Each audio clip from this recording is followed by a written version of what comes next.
girls' school, and all that. Exactly, Girls' school. You want more? And no, it's okay. And and it was, yeah, and it was, it was within, the same vicinity. Remember also that, we had buses that were called, Scully. These were buses that were made for students. And you go on them, and all that. So you are in a bus, and it's got students from, various schools. Obviously you're going to end up with, friends. And as young boys, you always also played pranks, here and there. But here we are today. We thank God. Let me end it that way. Just a good description. I went that way because I look at something that is happening in our society today. Our values, what's happening? Our values, we seem to have lost them. It's difficult to make our children who are in their 20s and 30s these days to relate with our core values. What happened to our society? You've got to understand something. Every society grows up in generations, and the what obtains in each generation is different. So you've got to understand that. But values are values, and values should remain constant irrespective of the generation. Okay, so what were the values that we were taught? We were taught the values of honesty. We were taught the values of keeping to time. We were taught the values, of respecting our elders. You won't dare go to school and take a biro or pen that belonged to somebody else and take it home. When your parents sees it, you are dead. Yeah. Okay, so these were the kind of values that we were taught with, and I expect that they should be, and all that. But guess what? We live in a different world. These guys have access to all the information. In those days, we didn't have that info. That info resided with your parents. So you always defer to them. But these kids don't even need to defer to you because they've got everything, flying around them. All they need to do is ask Mr. Google, and they've got as much information, as they have. But what I want to point out is that as parents, and I'll tell you a story which is in a minute. As parents, we must continue to try and instill this in our kids.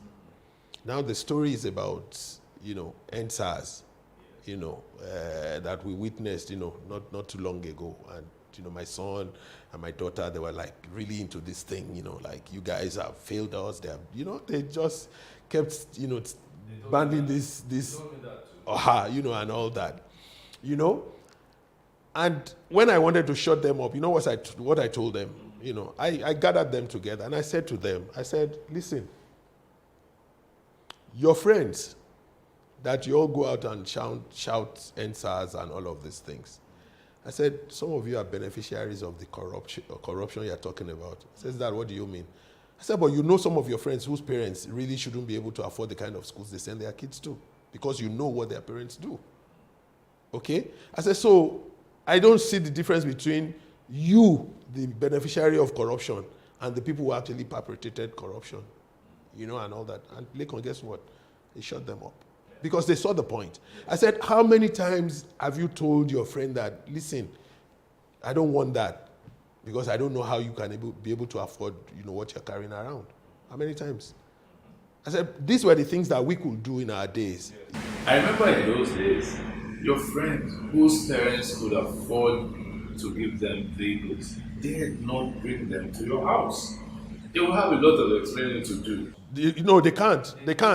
They can't because if they did, your own parents will be up in arms, against it, and all that. So these are the things that that we need to look at, But this generational development, are they not affecting society? Are they not bringing stuff down? It will. What do you think? All the different civilizations. It's always about different. It's always different. The civilizations are always different, and it's always based on what's going on, at that time. But it must never destroy our humanity. Okay? It must never destroy our humanity. These days, what do you get? Somebody gets injured or somebody, and then the next thing, everybody flashes out their phones. And rather than, helping whoever is in distress, or doing something about it, they're recording, and the next thing is they want to send it, out and make it, go viral. It's the kind of generation, it's the kind of, environment we live in now. Okay, everybody has become all of a sudden, a journalist, of some sort. But really, should that define, who people are? That's the question you need to ask yourself.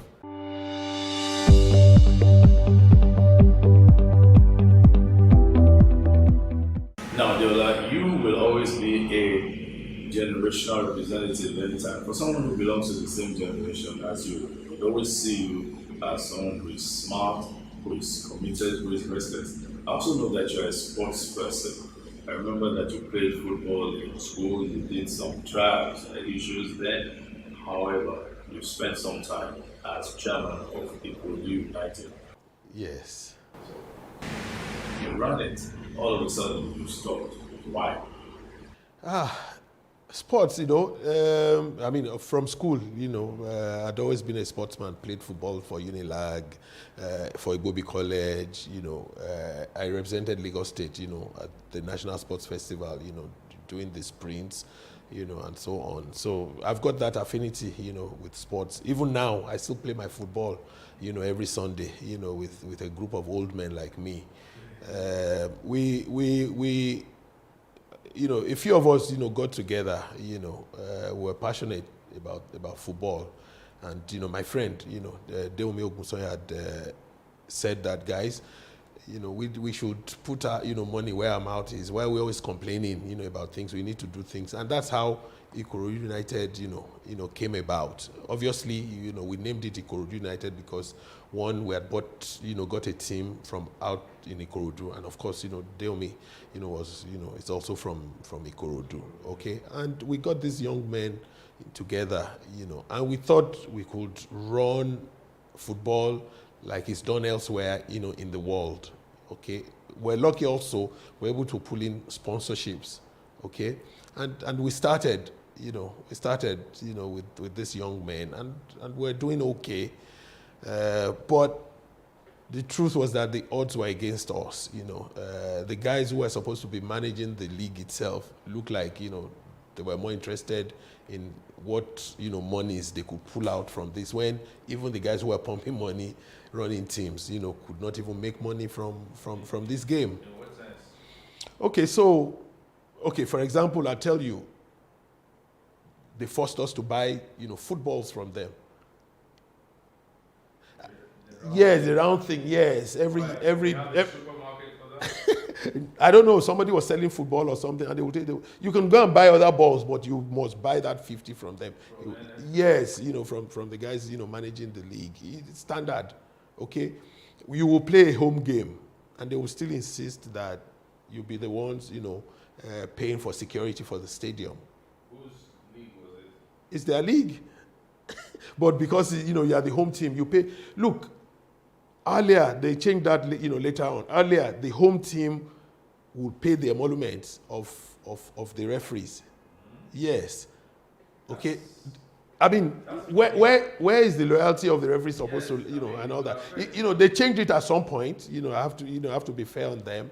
But the truth was that we had already built up a culture where even the referees expected a certain level of hospitality. All right. So, if you put the statistics down here, go and see the number of away wins that you ever had. There were no away wins. I remember one time we won away at in Benin, and we were held hostage in the stadium. Where in University of Benin. We were held hostage. We couldn't leave the pitch for almost 30 minutes or 1 hour until the police came to kind of rescue us. For security. There you go. So these were the things that after running it for I think about 3-4 years, we just felt that it was like it was putting money down. 3-4 years. Yes. What was the annual budget like? We were spending close to 80 to 100 million on this team every year. Yeah, because look, we had a whole complex where these kids were living. Because we kept them in camp, we were feeding them 3 times a day. We had a foreign coach. We took a guy because we got some local coaches, but we wanted a foreign coach to be the head. And so he would help us. The idea was that after 2-3 years, we could have developed our own local coaches under this guy. It wasn't so much the knowledge, but it was so much trying to put the proper structure in place. Because these are guys, who had played, in the World Cup and all of that, and they had played professional football, and they could help us, set up, and all that, and that was it. We couldn't get anything out of it. So we shut down.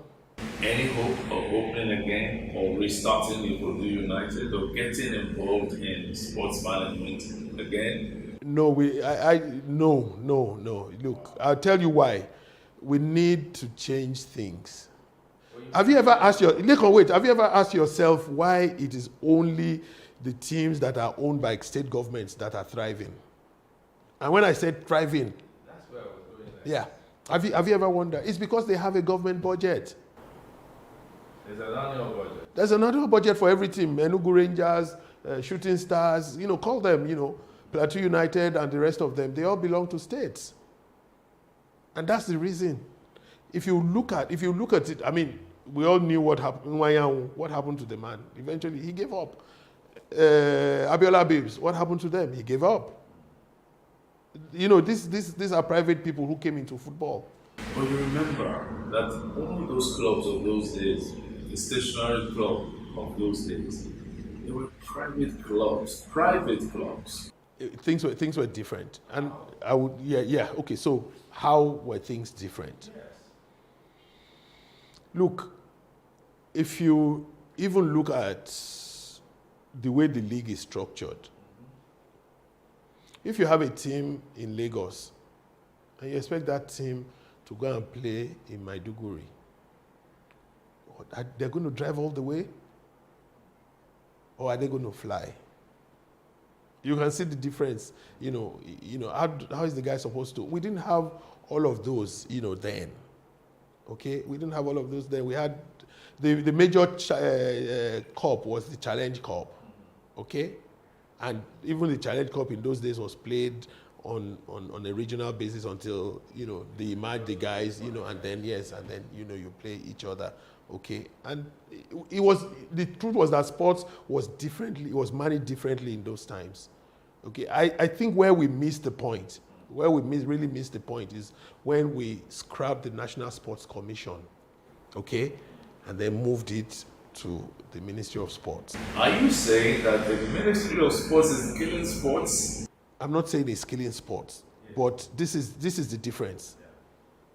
The National Sports Commission was peopled by sports professionals. Remember Dr. Awotiri Eleyai, Dr. Isaac Akioye. Yes. Remember all of these guys?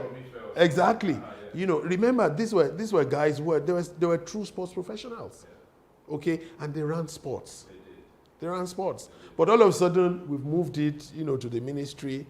And they even had that, at that time, the National Institute of Sports or something. Yes, at the National State. Look, the National Institute of Sports was modeled after the Australian Institute of Sports. Okay? And everything, Akioye ran that place like, oh, geez, it was fantastic.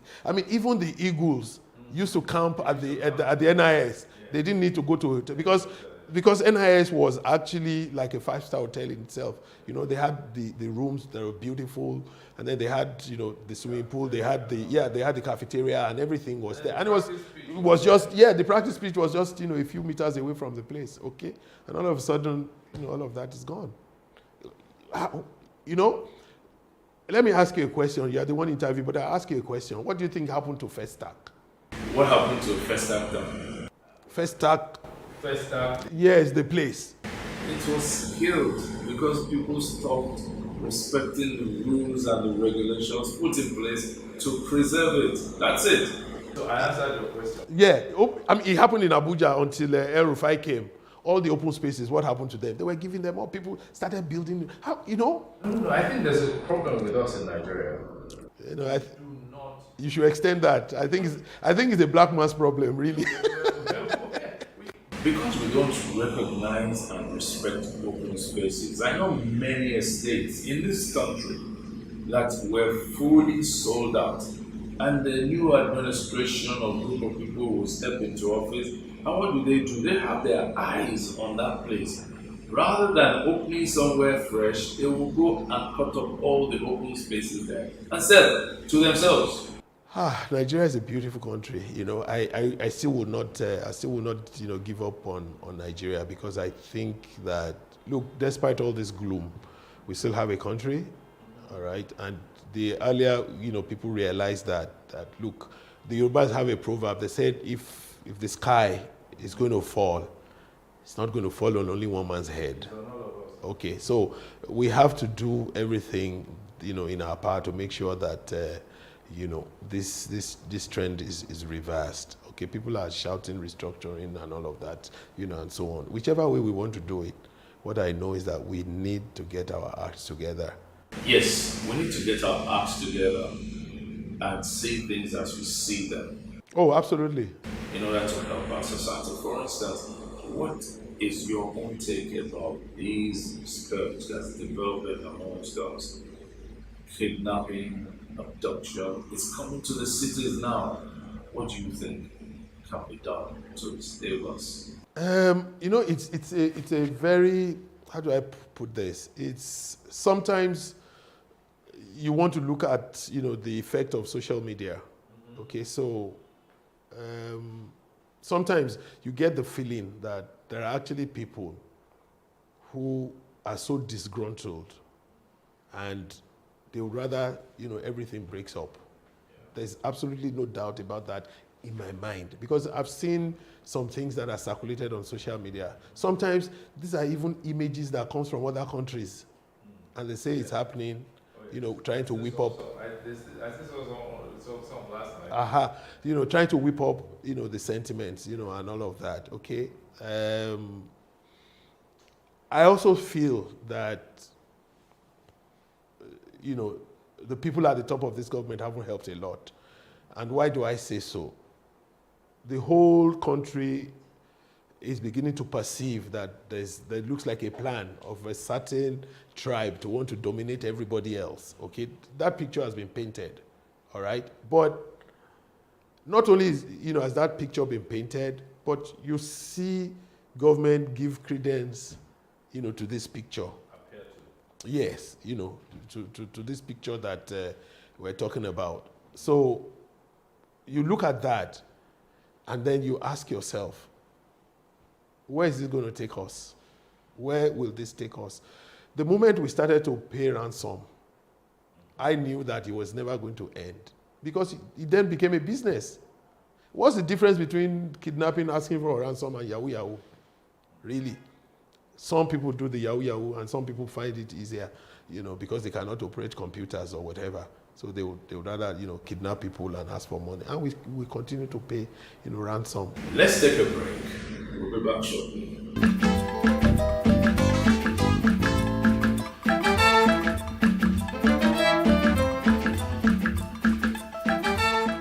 Welcome back. Yes, Tori. Tell me, why did you get called to Tori? No, Leko, we're not going to discuss that on this. I knew it had to do with football, and I also know the story. But tell us. It's interesting because I have a family chat group, my wife and, the two kids and myself. And when they want to, talk to me, they will say Tori. So, they even call me that as well. That's a name that I picked up my first day in school at Ibobi College. Unfortunately, the guy who gave the name to me is late. Tunde Martins, he died shortly, when we got into Form 2 or something. That's when he passed on. But it's got to do with football, all right? That's why he gave me the name Tori. You don't want to tell them the story. That's the story. That's the story. Okay, but the full thing, people just shorten it to Tori. It's basically Omo Tori Bowaye, because I just love to play football. I absolutely, I still do. And I wish it was now. Maybe I won't be making the kind of money Messi made, but I would have made substantial money, because I can play football a little. Now let's look at you. You're a businessman. You've done capacity building. You've done training. You've done IT. And then you went into catering. And I saw that and said in my head, what's it doing with catering? How did that start? Okay, so that catering was born out of some kind of frustrating experience. I had written, a proposal for Lagos State government on motor vehicle registration, and somehow the whole idea had been stolen and all of that, and that's a story for another day. And I just got fed up, and I said, you know what? I don't want to do anything that I will have to write a proposal to anyone anymore. That I just want to do things that if I can do it well and do it to the public, then I'll be fine. Okay, so I looked at what could I possibly do. I could do oil and gas. I could do food. I could, Eventually, we settled for food. But initially I wanted a franchise, so I approached one of the the big fast food company at that time. I approached them for a franchise, and I think they said I should go and bring 45 million, and I'm like, 45 million for what? So I was like, no, I'm not going to do it this way. All right. And at the same time, I was studying, the effects of the economy on businesses, and all that, and then. The way I looked at it was that if I opened a fast food joint, then look at all the things that are not directly related to the food that I would have to provide. I would have to provide my security. You probably have to buy 2 generators, and all that. And I thought that maybe we could do something different. And we decided to do, what I called mobile kitchens. In fact, the name of the company, is Mobile Kitchens, So I started looking around, with my wife. We traveled, to a few places looking at trucks, and all that. We eventually settled for this guy in New Jersey in America. Okay, so I designed my truck, and I had that company, build a truck, and all that. So brought it, back to Nigeria, and I was trying to get, the governor at that time, Fashola, to launch it. So we were waiting for a date from the governor, to launch it. And then we were having a discussion, some evening, and my wife mentioned that, that the Ramadan is about to start, and that, it has a way of affecting things, in the market, And I was like, are you serious? He said, yes, and all that. So I picked up my phone because, obviously I had a direct access to the governor. So I sent him a text message, and I said, Your Excellency, I have a brainwave. How about providing meals for civil servants during Ramadan, and all that. And he replied me to say that, oh, that's not a bad thing, that I should give him a concept paper on it. And I quickly knocked something together. I sent to to them, and that's how the PPP, what do you call it, private public partnership with the government, that's how, it developed, And so, under that government, we were making meals, for the civil servants. We were making, I think we started with 3,000 meals every day, of the Ramadan. That was a different thing altogether. But, the funny thing about that was, I was thinking, how do I say thank you, to the governor for this? And then I got a call very early morning from an Alaja who used to be in K2. She used to sell us oranges because we supply fruits along with the food, And so I picked up the phone and said, Alaja, she was you. She says, Carol, call me, And she started to pray. She said she also wanted to pray for me and all that. So after praying and all of that, she told me, she said, I do not imagine what I had done, for her, that her kids were out of school, but now she's been able to pay back. Because what? I was getting 3,000 oranges from her every day. This was a woman who was not selling 3,000 oranges a month. Okay? Interesting thing, I had another friend who I was buying nylon bags from. His factory was practically dead. It was just the 3,000 plus that he was making for us every day that brought the factory back into life. Okay, so look at that little spend from the government. Look at how it's trickled down. At the same time, when we ran the first program, LASU students were on strike. I had 15 of them who were working with us. What were they doing? They were helping us. They could try and make 3,000 packs of food and try to serve it. And that's what they were doing with, for us. And, we were paying them, So we had a whole load of influence, the whole thing trickling down. Yes, and all that and all that. And so when I brought that to, to the governor's, attention, it was like, we're just going to continue this, and all that. Okay, so that was a food thing. But at the same time, we were catering for the outside public, as well. I then started something very interesting at the stadium. Yeah, we called it Eat As Much As You Can. Okay, so with 1,000 naira, you could eat 8 different meals. And it used to be crazy, like we used to have about 300, 400 people, Yeah, we had that last Sunday we first started last Sunday of the month.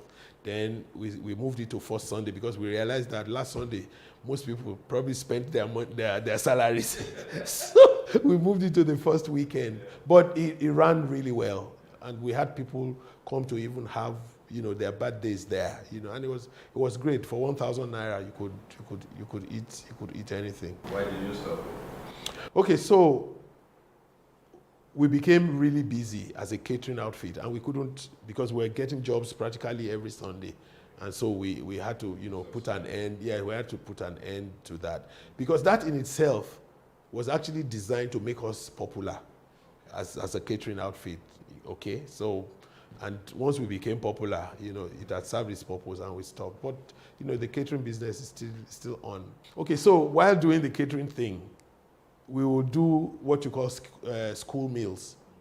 We were in Magodo, in that estate, and I noticed one day that there was many schools. So I sent one of the guys to go and count the number of schools inside Magodo GRA.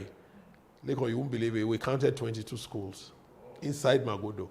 And for me, that was a business opportunity, that if we could provide lunch for these kids, that's a large number to do, and all that. And that's how we started, providing, but that also meant we needed to give them water. Okay, so the smallest amount of water, smallest size that was available was the 60 cl.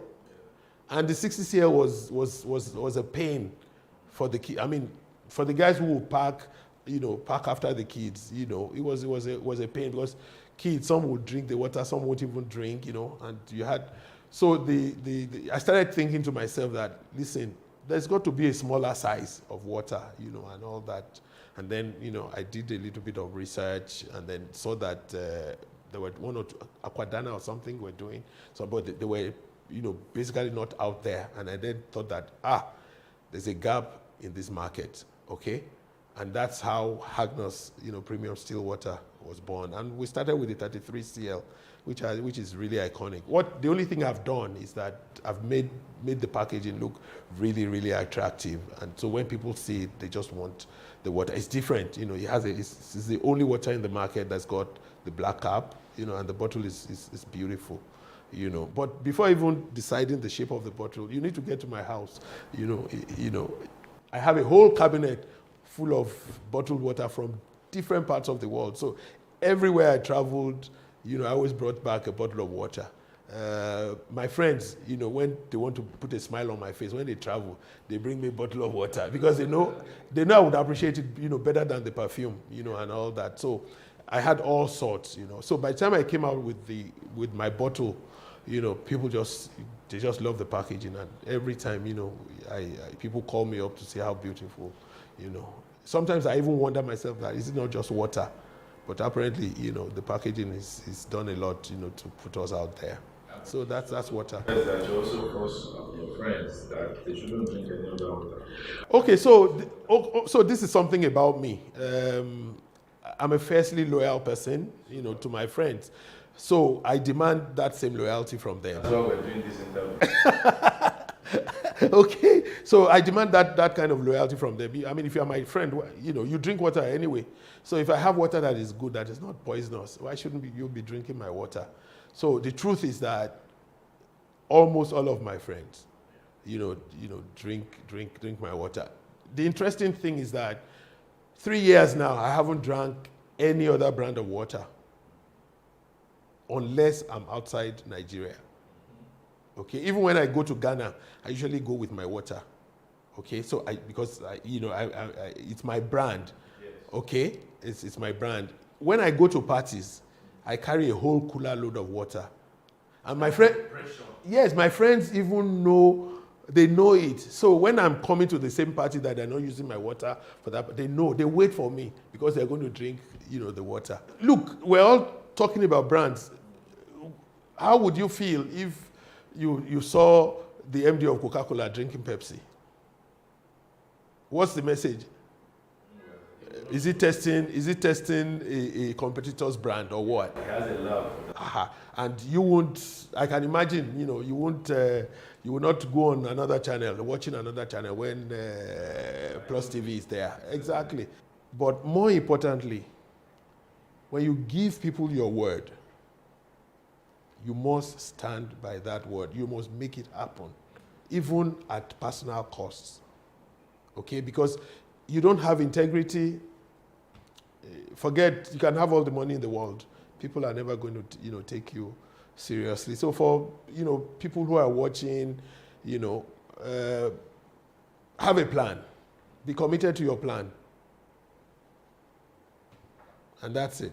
All right, I wanted you to talk about your decision to become a chemical engineer. I know it has something to do with you going on some excursion at a point. What happened then? What was said to you? How did that impact you and your decision to become a chemical engineer? Okay, that very very funny story. While at Igbobi, I think we were in Form 4, and then there was this excursion that we had to Liver Brothers, and then we went in there to see the products that they have. At that time, they used to have High Time, Planter, Omo, and all of those things. Yes, and they conducted us from one section to the other, detergents, and so on, So after the whole thing, I was really impressed, as a young man. Like, this was a massive factory, and all that. So I went up to the production manager, and I just, I said to him, excuse me, sir, if you wanted to be in charge of, a plant like this, a factory like this, what do you have to study? So he said, you have to be an engineer, that you can either be a mechanical engineer or a process or chemical engineer, And I kind of liked, chemical engineer. So I said, so what courses, what subjects do one really have to do well in? They said, oh, your maths must be good, your chemistry must be really good, physics, and so on. And I was pretty good in those things, and that's how then I made up my mind that, I was going to be a chemical engineer. So I doubled my efforts in my chemistry, and, did so well and all that. So, of course, when I was going to write JAMB, there was just only one course I was going to put there. It was chemical engineering. My second choice was also chemical engineering. That's how badly I wanted to be a chemical engineer. No, there were two of them really. There were two of them really. We had the female, lady as well, who was also a process engineer. In fact, the guy himself was a mechanical engineer, and the lady was a chemical engineer. And it's interesting that in my class we had maybe like about 6 or 7 ladies, who were chemical engineers in my class. It was the first time that ever happened in Unilag. Yes, and guess what? They were pretty brilliant, ladies as well. That's why, I keep saying that, there are a lot of things that we used to do that we don't do anymore. I mean, I see excursions these days, but they're usually to funny places, like amusement park or some historical sites, which is okay, to be honest, but there's really no reason why we can't have kids, young people who are, because in Form 4, you're a young man, impressionable, searching for what next to do. Okay, so if you go around at that time, either you go and you go to do an internship or you go to visit a factory like we did. It certainly made an impact in my own life. To be honest, I'm glad I read chemical engineering. It's also important, to have, like I keep saying, it's the difference between our generation and their generation. They get all the information, via the internet. Yes. And it's always different when you have a mentor who actually is there to talk to you. Yeah. It's not just, the news. And as a young person, you're likely going to make mistakes, that way. So we need to introduce, that mentorship. It's important because basically excursion is a form of mentorship. Yes, you'll meet people in the course of it, and it will influence you. Absolutely. But switching it a little bit, this internship that you're advocating, what kind of internship do you have in mind? Even the guys who brought this education to us, they do these things. Sometimes, you hear, kids saying that they want to take a gap year. Basically, it means that they want to be out of school and just go and pursue something, completely, different, and all that. So we need to look at that. If you have, kids who are already showing interest in a particular area, it should be born out of talking to them and all of that. If they're showing interest in a particular area, then you begin to want to expose them, to things in that area, which may further, or if you spot a talent. Because sometimes, a kid may just have a talent and they take it for granted because, it occurs to them so naturally. Okay, so what do you do? I remember one of my friends, he was such a good, artist in school. In fact, while in school, in the art class, you will go and give him to help us draw, and all that. And this guy is an architect today, I can imagine if he didn't become an architect, and guess what? His father was actually an architect as well. Okay, so that's how you pass, stuffs on to younger people, and all that. So we must do something about it. We must give people a chance, even if they're not, they're not earning money and all of that. And that's why I like what Lagos State, just introduced, recently, where, Lagos State is going to be paying those kids, but they'll be able to put them in different places, which is great. 20 years down the line, one of them is probably going to be sitting, across another person, and they're going to be talking about how their life was shaped by that internship. That's very true. I recall when they started the Jakonde School in those days. Those Jakonde schools, everybody thought, oh, what is it doing? Why are they trying to do this? But last year, students who went through that system turned 40. They were celebrating 40 years after. Many of them were doctors, lawyers, professors, engineers, name it. They are part of society and they are really impacting on society. So their contribution is totally indescribable. That's why some people still maintain that Jakonde, it's probably tops of the list of the people who have been governors of the state. He was. Look at what Lekki became today. Just that tiny road, that they built all the way to Ekpe. Thank you so much, Diola, for your time and sharing the story with us. It's been fun talking to you. Thank you, Leko. It's great being, it's been great sharing this 1 hour thereabout with you. To you at home, thank you for watching and thank you for being part of the program. We look forward to being with you sometime soon.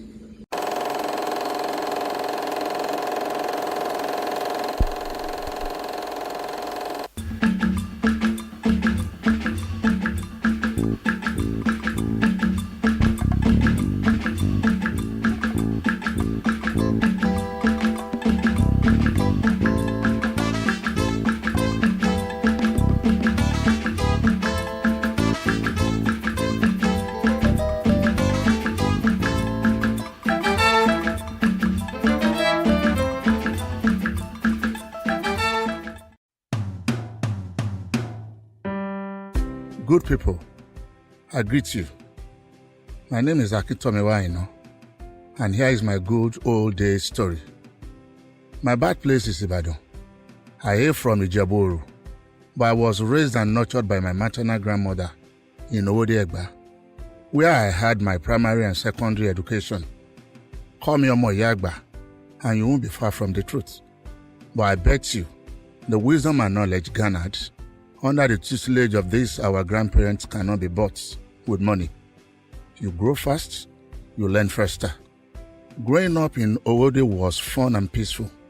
Standard of living was moderate as majority of the people there were mostly petty traders. Our ambitions were really not to be rich overnight. Our ambitions center around academic fulfillment and economic contentment. Growing up, I could not notice any fundamental and remarkable difference between my cousins who were Muslim and those of us who were Christians in the way we were relating with each other. We would eat, play, and do things together. I recall with fond memories the particular incident one of my grandmother's cousins, Mr. Fasasi Ikumakpai, fondly called Baba Pupa because of his complexion, the go-to person whenever there were issues to be resolved. Baba Pupa, a lanky man with Owu tribal marks, was an enigma, very eloquent and intelligent. He commanded so much respect from all and sundry. At some points, you will assume he was a local chief. One fateful day, a man in the neighborhood came to report to Baba Pupa that his wife just packed out of their matrimonial home. Without asking questions, Baba Pupa sent words to the wife through an emissary. Go back home and promise to see the couple the following day to resolve the matter. The estranged wife not only went back home, she also made peace with the husband, courtesy Baba Pupa. Such were the situation in those days. Before the courts, elders always would wade in and settle disputes, be it domestic or land matters. Where are our elders today? What went wrong? Are those communal methods of settling rifts in those days? Do they still have bearing on our community? A food for thought. Moving to Lagos under the tutelage of my late uncle, he inculcated in us high moral standards. Our house on Shubuola Street, Surulere, was not different from a hostel. It was a house that had over 30 children, eating from same pots, from siblings to cousins to nephews, even friends and friends' children, and all sorts of acquaintances. Fighting was prohibited. Participation in church activities was a must for all the children. Everyone had his daily shares, which must be carried out, and it must be done diligently without supervision. NTA 2 Channel 5 then was forbidden in our house because of the station's regular broadcast of foreign movies. Lists will get corrupted with foreign influences. The relationship between us and our immediate neighbors was remarkable. We shared same boundaries with the mosque. The mosque was like our playing ground. I remembered a boy from the mosque had a domestic accident and one of my brothers took him for treatment in our church clinic. When the chief imam of the mosque heard, he was happy. That was how the mosque set up its own clinic. The clinic is still there and even bigger today. Moving to Ogunlano Drive, Mama Lasho, as my mother is fondly called, was equally so accommodating, trusting us enough to believe that all those we introduce as our friends are those of strong and impeccable characters. She will always welcome them with open arms and treat them just like her children too. Such was the environment I grew up in. The lesson of those years was still very much on my mind and have become the bedrock of my relationship with people. Today, mutual suspicion everywhere. How many parents can willingly accommodate close relations, not to talk of acquaintances? And do you blame them? Bad precedences abound, enough to strengthen people's resolve not to be their brother's keeper. Another food for thought. Now I think and reflect. Can we bring back the glories of those good old days? Can we reenact those strong communal strength of those days and eliminate those mutual suspicion? We can do it. It will be our collective wish to make conscious effort to make the difference. It is scary thinking that our children will refer to this current era as good old days. Together,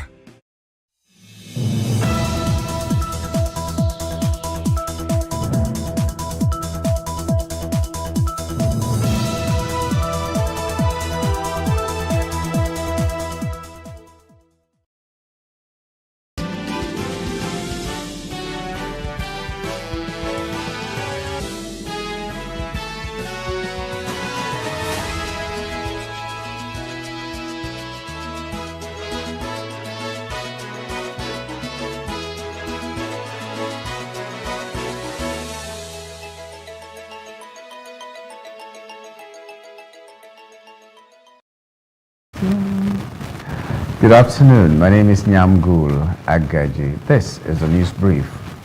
Bandits attacked the Zone 5 segment of the Kubwa Extension 2 relocation estate along Arab Road in the Federal Capital Territory on Sunday night, kidnapping a woman and her 3 children, including a 6-month-old baby. The gunmen struck between 8 p.m. and 9 p.m. on Sunday, December 10, shooting indiscriminately and causing mayhem in the area. Speaking to our correspondent over the development, a resident revealed that kidnapping has become a usual occurrence in the area every December. The FCT Police Command was yet to make an official comment concerning the development as of press time. When contacted by our correspondent, the FCT Police Public Relations Officer SP Josephine Day made a promise to find out about the development and revert. In a precision airstrike executed by the Nigerian Air Force, the infamous terrorist and kidnapping ringleader Yellow Jambros met his end along with scores of his cohorts in Shiroro local government area of Niger State. Yellow Jambros, known for orchestrating multiple kidnappings and killings across the state, including Kaduna, Niger, Katsina, and Zamfara, was targeted by the air component of Operation World Punch. Edward Gapquet, Air Commodore and Director of Public Relations and Information for the Nigerian Air Force, confirmed the success of the critical operation in a statement. 7 students of the Federal University of Lafia Fulafia in Nasarawa State who were abducted 4 days ago have been released. The students were released on Sunday evening through a collaborative effort of the military and other security forces. President of the Student Representative Council, Ibrahim Ogabo, verified the development. The group of students, consisting of 3 females and 4 males, was at the school's clinic as of the time of filing this report. The abduction occurred on Wednesday night when the students were taken from their off-campus accommodation in Gandu village, leading to immediate protest by their fellow students. Kaduna State Governor Uba Sani has alleged that the security agencies in Nigeria are not working on the same page over the Tundun Biri community error bombing.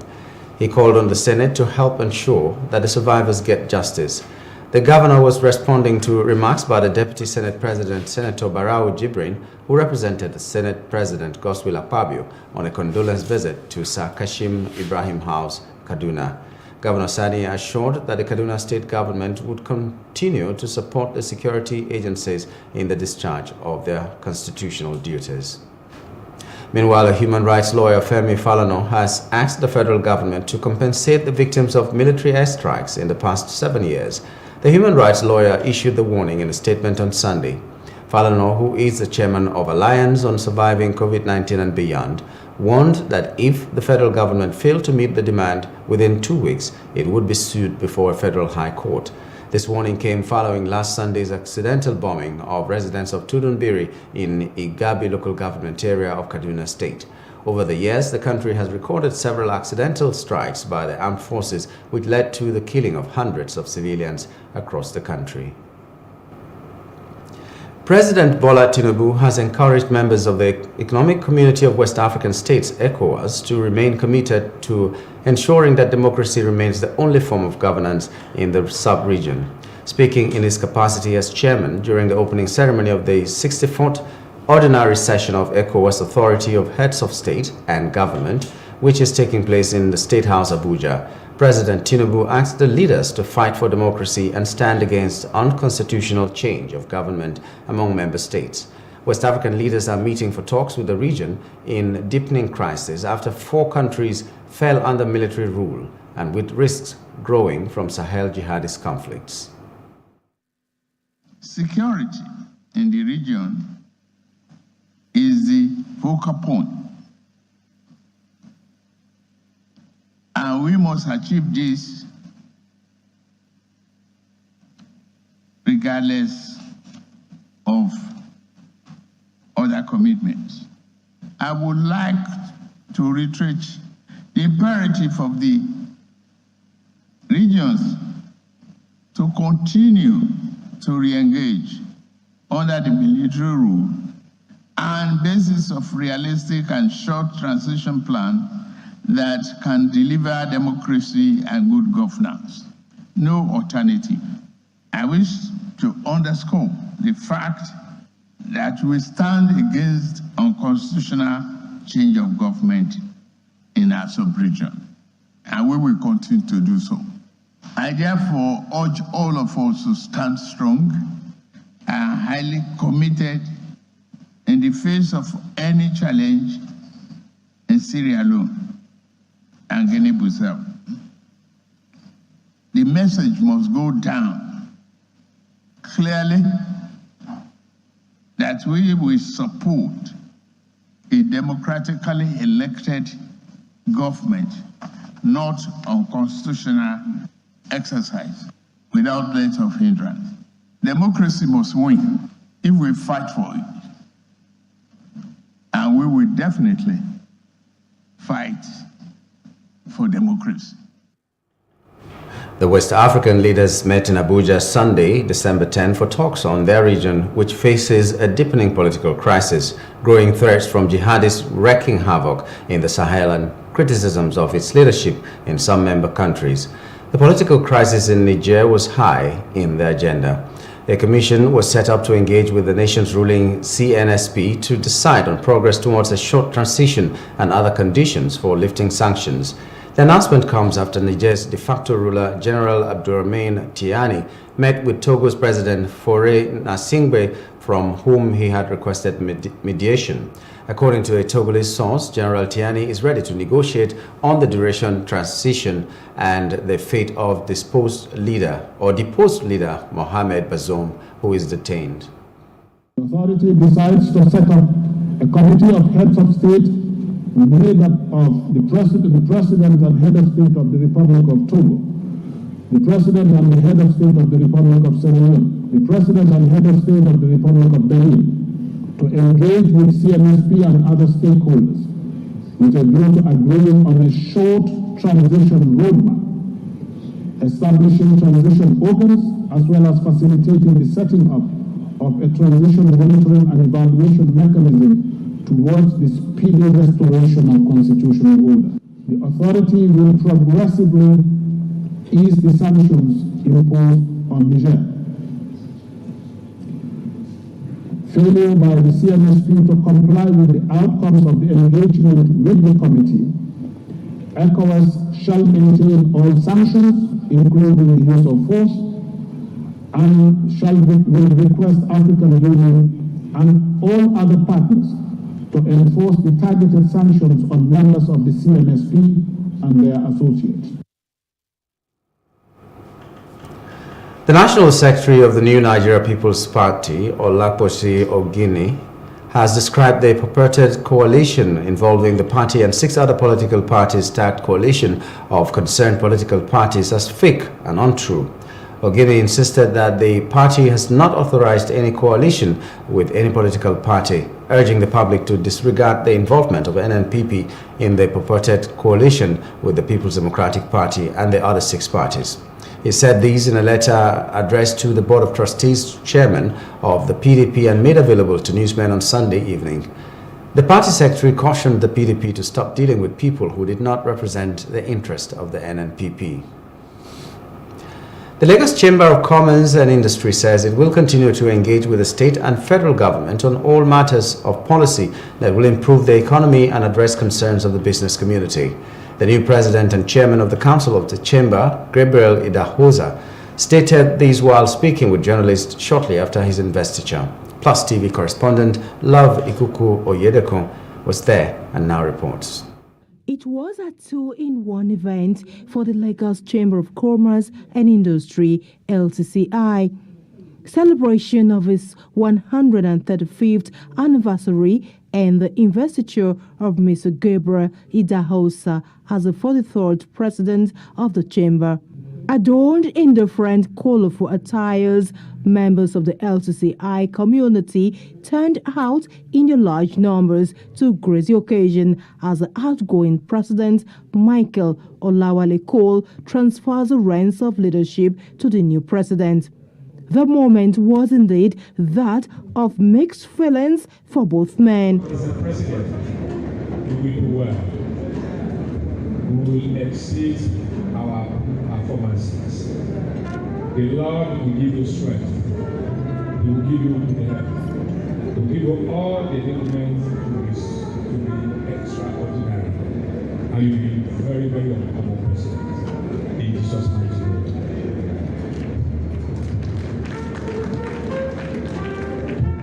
In an emotional-laden speech, the former LTCI boss ruminated on the journey so far. He urged members and staff to give unflinching support to the new president to succeed in his role. Please, as you have done for me, you stood by me the last 2 years. Please stand by my brother. It's my twin brother, Gabriel. I love him with passion. We met in the chamber, but I love him with passion.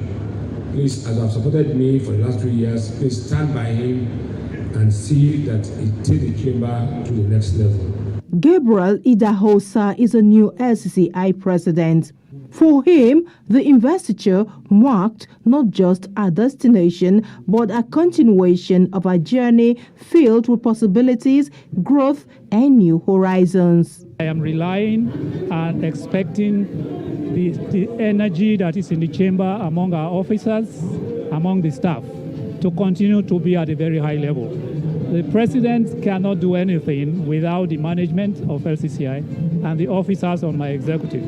So I am as good as the executive and the council. So I expect that energy that we have will continue to be there for me, and I will give every reason for them to continue to support us, because clearly I will reflect their aspirations in everything we do. Taking over the mantle of leadership at a time Nigeria is trying to overcome numerous challenges, Idahosa assured that he will continue to reflect the aspirations of members in every aspect. Clearly, in 135 years, the Lagos Chamber of Commerce has risen to a certain level of responsibility in this economy, of advocacy, of working with the states, the Lagos state and the federal government on major economic issues.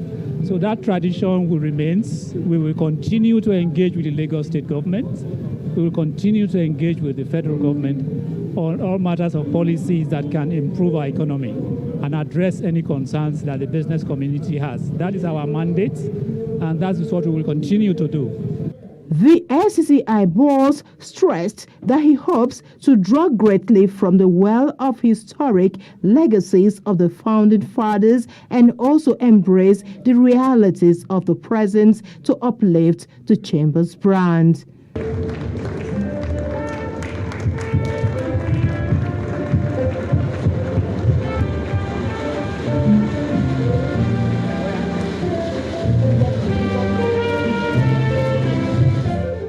Love Ikuku Oyedoku, Plus TV News. The need to pay attention and address societal rot has once again been brought to the fore. This came up during the public presentation of a book, The Wings of a Pregnant Virgin. The author, Chris Oviomo, said the didactic book, which is all-encompassing, mirrors several issues affecting the society, including rape, as well as ritual killings, romance, and politics. The book reviewer Neka Onaga, who was visibly excited about the book, delves into the part that resonates with her, as it also dealt with issues of young people who are fixated on marriage without enough knowledge about it. I'll rate it 18+. When I write, I like to go into details. So even though that it's more of a moral book trying to detail, or I'm also trying to explain the wrath in the society. And I don't want to explain that wrath without going into details. Maybe hiding something I don't want to hide. There are some very graphic pictures, even ritual killings and sexual, so I wouldn't want children to see that. The intrigues about a virgin getting pregnant, until you read through that, you get to know that someone could be raped and wouldn't know. One of the chapters talked about how single girls and boys are very enthusiastic to get married. It doesn't matter to who, and it doesn't matter what the outcome of the marriage will be. In our world today, it is the end that justifies the means. Other guests who attended the public presentation praised the author's intellectual acumen, while explaining how relatable it is to the modern issues that Nigerians go through. The book is a very contemporary book that mirrors the ease of our society, our current society. And I would recommend that people read the book to see exactly what is going on in the society. A lot of people don't read anymore because of issues. There were vision, sight, no time, they are tired. But I found out that reading relaxes me. I can only speak for myself. Even if it's just one page, you get some bullet key points, some bright moments, some aha moments from reading. So instead of just watching TV or movies end to end, it's always good to make sense, to read. Because when you read, you actually improve the mind. And the older you get, reading helps your memory. The Wings of a Pregnant Virgin is in a 2-volume book which captures the ups and downs of our society and also proffers solutions to some of them. And from there we move to other parts of Africa. Sudan's warring generals have agreed to hold a face-to-face meeting as part of efforts to establish a ceasefire and initiate political talks to end the country's devastating war.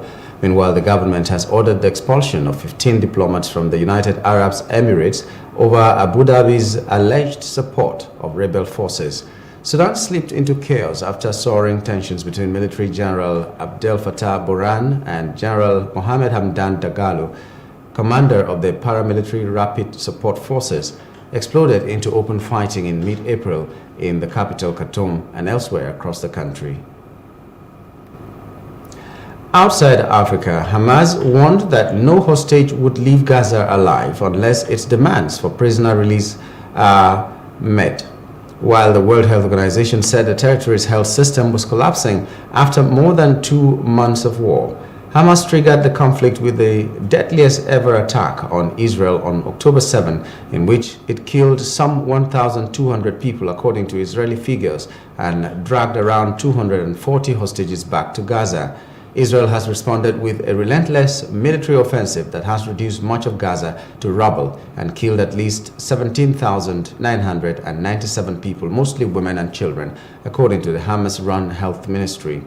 As aid groups warn the territory is on the brink of being overwhelmed by disease and starvation, the head of the United Nations decried a divided and paralyzed Security Council for failing to agree on a ceasefire.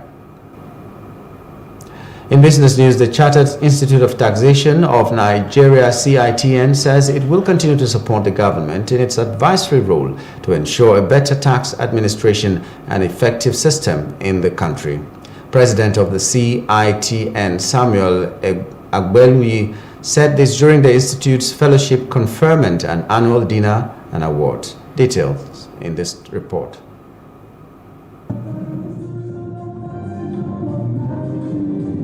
The atmosphere here is warm and celebratory.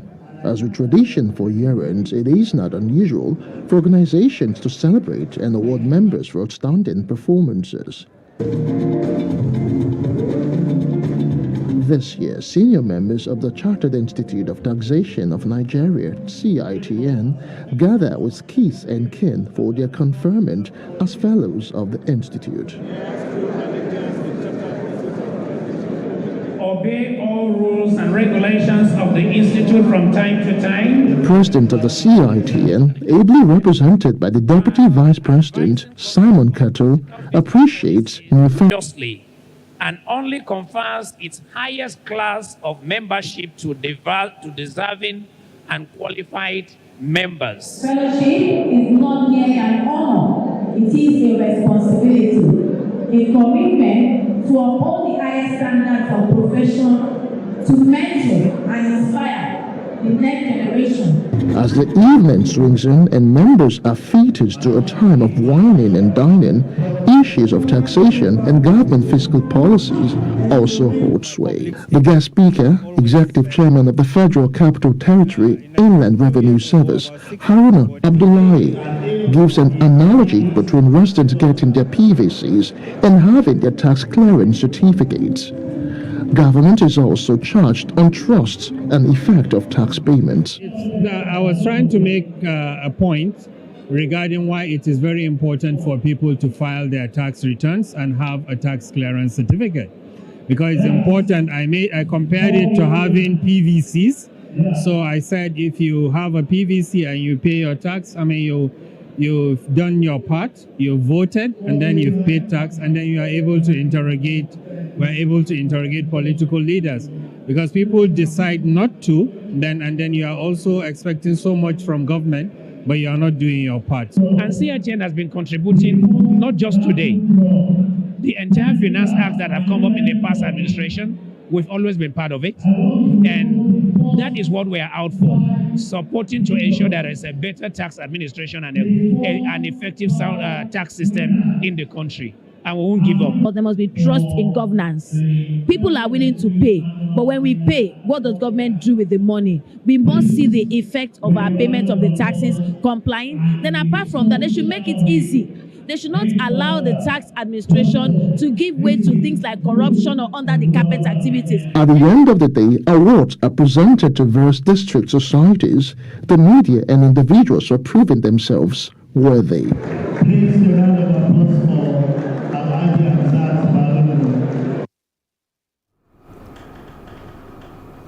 The Transmission Company of Nigeria, TCN, says it currently has capacity to transmit 8,100 megawatts of the about 13,000 megawatts of electricity generated.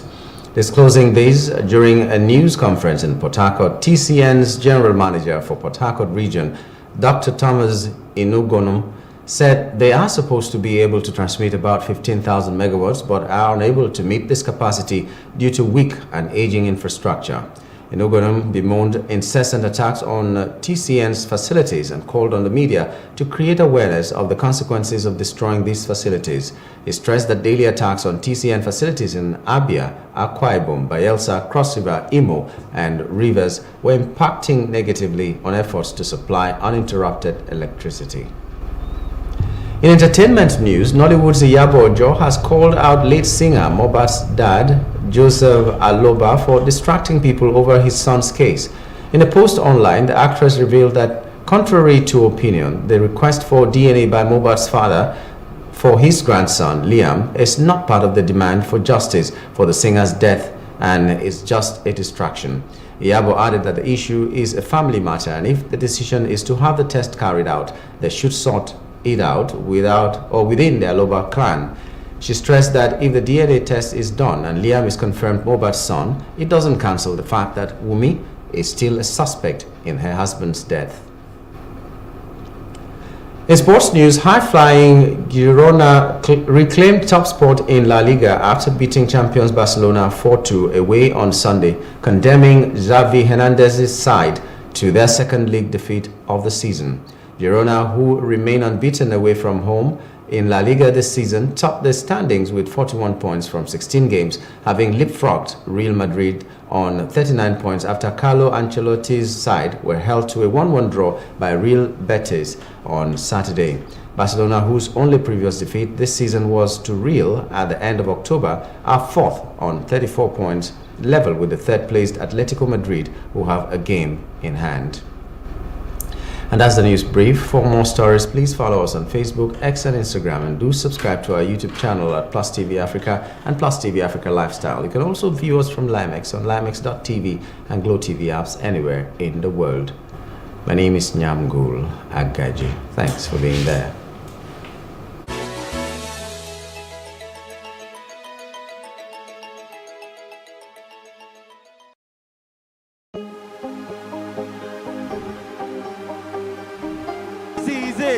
For upcoming artists to blow in Nigeria.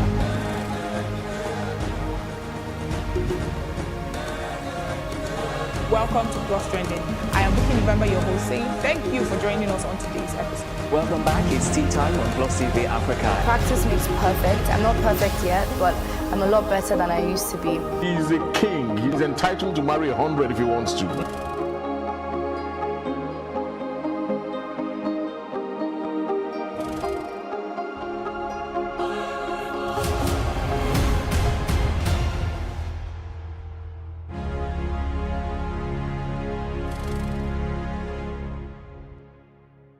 The Nigerian political space is an interesting and evolving scene, especially as Nigeria continues to practice democracy.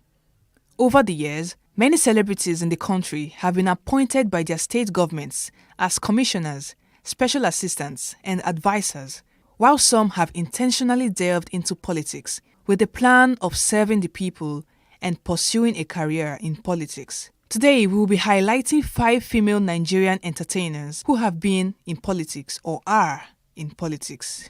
At the top of this list is Funke Akindele. In July 2022, popular Nollywood actress Olufunke Akindele was announced as the deputy governor candidate for the People's Democratic Party (PDP) for Lagos State in the coming 2023 elections. The Nollywood star, best known for her Jennifer character, will be running alongside Olajide Adediran, a journalist, entrepreneur, and philanthropist popularly known as Jandor. Next, we have Tonto Dike. Ahead of the 2023 Rivers State gubernatorial elections, Nollywood actress Tonto Dike has revealed her intentions to run for deputy governor of the state. She had earlier in 2020, during an interview with the Ovation magazine publisher Dele Momodu, announced her intention to go into politics in 2023. Governorship candidate of the African Democratic Congress ADC Rivers State, Tonte Ibraye, on 24th of June, announced Tonto Dike as his running mate for the 2023 governorship elections in the state. As a matter of fact, your presence irritates me. And let me make it clear to you that I have the documents to which you look for. Moving on, we have Ini Edo. Ini Edo is an accomplished Nollywood actress, film producer, and director. And you're not supposed to be here. I'm out there. You're the one who's giving me this drug that gets you depressed. I am not a depressed person. Leave me alone. Don't listen to me. She is one of the actresses who has previously held political positions. In 2016, she served as the special assistant to Governor Gabriel Udom Emmanuel, the governor of Akwa Ibom State, on culture and tourism. Her appointment was renewed in 2020 when the state's current governor, Udom Gabriel Emmanuel, was re-elected. Still on this list, we have Kate Henshaw. Veteran Nollywood actress Kate Henshaw, on July 19, 2014, officially launched her campaign website as she sought to represent the Calabar Municipal Odukmani Federal Constituency on the People's Democratic Party platform. Henshaw, however, lost the primary election to retired Honorable Essien Ayi, but was appointed by Cross River State Governor Ben Ayade as Special Advisor Liaison, Lagos, in December 2015. Recently, she recounted how she spent 35 million naira to pursue her ambition to become a member of the House of Representatives and her regrets. And finally, we have Mercy Johnson Okoje. Iche, this is the money my father borrowed from your hand.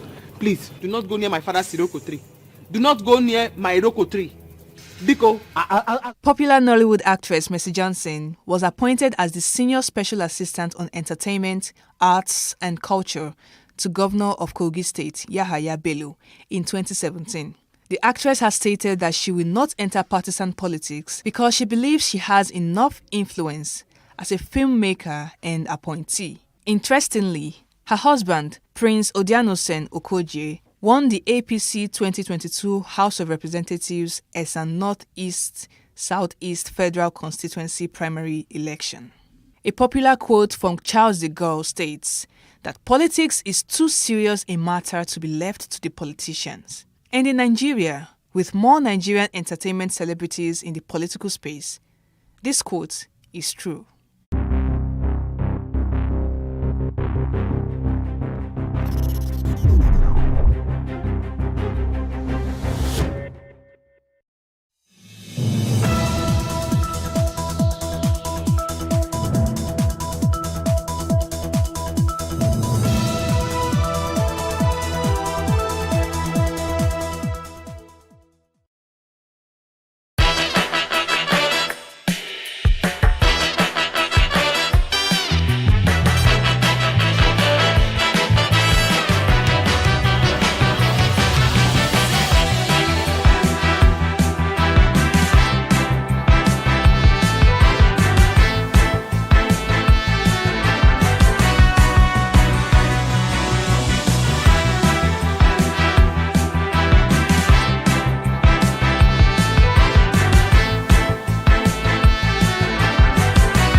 Hello and welcome to What Are You Saying? #Ways, where we talk about topics in the news as it affects us all. I am Utienyi Orishawarami Elu, and I am joined in studio by two amazing, beautiful women, Omolola and NJ. Hello, ladies. Hi. Are we not excited? Hi. Monumental and auspicious day. Yeah. Ladies and gentlemen, viewing public, Nigerians far and wide, Ways is 4 years old today. 4. I mean, I'm so excited by today. I don't even know. I've been awake. I left my house at like 6:30 this morning. By now, my energy should have dipped. It should have waned. But I'm just excited because I cannot believe 4 years. 4 years. I know. Time passes so fast. It does. So fast. If Waze was a child, be a toddler right now. Wow, actually. Yeah. Wow. We'll be talking, waddling, walking. Oh, this is the crucial point, right? Yeah, well, sort of, before you get into the school age of 5. This is the crucial point. This where is, they are everywhere. Omolola is looking so pensive. I know. I don't know if she's about to be emotional, about to have an outburst. Yeah, I think it's one of those two. I'm just out here thinking, 4 years. Wow. 4 years, right? Yeah. Feels like yesterday when I joined the team. It feels like yesterday when you joined the team. It feels like yesterday when I was standing in the green room watching the first episode. Oh, yeah. So, I mean, for it to be 4 years, I remember our party at 2. Yeah.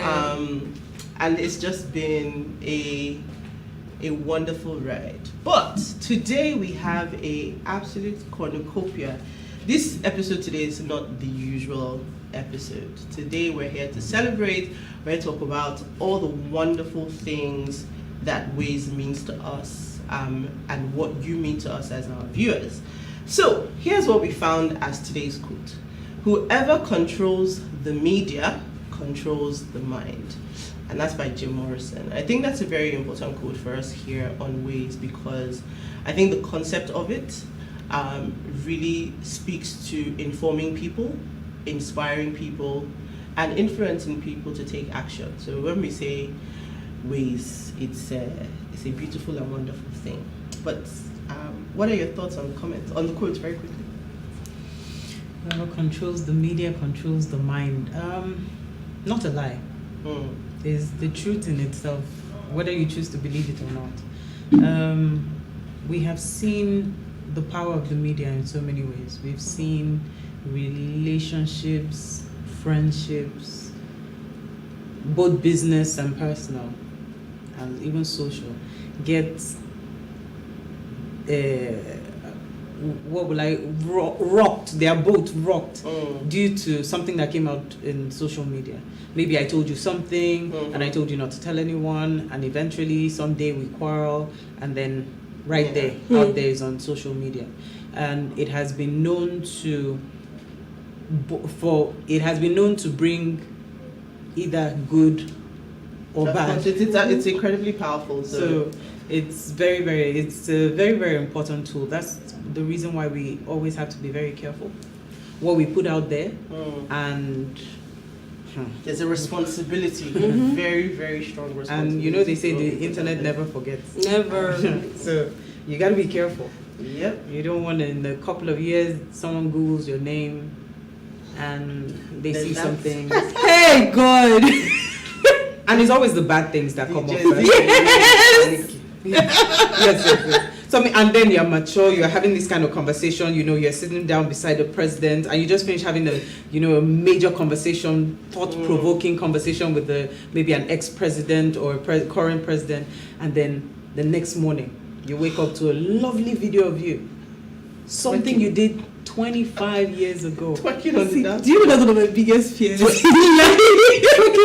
Twerking, you can call it, you can say youthful exuberance. Yeah, we all did it. But there are some things that you have done that should never make it see the light of the day. Because you just know that it's going to have an effect, and at that point in time, whatever you put on social media, you don't have you won't be given the opportunity to come out and say, so this is what happened at the time, or this was where my mental health was at the time, or this was the reason that happened at the time. You don't have any explanation. You can't even tell them that you are no longer that person. Yeah. So it's just it's better to avoid it. Yeah. And I think, I mean, you're talking about social media. I think social media in itself has been hugely transformative, and it has increased the power of the media exponentially. Because traditional media, you had to be around a radio or a TV physically, you know. But now social media is in your hands. As long as you got a phone, you got data. It's right there. Whether you want the news or not, it's coming into your space, right? So really, really looking forward to this celebration that we have today. The Ways Show is 4 years old, and what a journey it has been. Happy birthday to us here at The Ways Show. To celebrate our big 4, we'll be having a very special episode as we journey through our experience over the past 4 years. Today, NJ and Omolola and Issy, who joins us via Zoom, we're all joining together to virtually celebrate this special day, and we look forward to having Uwa join us and some very special guests. But first, let's take a break and we'll be right back. Please stay with us.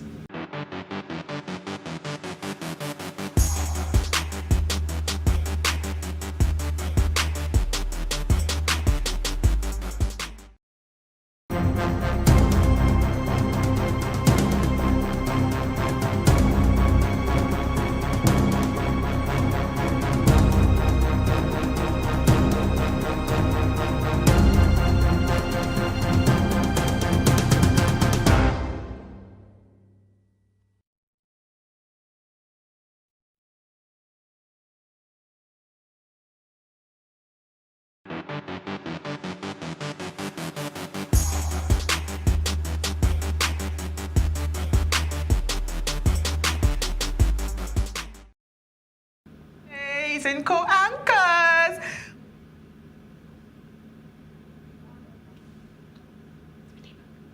Somebody. 6, 5.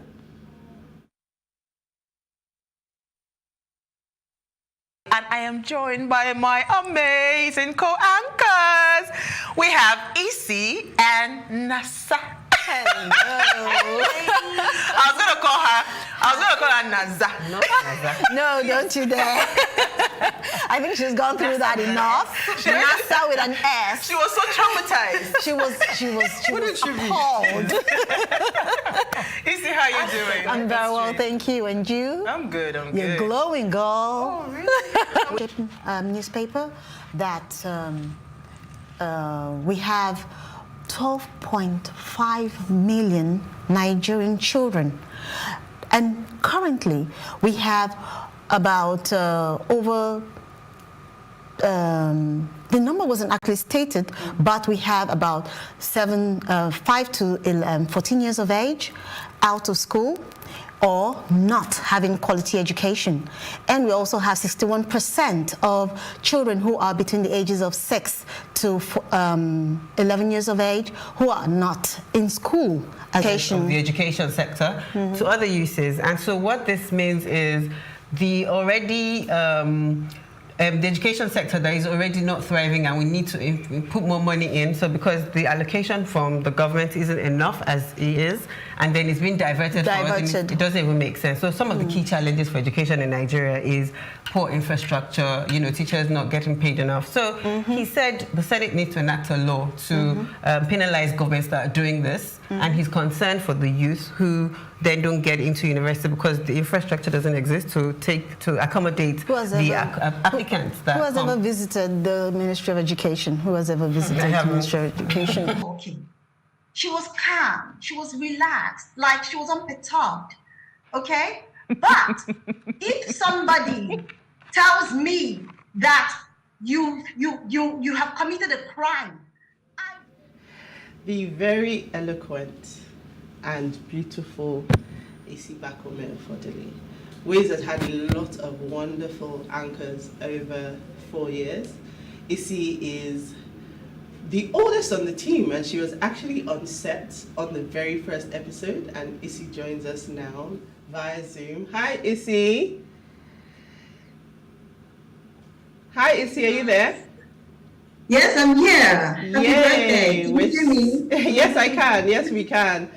We're so excited to have you on set today. I was just saying how you were on the very, very first episode of Ways, and really like just hear about your experience, what it's been like, and what your goodwill message is for the show on our 4th anniversary. If I have to say what I've been through on the show, I have a lot to say, but I would work through a few things that we've gone through with Osayiwa Mae as a team. We've grown tremendously. I can't say how far we have come. When we started, we went through the auditions. We went to different channels for auditions, and we ended up in Plus TV Africa. So it has been one challenge after the other, but we have been able to pull through all of these challenges. If not for the tenacity and doggedness of Osayiwa Mae and the ladies of Ways, I don't think we'll be standing here celebrating Ways at 4. So it has been a long journey for us. It's been fun. At the same time, we've experienced growth. At the same time, we are looking forward to a better future for Ways, where all the ladies in Ways will grow, and Ways as a brand will grow better than what it is today. Absolutely. I love that you touched on the determination, the doggedness, and I'm certainly looking forward to hearing from Owa, because you summed it up real good. To make it through 4 years, it's definitely been amazing. Like I said, over the 4 years, we've had a whole bunch of different anchors. So we started with the old, and now we're moving to one of the new but older members of the team. See, love we work, but you see, laws we also work. Yeah. If I take you to jail and you see somebody say go jail. Are you going to raise a petition? We've raised petition tirelessly. Continue. Take your message. Don't face me this night. It's not me. I'm not the cause of your problem. Hi, ladies. With the precedent set last Saturday, the ruling government has lost the effrontery to correct any ills in the society because they allowed impunity to fester to the point of depriving the citizens of their legitimate right to vote. They lost any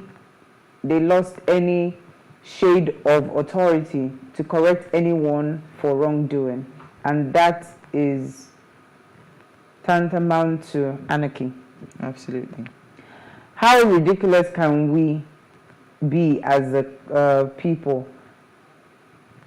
Sorry, how ridiculous can we as a people reject this? So NJ is with us here in studio today, the lady of the many glasses and the many hairstyles, and a very distinct voice, if I will add that as well. What's your journey been like on Ways? How long has it been? I think maybe a year thereabout. Yeah. But I know I've been on guest a couple of times. And I have worked with Uwa on some other projects before now. So it's been a lovely experience, and I think I would say when I reflect, it's been a while, and a lot has happened within that time. Mm-hmm. I've been able to build relationships, mixed with other old and new anchors. So it's I've never done this before, even though it was what I studied. I studied mass communication. Oh, really? But I never really thought I would find myself behind the screen in any form. I always hid behind the camera. So but the first time I was a guest on the show, I just told myself, I said, okay, now this is a different way you can be in front of the camera, because there's something, being able to provide solutions to people's problems, and give out the right information per time. It's very helpful to other people, and it's kind of like a responsibility, and it's something that I do in my daily life and in my normal 9-to-5 job. So doing it on screen, the only difference was that, and the part that I love is that I get to look at a screen and no one is looking back at me. So I'm not speaking to an audience, I'm speaking to an invisible audience. So it makes it easier to deal with. You don't have to think about people's reactions and stuff like that. But I have noticed also that over the years it has greatly helped to even improve my daily life. So speaking now is easier and is more fluent. I was saying that last week I had a couple of conferences that I had to attend with my boss, and he threw me under the bus and just told me, oh, go up there, oh, you're going to do introduction, and I thought it was just a normal introduction until I saw what I was going to do or what I was supposed to say. And for some reason, with everyone, all my team members shaking for me, to an extent, I kind of just told myself, you've done this and you've been doing this for the last couple of months. So, just act like you're talking to that camera and then just say what you have to say. And I wrote down a couple of things and said it. And at the end of the day, he was very excited that, I was able to take up that challenge. So it generally improves you, and there's a lot of personal development therein, and there's a lot to learn. There's a lot of information. And being able to have that information and be able to, inform other people. So because you have to do some research, so you have to have information. You can't give what you don't have. So it makes you do certain things in yourself that helps to improve you as an individual, and thereby giving back to our viewers and all those out there. So I would love to say, even as the journey continues, we will continue to improve and get better.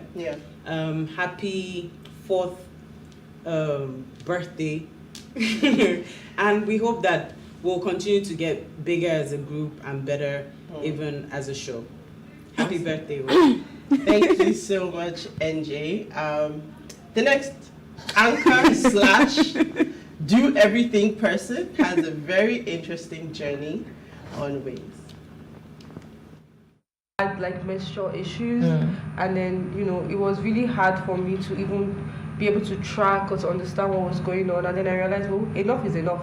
I can't leave this to myself. So I saw the app, and some of them were asking for money, some of them were saving. So it kind of discourages you for a bit. But ever since, that's 2 years ago, ever since I've been using the app, I don't even stress. Sometimes I don't even remember my period. But it's always like the moment I check the app, that's when I'm like, oh, it's supposed to be tomorrow. I check. But then it doesn't mean they do not need that information. Right. They do not need to have a limit, because you find out that most people that don't have access to these things, when they start to get to a certain age. So I take some small pride in this particular young lady's journey on Ways, but I'll let someone else share her story. Hi. Hello. Happy birthday, Ways. I've been on Ways for 2 years now, and it feels longer. And I think my favorite thing about Ways is just watching everyone grow. I used to feel like, oh, I'm young, I have energy, but then I'm with these older people that keep like surpassing expectations back to back to back. I'm like, I have to double up. I have to double up. And then, just a couple of months ago, we had the Gen Z takeover, and I realized that even the generation coming, they know what they're doing, they know what they're saying. I was like, I have to double up. So I think my journey so far on Ways has been one of growth, continuously redefining myself. Look at me, I'm in front of the camera, I'm usually behind the camera. Right now I'm in front of and behind the camera all at once. And who would have thought I would have been able to do that? She's got magical powers, folks. It is a fantastic story, from intern to do everything, fix everything, to producer extraordinaire. It's been definitely an amazing 2 years having you on the show. Thank you. It's been amazing being here.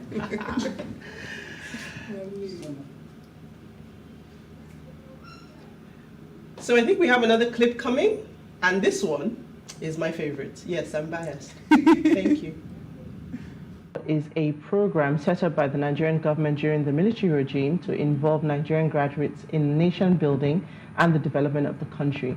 There is no military and it was just an opportunity for some people and to even get out of their house. Was that your first time in Abuja when you served? No. Okay. So you had some experience with the town already? Yes, yes. But you can never... NYSC in Abuja is that it's... I'm still in touch with my boss as well. So all of these things, I think, the question for me in wanting to hear what your experiences were like is the first part of it that says, is NYSC still worth it? One of the things that I took away from that camp was meeting so many people from all over Nigeria. That for me, my camp was very well blended with people from all over Nigeria. So in case you didn't notice, that was my clip. For me, media is my passion. Media is my calling. Let me put it that way.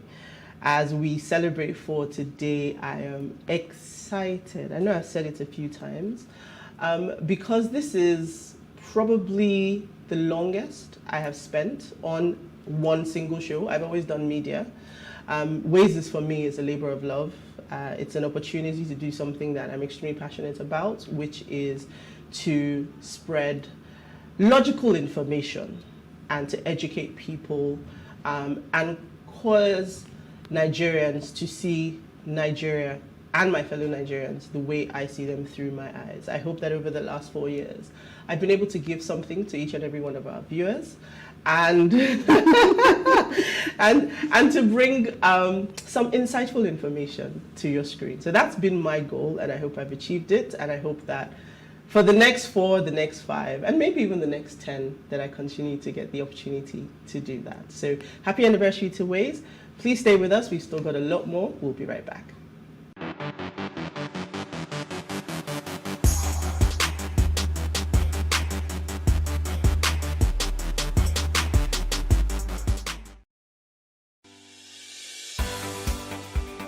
Businesses in Africa can be very challenging.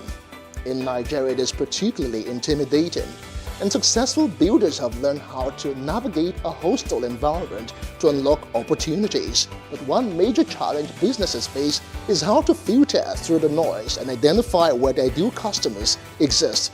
Get insight and practical steps from industry players and captains of industries. Hear success stories to help you make informed decisions as you scale your business in Nigeria. Watch Business Insights at this time on Plus TV Africa.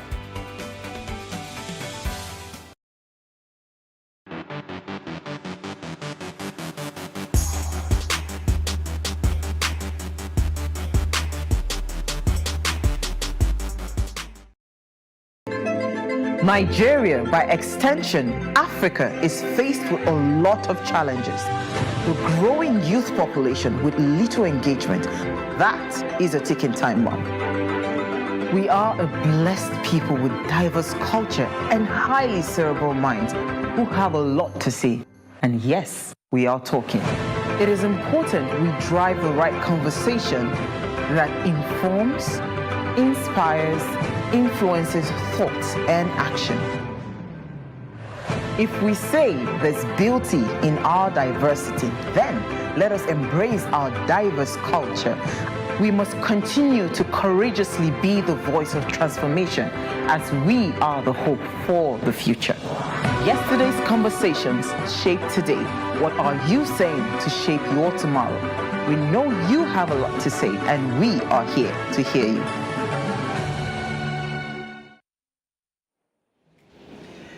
Welcome back. Uwa is here with us. She's not here physically, but she's here virtually to tell us all about this wonderful concept and why we're sitting here today, 4 years later, celebrating. Hi, Uwa, are you there? Hi, Uti. Hello, everyone. Hi, NJ. Hi, Omolola.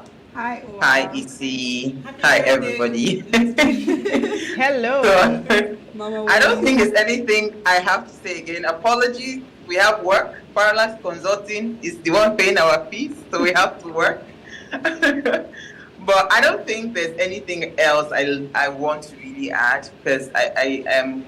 What I would want to say is, I mean, this that we're doing right here gives me so much joy.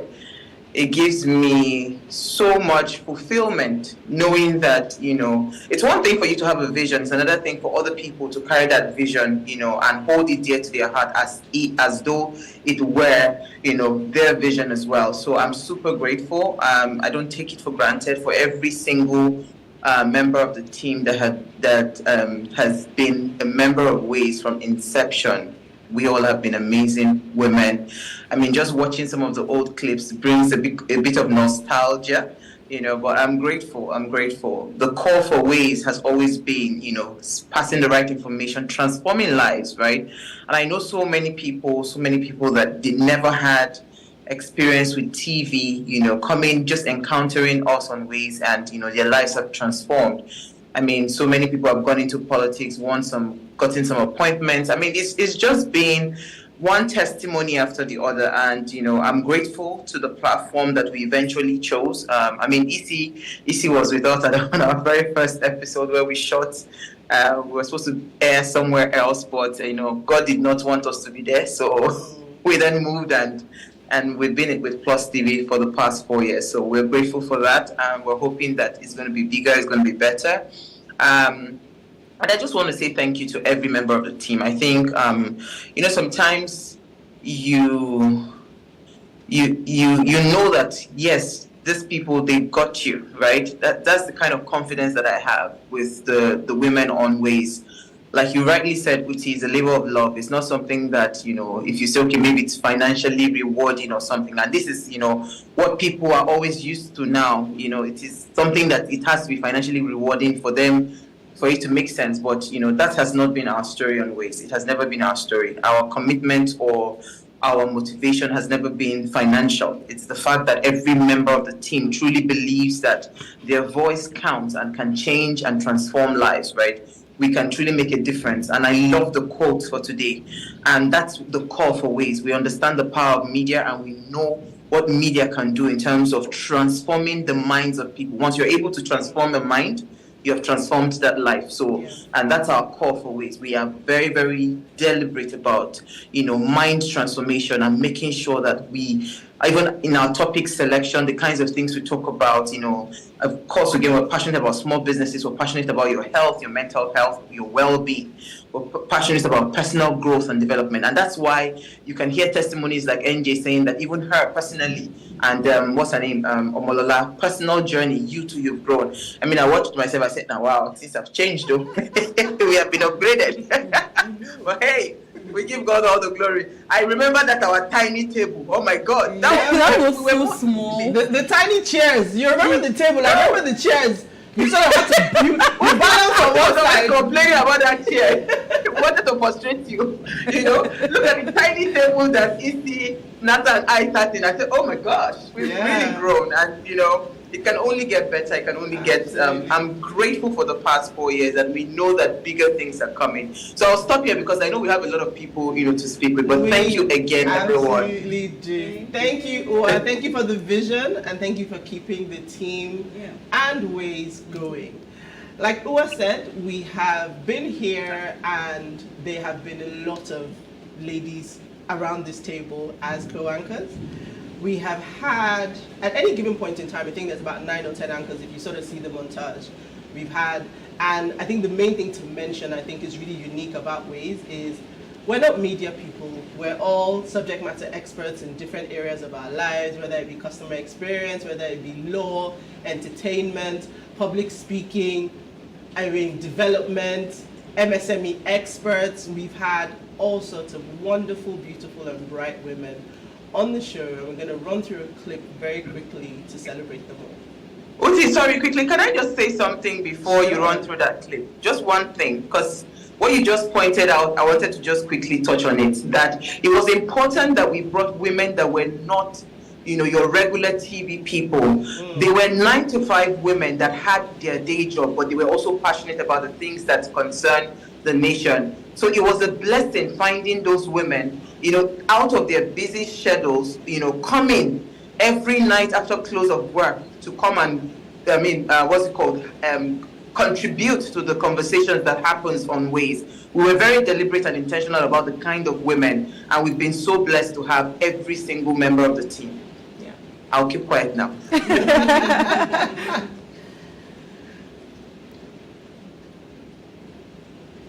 So I think we have a clip coming up. Yeah.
know, right? It's a lot. I mean, as it was playing, I was just thinking, wow, lawyers, politicians, like literally, that is the gamut of smart, leading, beautiful ladies. And we have some of our, I would say, co-anchors, forever sisters, who have been part of this team. Alumni, thank you, who are also joining us here today. So I think we have AK Jojo, Akanima Ojo, our CEO, country manager, SME expert. The list goes on, and I'm still talking about the same woman. Hi, AK. Hi. Well, after expecting that introduction, well done. On the same clip, but thank you. That was so powerful. Hi. I would say. We've loved having you on the show. I mean, I was just watching through some of the clips, but what was the highlight for you, you know, your time on Ways? Well, for me, it would be the friendship. It would be being amongst very powerful women that knew exactly what they wanted out of life. They were very intentional women. And to have this bunch of women in one room and not quarrel on set, it's a blessing. Nobody would believe it. I spent 2 years on Ways, approximately 2 years, and I had never come to quarrel on set, never. I think the most upset we were being, probably we were running late and then the camera wasn't set properly. That was only, and it was little things, but we never had the women quarrel. And I could pick up my phone and call anybody. I called about 2 weeks ago or last week. I was in problem and I needed help. But that ability to be able to have these characters in the room express themselves, be themselves, and still give to the audience authenticity is something that is rare. That is something I enjoy, and that is something that's uncommon. You have these shows everywhere, international, local, and you would hear news on social media about two bursts, you know, people are quarreling, somebody doesn't like what somebody's wearing, or somebody's dissing someone. But it has never happened on Ways. And for me, that was apart from having a platform where we came to express ourselves and contribute to society, especially as it concerns women, children, SMEs, and the underprivileged, the fact that you can form honest friendship that radiated through our speaking, we're not just coming to talk, but we're living it. That for me was the pinnacle of everything that happened on Ways. And thank you for being the kind of person that you are, and for allowing us to be the kind of people that we were and still are. Thank you. Absolutely. And you know, like you said, it's a family, it's a journey. Today we have called and you have answered, so it's great to see you. Thank you for joining us. I think I also spied another person that I will call is Labor of Love. Norma is our beauty expert, public speaker extraordinaire, like Poshko. Thank you. You know, Norma wears many hats. Not to mention she's mommy. She's literally, it's just plenty things. Hi Norma, it's so great to see you. Thank you for joining us. What's your journey been like? Hi UT, hi everyone. Thank you for having me. You look amazing as always. Can you hear me? Yes, we can. Oh, okay. Congratulations, ladies. Congratulations, Uwa. 4 years. I can't even believe that 4 years is gone since we started this experience. And it's been a great journey. I mean, some of us have been working in the sidelines or behind the scenes, but just observing generally the growth with the women, the growth with delivery and presentation. And for me, I always love Upgrade. Anyone that knows me knows that I love Upgrade. Anything that is forward thinking and progressive, trust me, I am there. And I'm so happy for Ways because it started as a dream. It started as something that was just in the mind, you know, and trust her, she's always having so many ideas coming up in her head. Oh, I should do this, I should do that. But when this came out, it was birthed from a place of real hunger for a change, you know, for some kind of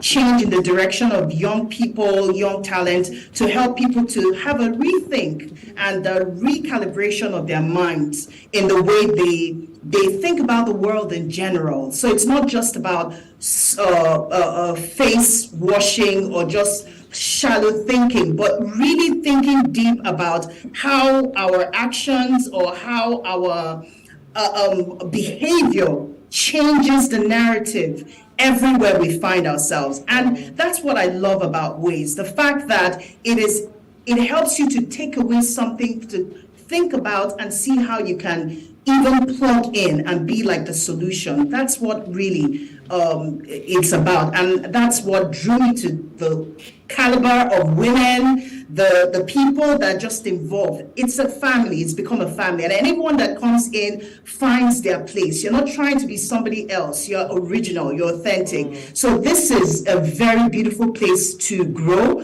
Coincidentally, I'm doing a program in broadcast performance because having had that background and seeing what it can be like, I said, let me even go deeper. And man, it is not easy at all. We're looking the way we are looking today, but trust me, like I always say on the show, we don't look how we're going through. Yeah. Like we go through, but thank God it's 4 years, beautiful experience. Women have grown, they've evolved, even though some of us are not as present as we would want to, but at the same time, we connect with what is going on right there at Ways. And it's been 4 years, beautiful 4 years of baby crawling, growth stages. But we are evolving and we are getting better and better. So congratulations, Uwa. It can only be, even more dynamic and extraordinary from here. Absolutely. Thank you so much for joining us, Noma. I mean, we really want to hear from our viewers as well. So please let's hear what you have to say. Remember, you can join the conversation. Send us an SMS or WhatsApp to 0818-038-4663. Now, it's not just about the anchors. We also have people we like to call friends of the house. You've seen them on the show, episode after episode, time after time. as our guests, our subject matter experts, the people who come here to teach us from their wealth of knowledge. Today we have, I believe, a few of them joining us as well. I know that Jeffrey is on the call with us. Hi, Jeffrey.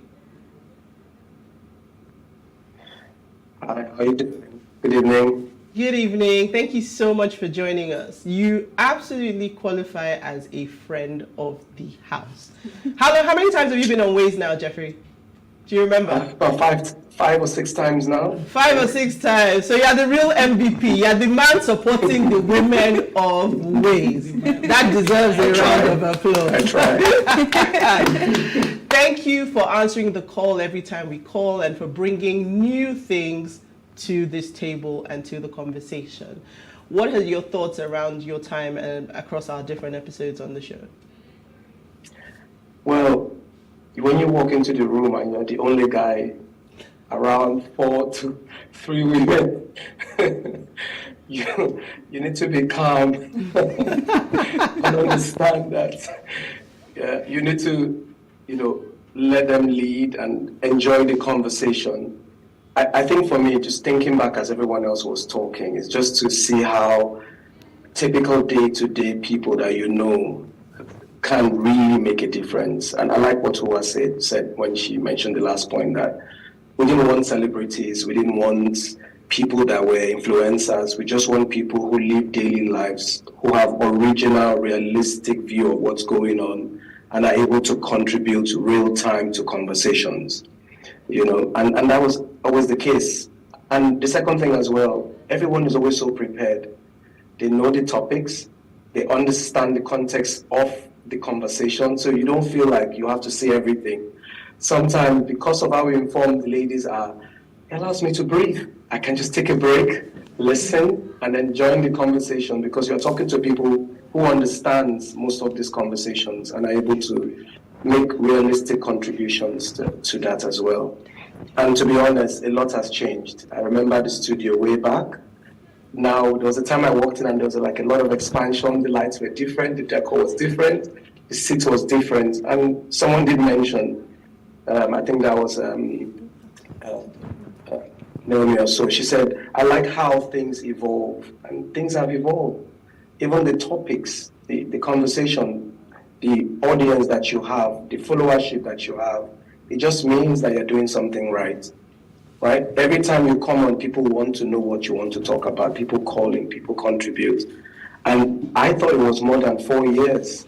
I was thinking this is like 10 years kind of achievement. Because you guys have done so much and so many faces have come through the show as well. It's now hard to even keep up as well. So well done to everyone. And I think because of the authenticity of the program and the realistic view of the people who come on the show, I think you are going to be sitting down here talking about this in a decade. And we're going to be saying, do you remember that time we did this 6 years ago? Mm-hmm. Yeah. And I like the fact that you're bringing on fresh faces, new people who want to experience media and also grow their career using this platform as well in the media space. So well done to all of you ladies. I'm really, really proud to have been a part of the show and to meet everyone as well. Thank you so much, Jeffrey, and we look forward to you being a friend of the house today, tomorrow, and always. So thank you for joining us. The Way Show is not just about the anchors, it's not just about our guests, but it's also about you, our viewers. Everything that we do is really for you. The concept of Ways is for you as you tune in to join us every single day. Now, if you do watch the show, you know that there isn't an episode that goes by without the wonderful messages that we receive from Daniel Illo. His messages are not only, you can tell he's watched the episode, but then he's also always got something wonderful to say about the anchors. And I believe he joins us on the phone now. Good evening, Daniel. Do we have Daniel?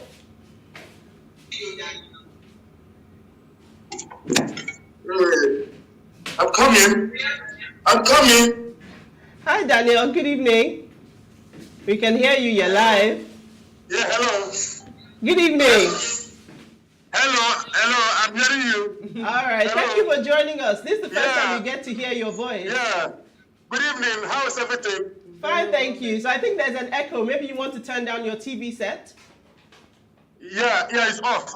It's off. Okay. Yeah. All right. Yeah. So, Sister Uti, good evening. Good evening. Thank you for joining us. We couldn't have celebrated today Yeah, without Sister you. Uti, good evening. Yeah. Good evening. Can you hear us? Yeah, I can hear you now. Can hear you now. Can hear you.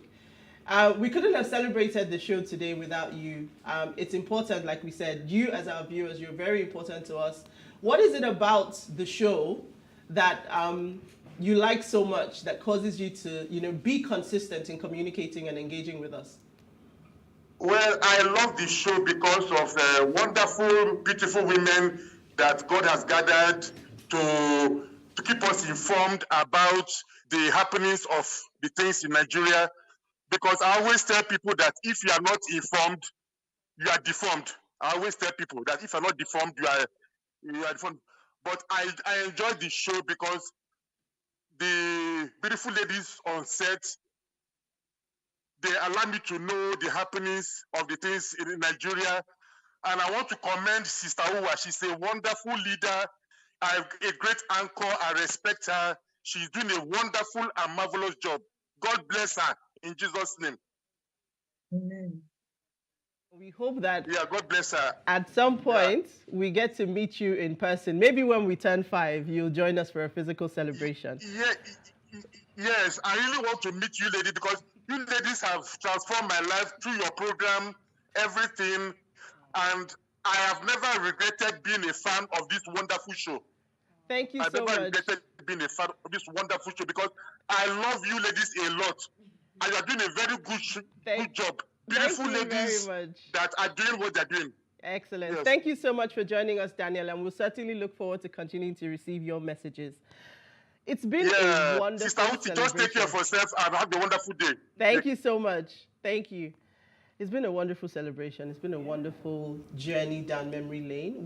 I think we still have a few anchors joining us online.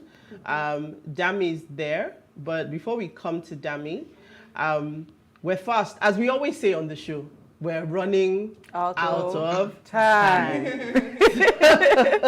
So I think that some things are consistent no matter what. But I think we've told a good story of our journey on the show today. And there is no celebration, in my opinion. I think I said it on the show. Whether it's birthday, and this is a birthday, or anniversary, there's no birthday without cake. If there's no cake, it's not real. No. So I think that we get the opportunity to celebrate ways with a cake that says we are 4. We will eat yours for you, so thank you. So I think Awolola is rightly positioned to cut the cake on behalf of the ladies of Ways. So please stretch out your hands. Thank you. We're going to do a WAYS. Yes. And you're going to cut it. So, W for women. Yay. A for active. Y for young. And S for superb. So, happy birthday to us at Ways, and I think thank you. And I think that as we also raise our glasses to celebrate the show, 4 years, we have Damilola on.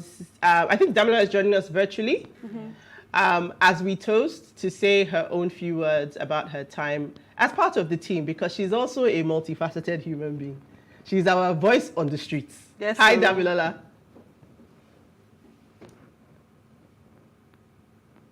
Hi, Damilola, are you there?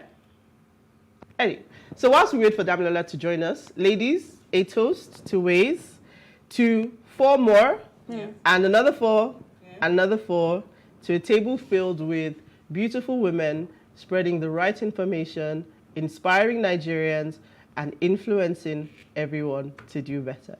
And to our viewers, cheers. Cheers. Happy anniversary to Wings. Okay, Cheers, you guys. So Hi, again, guys. Can you for hear all me? the anchors that have joined us virtually, we will drink and eat and celebrate. So I think Dami is joining us now to give our final Yes. message before we wrap for tonight. Okay, I'm just going to be very quick. Hi everyone, good evening and happy birthday, happy 4th anniversary to Waze. Thank you very much, Owa, for finding me. I use the word finding because I believe I was just found.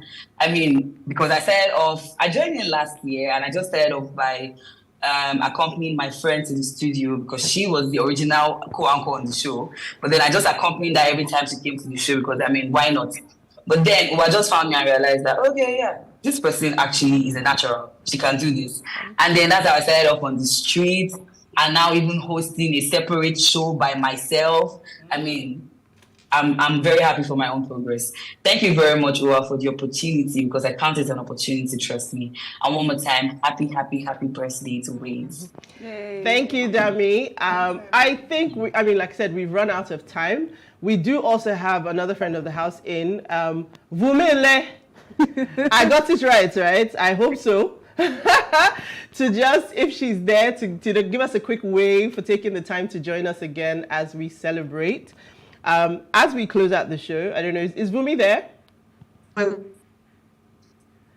right, so maybe we'll get her on. But as we usually say when we're wrapping up the show, I don't know if we have some messages to take or where time is out. Well, I mean, we have one that says, happy anniversary and keep up the good work, beautiful mind. This is Raphael from Zaria. Another person who watches the show and messages us constantly. Thank you so much. As always, before we go, do ensure that you follow us on Instagram at Waze Show Africa. You can interact with us further, drop a comment, and most importantly, follow all our social media interactions and engagements. Remember to like, share, comment, invite your friends and family to watch us and follow us. And as we close out the show today, we promise you that we will be back on Monday. If you missed today's quote, here it is again. Whoever controls the media controls the mind. We hope that we don't only control your mind, but we have your heart. Thank you and see you next week.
Nigeria is a beautiful country filled with cultural resources and a preserved tradition. It is famously known as the Giant of Africa, whose cultural heritage is woven from the natural beauty in her land, threads of history, and the hospitality of her people. From rainforests in the south to savanna woodlands in the center and a semi-desert region in the north, Nigeria is adorned with long stretches of exotic beaches, lush mountains, magnificent waterfalls, and a unique wildlife, boasting of enchanting tourist attractions ready to be enjoyed. Here are some tourist destinations you should add to your bucket list. Coconut Beach. Coconut Beach is located in the coastal town of Badagry, west of Lagos State, Nigeria. No place tells the story of tourism fused with history like Badagry, which is situated about 20 miles close to the border of the Benin Republic. Coconut Beach has breathtaking and beautiful ocean views, a perfect place for relaxation, with the beach being set away from the noise of suburbia. It is surrounded by thousands of coconut trees, where it got its name from, beautiful holiday resorts, vacation huts, fresh air, and an open sky, portraying an ideal rural destination for lovers of fun and holiday makers. The Obudu Mountain Resorts. Above the sea level on the Oshia ridge of the famous Sankwala Mountain sits majestically the Obudu Mountain Resort. It is located in the highlands and deep tropical forests of Cross River State, with a temperate climate and just 45 miles from the border of Cameroon. The ranch boasts of numerous pleasant mountain area and countryside views, with tourist attractions like the water park, cable car, ranch cattle and horses, waterfall, and the ancient Anapi village. The Obudu Mountain Resort is a mix of adventure, beautiful scenery, and idyllic tranquility. The Yankari Game Reserve. In Bauchi State is the Yankari Game Reserve and former National Park, one of West Africa's eco-destinations. It is home to several natural warm water springs and the biggest wildlife retreat. The reserve is filled with a number of activities that would help you connect with nature. Marvel at the largest herd of elephants in the country, embark on a guided safari tour, and explore the tropical forest. You'll also find beautifully constructed huts alongside some uncaged animals such as monkeys and baboons living in their natural habitat. The Yankari Game Reserve is an area of great natural beauty that provides recreational pleasure. The Ogbunike Caves. Located in a valley blanketed by tropical rainforest in Anambra State, are a collection of caves knitted with historical and spiritual significance. The Ogbunike Caves are associated with living traditions said to be preserved by the people for many centuries. Descending into the valley where the caves are located is a walkway made up of about 317 steps, and visitors must remove their shoes before entering the caves based on tradition. The caves are beautifully surrounded by streams of water flowing out from one of the tunnels into River Nkisa. Seen as a trove for tourists, the Ogbunike Caves make an ideal destination. The Owu Waterfalls. Described as a wonder in the wilderness is the Owu Waterfalls, located in Kwara State. Cascading from a height of about 120 meters to a pool of ice-cold water, the Owu Waterfalls is one of the highest and most fascinating waterfalls to watch in West Africa. It is a beautiful scenery which can only be appreciated when explored. Experience a fine mix of awesome attractions at the Owu Waterfalls, making it a memorable haven for your next vacation. The Osun-Osogbo Grove. Situated on the outskirts of Osogbo, the capital of Osun State is the Osun-Osogbo Sacred Grove, a large cultural landscape of undistributed forest dedicated to Osun, the Yoruba goddess of fertility, love, water, and beauty. The grove, which spans about 75 hectares of land, is a tourist destination that has sacred shrines, sanctuaries, sculptures, and artworks.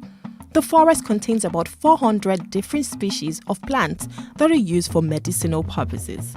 Classified as one of the UNESCO World Heritage Sites, this sacred forest attracts a large number of tourists, and it is definitely worth visiting.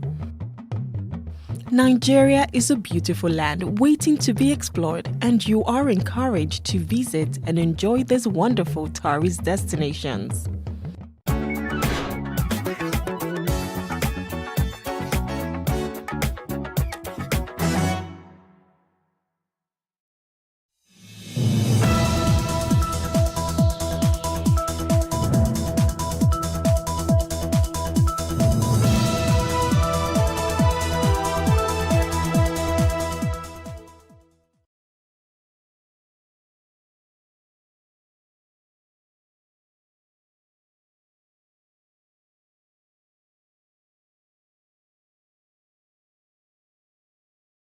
Hello and welcome. My name is Fumi Onuajefe and this is One on One.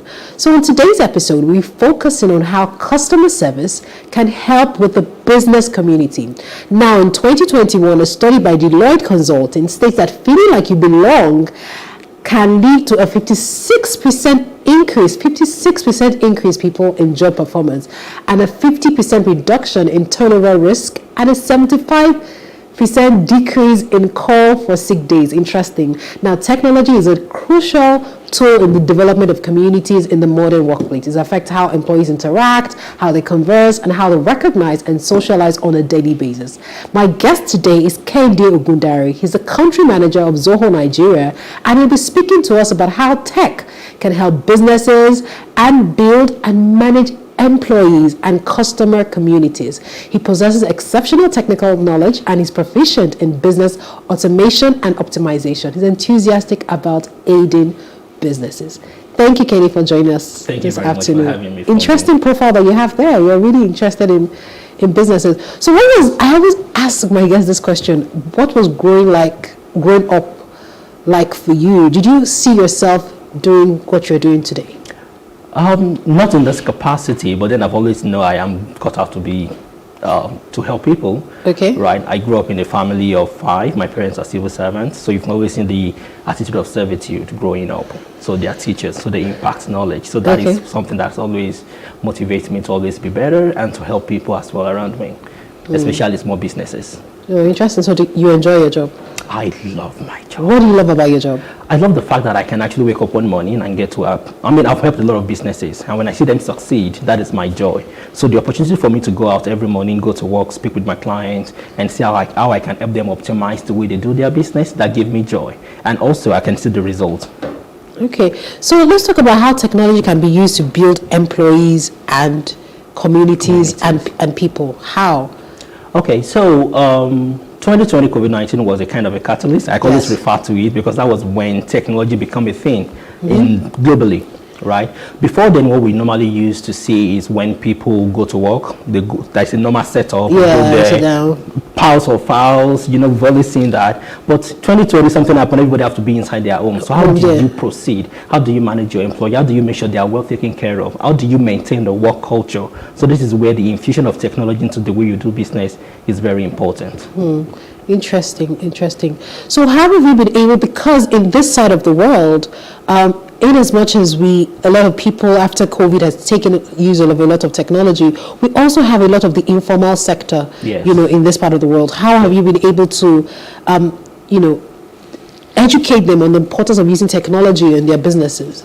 Okay, so for example, last year we always reach out to SMEs, and we also have plans for MSMEs on our platform to help people. And when you go out, I mean, every day, I also maintain that any business that want to make progress or want to scale in 2023, they must find a way to use technology because it has come to stay, and that is our new reality right now. Okay, let's take a short break.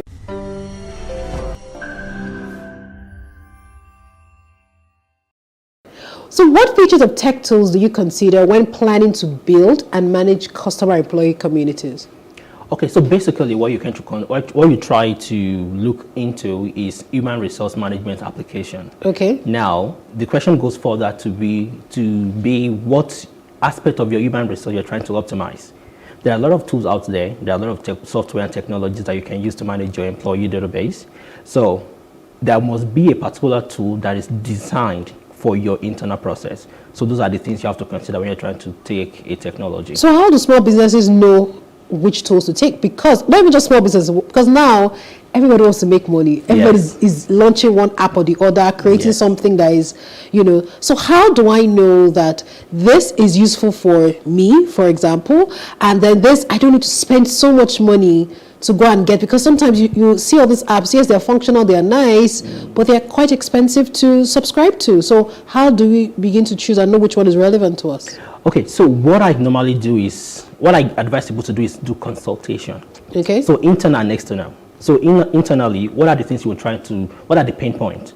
Forget about the elaborate tech and everything. What are the major, are you trying to optimize your attendance management or leave employee benefits? When you identify the pain point, you now go to the market to source for 2 or 3 vendors that actually provide this features. Okay. Then you now reach out to them. You ask them a series of questions, the pricing, support, training, even the price as well too. So you'll be like, okay, then you now decide which one you want to go for. So it's a series of process before you can actually say this is the perfect solution for my business. Okay, so oftentimes when we talk about technology for businesses, we only look, I feel like most time people focus so much on employee and customers. Yes. But let's make it a 360. How will technology help the owners of the business, so the employer, the employees, and then the bottom line, the customers? How will technology solve like the issues in between and improve the relationship? Great. So I am of the opinion that when you have a good employee culture, the employee will make your customers happy. True. So it is the responsibility of the employer to make sure that the employees are comfortable, they enjoy what they're doing. In turn, you increase revenue. So when the employer is trying to source for technology, you need to consult the users. Who are your employees? Okay, do you think we should go with this one? What are your problems? What are your challenges? So they give you suggestions. Because if you come as the boss and say, okay, you have to use this particular software, if the employee are not happy using it, they will not use it. Eventually just be paying money and there is no result for it. So it's always good to go around your employee. When they understand what you're trying to do, they will even give you suggestions on how you can actually use that technology to optimize your business process. Okay, so now let's talk about the challenges that, because we have to be honest, there is challenge with technology. Yes. Even I sometimes, when I see so many updated, apps and things coming up, I feel like a dinosaur already. Yes. So how do businesses manage the challenges that come with the use of like different technologies and adapting to it to optimize their businesses? Okay, so for small businesses, I mean, of course, there's a huge lot of challenges that you have to scale through, right? Number one is selecting the right one. Number two is the adoption of the technology. Number three is even financing the technology. Wow. So before you can actually say, okay, this particular software is going to fit my problem, you should be able to understand what your problem is, right? So which is where you still have to do your internal consultation. What is the problem we have in-house? When you identify them, then we now comes to implementation. A lot of software are too ambiguous, right? When MSMEs, when they try to use those technologies or software, they find it difficult to even adapt. They get tired. Like, okay, how am I going to even start? I don't know where. So when you're looking out, you have to look for the user friendliness, affordability, and scalability, right? So is it affordable? Can my staff use it easily? Then can I scale? Maybe today I have 200 employees. Maybe in 5 years I'll have 2,000. I don't want to start migrating my data from one software to another software. Is it scalable? So can you scale your business with this type of technology? So those are the few things you have to look out for to mitigate the challenges of using technology. Interesting. We'll take a short break, and when we come back, we'll still be talking with Kehinde Ogudare, who's the country manager for Zoho in Nigeria, and we'll be talking about technology and how we can improve your business. Please stay with us.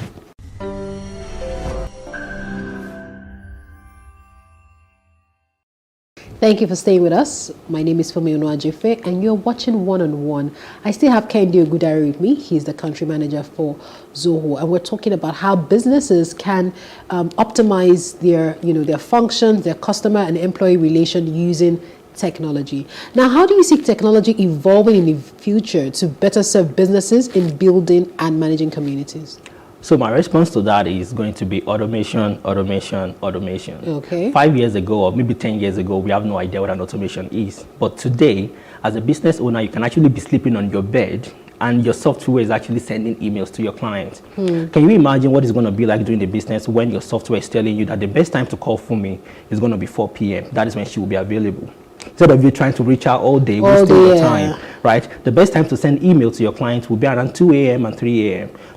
It will reduce a lot of humongous mundane activities you're doing. So automation is the new thing. It's already happening. Now, we also have virtual reality and AI that can predict and tell you what you have to do. Can you imagine what it's going to be like for you to enter a shop virtually while you're on your desk working at work? And you're already entering the shop, you're checking shoes, checking bags and stuff. So that is the new reality. And I think that is what people should expect moving forward from technology. Because the way we do business, the way we buy and sell, the way we even interact internally within the staff members and between the orgas and the employees is going to change. It has actually changed already. You can actually message your boss, email them, do a video conferencing, all those things. Is there like a data of like how many businesses in Nigeria already have automated their businesses? I'm not sure I have that data. I'm not sure I have that information. But I think to a larger extent, a lot of people are trying now, because I work in that sector. And we get requests from people day by day, from moms and pop shop to huge enterprise businesses, trying to see if is any way they can optimize the way they do their business. So yes. Okay. It's important that we talk again. I go back to the informal sector, because you see, especially during when we had the cash crunch and the scarcity, and a lot of businesses, some people just found very easy. So for someone like me, I didn't feel it. I did feel it, literally. There were times that I needed cash, and there were times that I actually went to the bank to queue. But most times, what I just did was, instead of going to the market, I just took, ordered food to someone that could would take my transfer, and she will sort out that end and everything.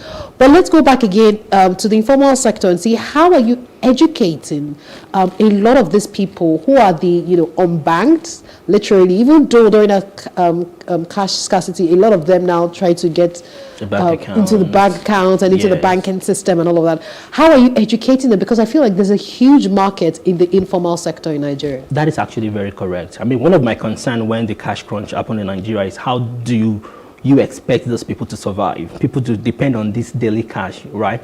So I believe there's a lot of agencies that government have put in place. There are a lot of NGOs that are actually helping the SMEs. So those NGOs, we work with them. I mean, we partner with them to do some sort of orientation, sensitization on how you can optimize your business. Even my company last year introduced a particular program to help the SMEs and MSMEs in Nigeria, So those are the way we can do it. And when we get MSME requests in my place, we take it very seriously. Oh, fantastic. Because they are the one that will grow to become a unicorn, right? And they are the larger percentage of the people, are the employers in this country, actually.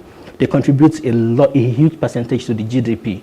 Can you imagine, in this Lagos itself, a lot of people are running businesses and they don't even understand what's the potential of the business they are running, right? And that is where data comes in. When you have data as a MSME or a business owner, then you can make sense of the data, you can make informed decision, Then also when it comes to, let's go into finance now, accounting. So if you don't have a bookkeeping, you won't be able to access some funds that the government have made available for you, So which is why technology is needed. When they see a track record of how you've been running your business in the last 6 months, you can download a bank statement, do your audit, and then present it to the bank. They can see prospects on how you've run your business. So this is where technology is always important. Managing your finances, managing your customers, managing your employee, and also scaling your business at the same time. Do you train? So it's fantastic you have this, but do you train for the semi-illiterate? So there are some people that are doing volumes, like in food business, and they're selling in mile 12, for example. Yes. How are you able, because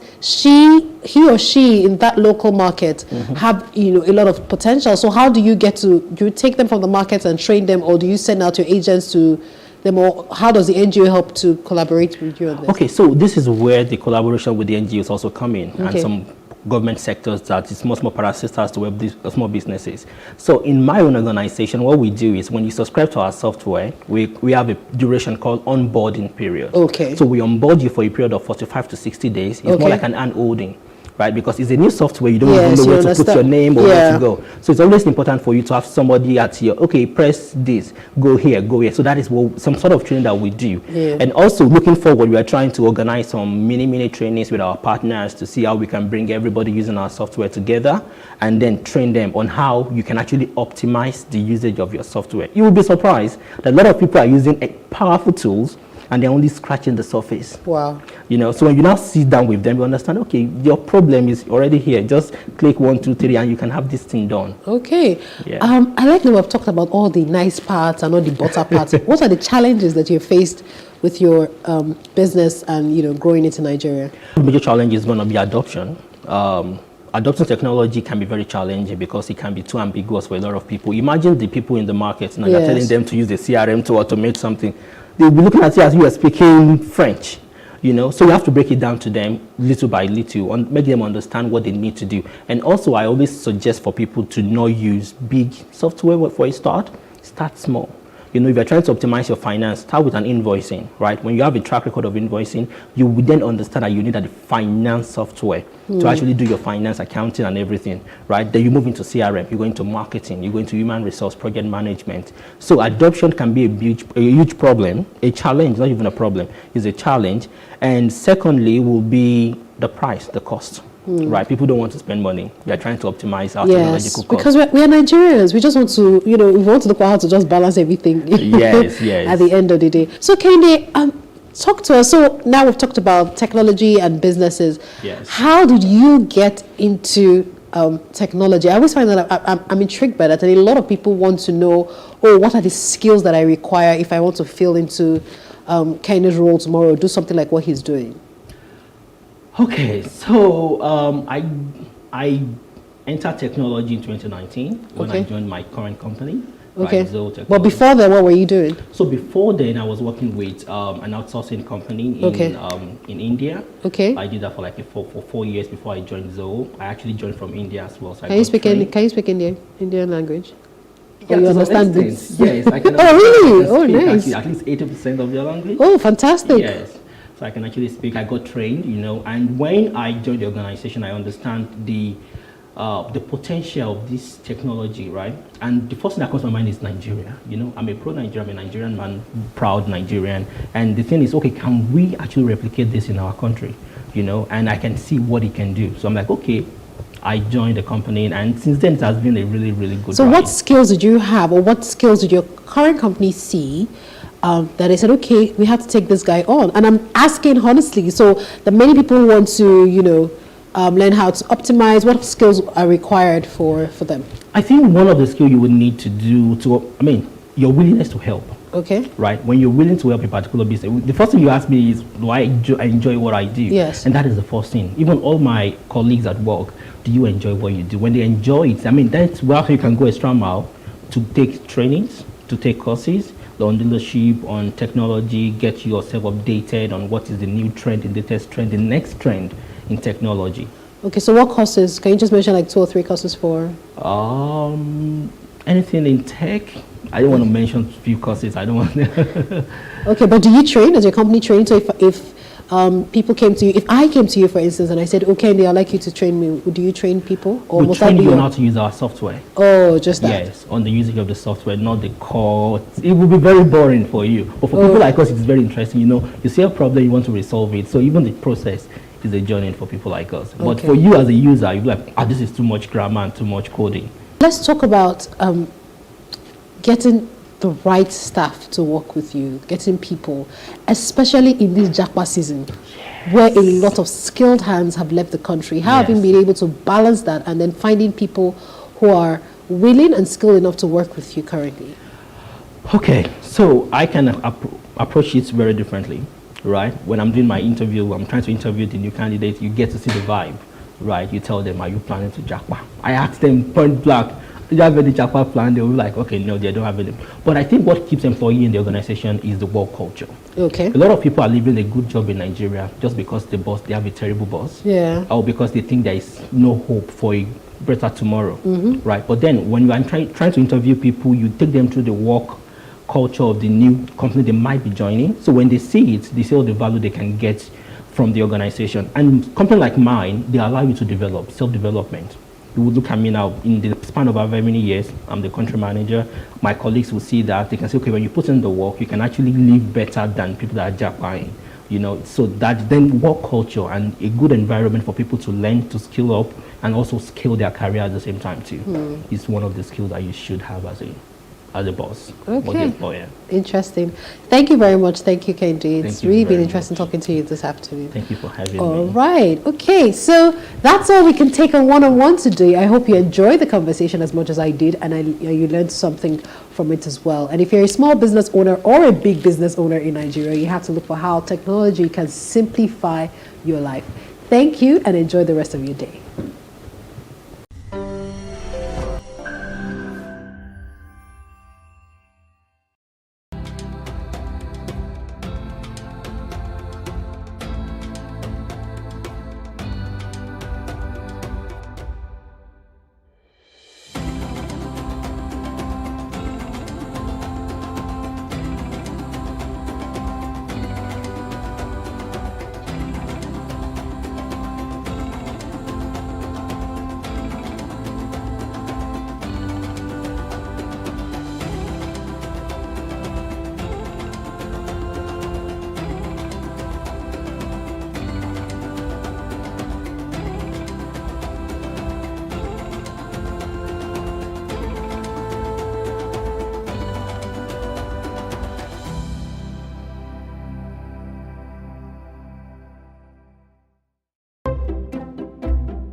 Tita woke up with a start. She was experiencing intense cramping in her stomach, a sign that her menstrual period was here. The severe pain made her wish sometimes she was a man. When she was still married, her period felt like a curse, showing up every month without fail, meaning that she failed at conceiving yet again that month. The singular act that would truly make her a woman kept evading her, and her potential children came out as blood clots. Thankfully, she is in a better headspace now. She carefully got out of bed, grabbed a change of underwear and a sanitary pad, and went to have a bath. She felt some relief after the bath. She reached for some ibuprofen in the drawer by her bed. As she swallowed the pills, she prayed silently, a practice that she had rediscovered recently. Dear God, you know my desire to have children. I know you're the one who placed the desire inside of me. You have formed my body in my mother's womb. Take control of my body. As she drifted back to sleep, she thought of only the future, a future she so badly wanted Ifunanya to be a part of. Bright and early the next morning, she was off to the market. She needed to get some foodstuffs for the week for both her and Ifunanya. Thank God it was the weekend. Even though she was in pain, she still had a lot of things to do that will help take her mind off it. Halfway through the market runs, the cramping became unbearable, that she had to find a place to sit. She always carried water and painkillers with her, so she quickly took some and waited for the pain to subside. An hour later, she was back home and in bed. To help with the pain, she held her trusted hot water bottle against her stomach as tightly as she was wrapped in her blanket. It hadn't always been like this. When Tito had first gotten her periods at 13 and throughout her teenage years, she hardly had any problems. By the time she reached her 20s, her periods had stopped being regular, and when she managed to get them, they came with excruciating pain. Her insides usually felt like someone was wringing a wet piece of cloth. However, in her youthful naivety, she had not worried about it because she thought it was just a phase. She soon found out the hard way that it wasn't a phase. The first miscarriage after she got married marked the start of her journey in the fight against infertility. She soon realized how much culture and tradition were stacked against her. Hi, my name is Shay Amaro. I'm a brand business consultant and author and founder of PCOS Conquerors. Yeah, so with PCOS, I think every experience is different for women. For me, I kind of fell on the scale where what triggered my interest in my hormonal health was really I was having prolonged periods, which then I didn't know it was also a side effect of PCOS. I wasn't even aware I had PCOS. But the more I look back at when I started having these issues, I realized the first time I had issues in my period was like when I was 18. And at 18, what happened was I didn't see my period 1 month. I went to see a doctor. She was a female doctor. She's an Indian woman with my mom.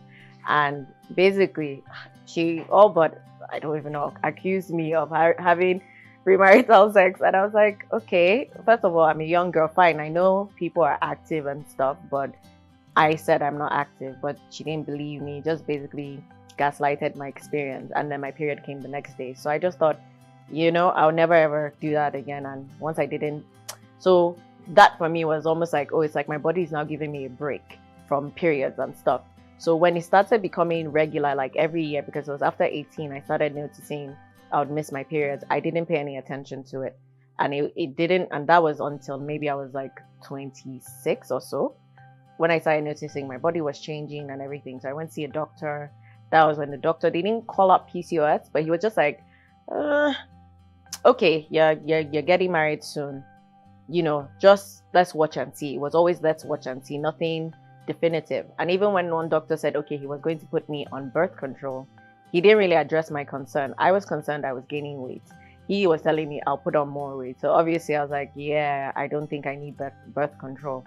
And when I finally got diagnosed, and this was like 2017, I remember the experience just being a bit horrid because the doctor, who happened to also be a childhood doctor for me, it was more like an experiment where he was, you know, just checking my stomach and then calling his nurse, or I don't even know, maybe resident doctor, to like, oh wow, like this is a classic case of PCOS. And I'm like, I'm then like going crazy because I'm like, okay, I've read the things online, it looks scary, and there was nothing done to elevate, what I knew or what to do next. So the same thing was, let's watch and see. So it was always let's watch and see, no active solution. To be honest, it was until I started taking some interest in my own body that I started finding out things I could do to help myself get better. People judge books by its cover. Yes, I think that was one of my biggest lessons, because I just spoke about it, because I knew when I picked the cover, I knew what I was trying to depict. And because I'm the kind of, when I read, I'm quite cerebral. I like when people hide things in covers and stuff. So when I'm reading a book, I like going back. So I wanted to give my readers that experience, but I realized not everyone would see, and especially if people don't know. Some people are like, oh, they see a book, they read the back and they want to get to know it. But most people would literally judge, okay, is this something I want to read? And especially if people don't know your name, your book cover does a lot more for you. I'll say, maybe building your team early on, yes, write the book, but then having a full team. It's not just the publishers. You need a publicist, you need a marketing strategy, really, really counting the costs, because it's expensive, y'all.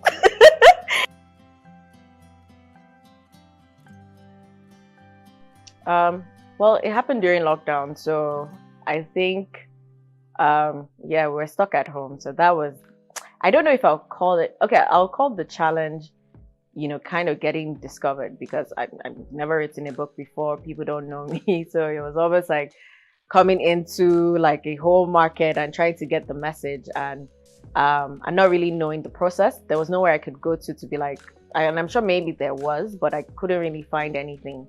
And then I did try reaching out to certain authors that, had the experience, because you think, oh, let me reach out to this woman.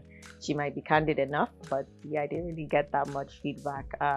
Although my publishers, they did help me a great deal. I had this story. I had this story since 2018. And it wasn't until 2020 that I was able to just sit down and write it. So I think if I had a lot of guidance at the start, I would have done a lot of things different. One of the things I had to do was change my book cover. So having that kind of guidance, at least it would have known, oh, this might not work, the people might misinterpret it, that kind of thing. But I just said, you know what, I'm just going to go for it and then learn from my mistakes and just see out as I go. And that's how it's been for me. I've been figuring things as I go. I feel like I have an authentic story, and hopefully it sells itself and gains the traction.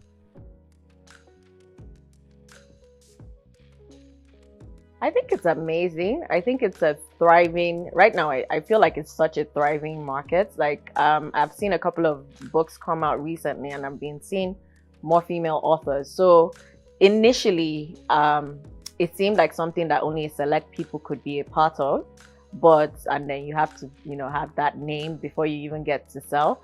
But I'm seeing more people kind of break the glass ceilings with their books, once they understand the market. So it's something I want to get into even more. I just wrote a book and I'm like, okay, cool. I wasn't thinking I was going to really delve into it. But the more I started connecting with more authors, the more people seeing their books, Dami Adetu, she has a beautiful book called Home. The more I'm like, okay, this is actually something I really want to be a part of. I started a conversation, I think during lockdown, about Publish Her, just like an initiative, just encouraging more women authors from this space. So I think it'd be good to see more people. We're already seeing it. So it's just, let's create more forums for people to dialogue and even learn more, because it's something that can take us to the world, especially if we have a great story that can be produced internationally.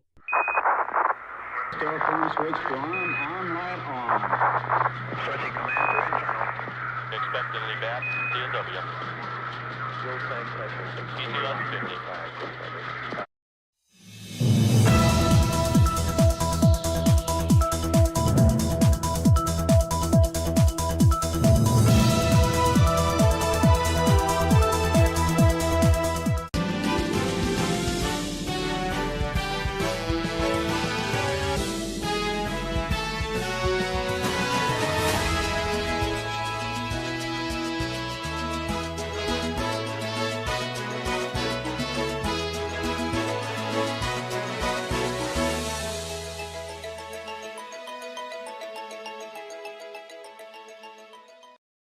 A very good afternoon. I am Emmanuel Lubobukun. This is News Update.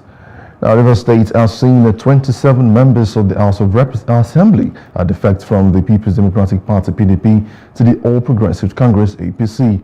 Martin Amwemule, who is loyal to ex-Governor Nyesom Wike, and Edison Eye, who is in the camp of Governor Siminalayi Fubara, has also been embroiled in a speakership tussle. Now, the crisis began due to a rift between Fubara and his predecessor Wike. Defection of 27 lawmakers from the PDP to the APC could further complicate the state's political landscape. The National Secretary of New Nigeria's People Party, Olaposi Ogini, has described the purported coalition involving the party and 6 other political parties tagged coalition of concerned political parties as fake and untrue. Now, Ogini insisted that the party has not authorized any coalition with any political party, urging the public to disregard the involvement of NNPP in a purported coalition with the People's Democratic Party and the other 6 parties. I said this in a letter addressed to the Board of Trustees chairman of the PDP and also made available to newsmen on Sunday evening. The party's secretary cautioned the PDP to stop dealing with people who did not represent the interest of the NNPP. Now, a nightclub in Oba, Anambra State was attacked by unknown gunmen, resulting in tragic fatalities. Now, the gunmen targeted the club with the intention of abducting the owner. However, security personnel resisted, leading to a confrontation and gunfire. Some security personnel who tried to thwart the abduction was brutally killed. Now, the Anambra State Police Command has not officially confirmed the incident, but an investigation is underway. Now, the incident follows a previous attack on a respected spiritualist and also nightclub owner.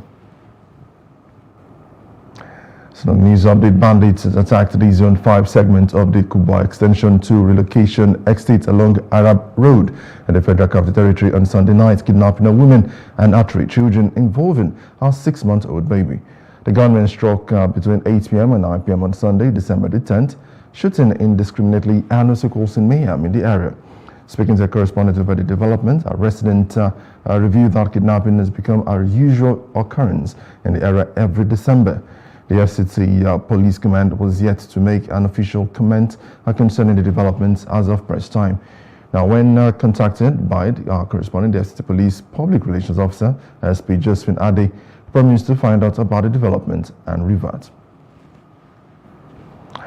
Moving on, 7 students of the Federal University of Lafayette in Nasarawa State who were abducted 4 days ago have been released. The students were released on Sunday evening through a collaborative effort of the military and other security forces. Now, the president of the Student Representative Council, Ibrahim Ogabo, verified the development. The group of students, consisting of 3 females and 4 males, was at the school's clinic as of the time of filing this report. Now, the abduction occurred on Wednesday night when the students were taken from their off-campus accommodation in Gandu village, leading to immediate protests by their fellow students. Now, President Bola Tinubu has encouraged members of the Economic Community of West African States, ECOWAS, to remain committed to ensuring that democracy remains the only form of governance in the sub-region. Speaking in his capacity as chairman during the opening ceremony of the 64th ordinary session of the ECOWAS Authority of the Heads of State and Government, which is taking place in the State House, Abuja, President Tinubu asked the leaders to fight for democracy and stand against unconstitutional change of government among member states. West African leaders are meeting for talks with the region in a deepening crisis after 4 countries fell under military rule and with a risk growing from Sahel jihadist conflict. Security in the region is the focal point, and we must achieve this regardless of other commitments. I would like to reiterate the imperative of the regions to continue to re-engage under the military rule and basis of realistic and short transition plan that can deliver democracy and good governance. No alternative. I wish to underscore the fact that we stand against unconstitutional change of government in our sub-region, and we will continue to do so. I therefore urge all of us to stand strong and highly committed in the face of any challenge in Sierra Leone and Guinea-Bissau. The message must go down clearly that we will support a democratically elected government, not unconstitutional exercise without threat of hindrance. Democracy must win if we fight for it. And we will definitely fight for democracy. West African leaders met in Abuja Sunday, December 10th for talks on their region, which faces a deepening political crisis, growing threats from jihadists wreaking havoc in the Sahel, and criticism of its leadership in some member countries. The political crisis in Nigeria was high in the agenda as the commission was set up to engage with nations ruling CNSP to decide on progress towards a short transition and other conditions for lifting sanctions. The announcement comes after Niger's de facto ruler, General Abdurrahmani Tiani, met with Togo's President Faure, from whom he had requested mediation. According to a Togolese source, General Tiani is ready to negotiate on the issue during transition and also the fate of deposed leader Mohamed Bazoum, who is detained. The authority decides to set up a committee of heads of state made up of the president and head of state of the Republic of Togo, the president and the head of state of the Republic of Sierra Leone, the president and head of state of the Republic of Benin, to engage with CNSP and other stakeholders with a view to agreeing on a short transition roadmap, establishing transition organs, as well as facilitating the setting up of a transition monitoring and evaluation mechanism towards the speedy restoration of constitutional order. The authority will progressively ease the sanctions imposed on Niger.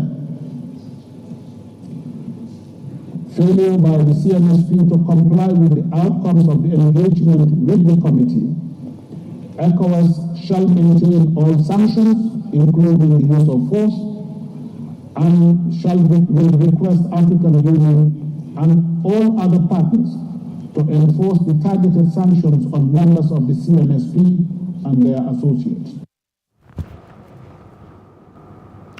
Now the need to pay attention and address societal roles has once again been brought to the fore. Now this came up during the public presentation of a book, The Wings of Our Pregnant Virgin. Now the author, Chris Avilmo, said the didactic book, which is all-encompassing, mirrors several issues affecting society, including rape as well as ritual killings, romance and politics. The book reviewer Ineka Onaga, who was visibly excited about the book, delves into the part that resonates with her, as it also dealt with issues of young people who are fixated on marriage without enough knowledge about it. I'll rate it 18 plus. When I write, I like to go into details. So even though that it's more of a moral book trying to detail, but I'm also trying to explain the wrath in the society. And I don't want to explain that wrath without going into details. Maybe hiding some, though I don't want to hide. There are some very graphic pictures, even ritual killings and sexual, so I wouldn't want children to see that. The intrigues about a virgin getting pregnant, until you read through that, you get to know that someone could be raped and wouldn't know. One of the chapters talked about how single girls and boys are very enthusiastic to get married. It doesn't matter to who, and it doesn't matter what the outcome of the marriage will be. In our world today, it is the end that justifies the means. Other guests who attended the public presentation praised the author's intellectual acumen, now while explaining how relatable it is to the modern issues that Nigerians go through. The book is a very contemporary book that mirrors the ease of our society, our current society. And I would recommend that people read the book to see exactly what is going on in the society. A lot of people don't read anymore because of issues. There were vision, sight, no time, they are tired. But I found out that reading relaxes me. I can only speak for myself. Even if it's just one page, you get some bullet key points, some bright moments, some aha moments from reading. So instead of just watching TV or movies end to end, it's always good to make sense, to read. Because when you read, you actually improve the mind. And the older you get, reading. Now move on to other parts of Africa. Sudan's warring generals have agreed to hold a face-to-face meeting as part of effort to establish a ceasefire and initiate political talks to end the country's devastating war. Now, meanwhile, the government has ordered the expulsion of 15 diplomats from the United Arab Emirates over Abu Dhabi's alleged support of rebel forces. Now, Sudan slipped into chaos after soaring tensions between Military Chief General Abdel Fattah Burhan and General Mohammed Hamdan Dagalo, commander of the paramilitary Rapid Support Forces, exploded into open fighting in mid-April in the capital, Khartoum, and elsewhere across the country. And now outside Africa, Hamas would wonder that no hostages would leave Gaza alive unless its demands from prisoner releases are met, while the World Health Organization said the territory's health system was collapsing after more than 2 months of war. Hamas triggered the conflict with the deadliest ever attack on Israel on 7th October, in which it killed some 1,200 people, according to Israeli figures, and dragged around 240 hostages back to Gaza. Now, Israel has responded with a relentless military offensive that has reduced much of Gaza to rubble and killed at least 17,997 people, mostly women and children, according to the Hamas-run health ministry. As aid groups warn the territories under the brink of being overwhelmed by disease and starvation, the head of United Nations decried our divided and paralyzed Security Council for failing to agree on a ceasefire. And on some business, the National Bureau of Statistics reported that the aggregate value-added tax VAT in Nigeria has reached 948.07 billion naira in the third quarter of 2023, a 21.34% growth from the second quarter this year. Local payments were 522.08 billion naira, while foreign VAT payments and import VAT contributed 204.58, and also, which means agriculture, forestry, and fishing saw the highest growth rate at 91.87, of which real estate and construction had the lowest growth rate. VAT collections increased by 51.60% year-on-year. The Transition Company of Nigeria, TCN, says it currently has capacity to transmit 8,100 megawatts of which is about 13,000 megawatts of electricity generated. Now, disclosing these during a news conference in Port Harcourt, TCN's General Manager for Port Harcourt Region, Dr. Thomas, said that they are supposed to be able to transmit about 15,000 megawatts, but are unable to meet this capacity due to weak and aging infrastructure. Now, in not going to demand incessant attacks on TCN's facilities, are called on the media to create awareness of the consequences of destroying those facilities. The stress that daily attacks on TCN facilities in Abia, Akwa Ibom, Bayelsa, Cross River, Imo, and River State were impacting negatively on efforts to supply uninterrupted electricity. And move on to entertainment. Blueface claims Offset slept with Chrisean Rock, something she seems to be denying, and which is most certainly calling BS on this amid his latest issues with Cardi B.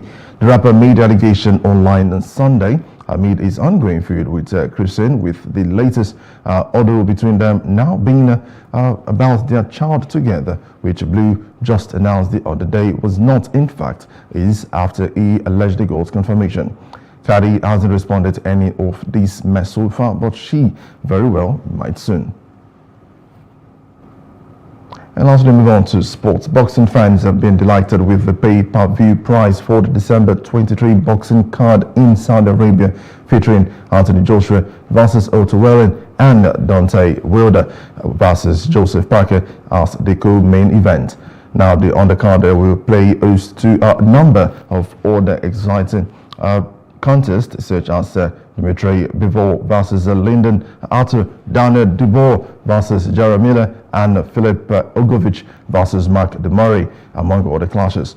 Now, this was announced on the X account of Turkey Alashki, who is the chairman of the Saudi Arabian General Entertainment Authority, which is the organization that put the event together. And that's the news update. For more stories, please follow us on Facebook, X, and Instagram, and do subscribe to our YouTube channel at Plosive Africa and Plosive Africa Lifestyle. You can also view us from Limix on limix.tv and Glow TV apps anywhere in the world. I am Emmanuel Olubobokun. Many thanks for watching.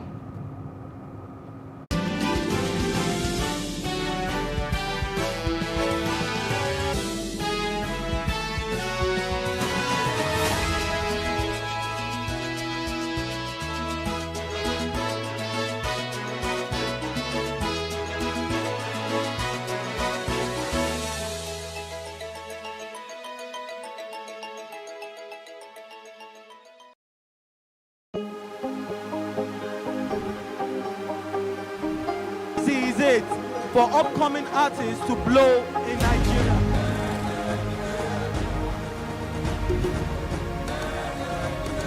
Welcome to Plus Trending.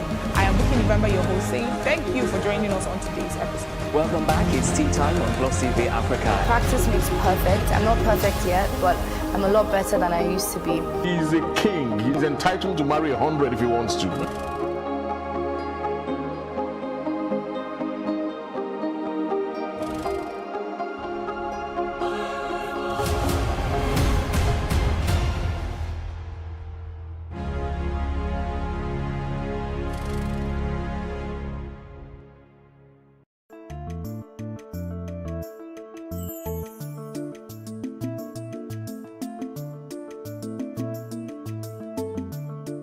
Peptic ulcer disease is the disease of, not exactly disease, a condition, a clinical condition where there is an ulceration, meaning a wound in the stomach. Peptic, coined from the name peptic acid. Peptic acid is found in the gastric. So sometimes you hear gastric ulcer, you hear peptic ulcer. They're not physically different. They are just relating to the stomach. The only other different type of ulcer is duodenal ulcer, which is just the next organ after the stomach. All right. The stomach, which is the sac that contains food, also contains gastric acid or peptic acid that helps to break down protein. The word peptic there is directly related to protein. Okay. So it helps to break down protein. But over time, there could be hypersecretion of this acid that could now cause a breakdown in the walls of the stomach. Now, the stomach walls originally contains mucous membranes or mucosa that prevents this acid from eating up the stomach lining. For some reasons, again, this mucous membrane could also be reduced or absent and further allowing this acid to eat up the stomach. And when this happens, you come down with what you call the peptic ulcer disease.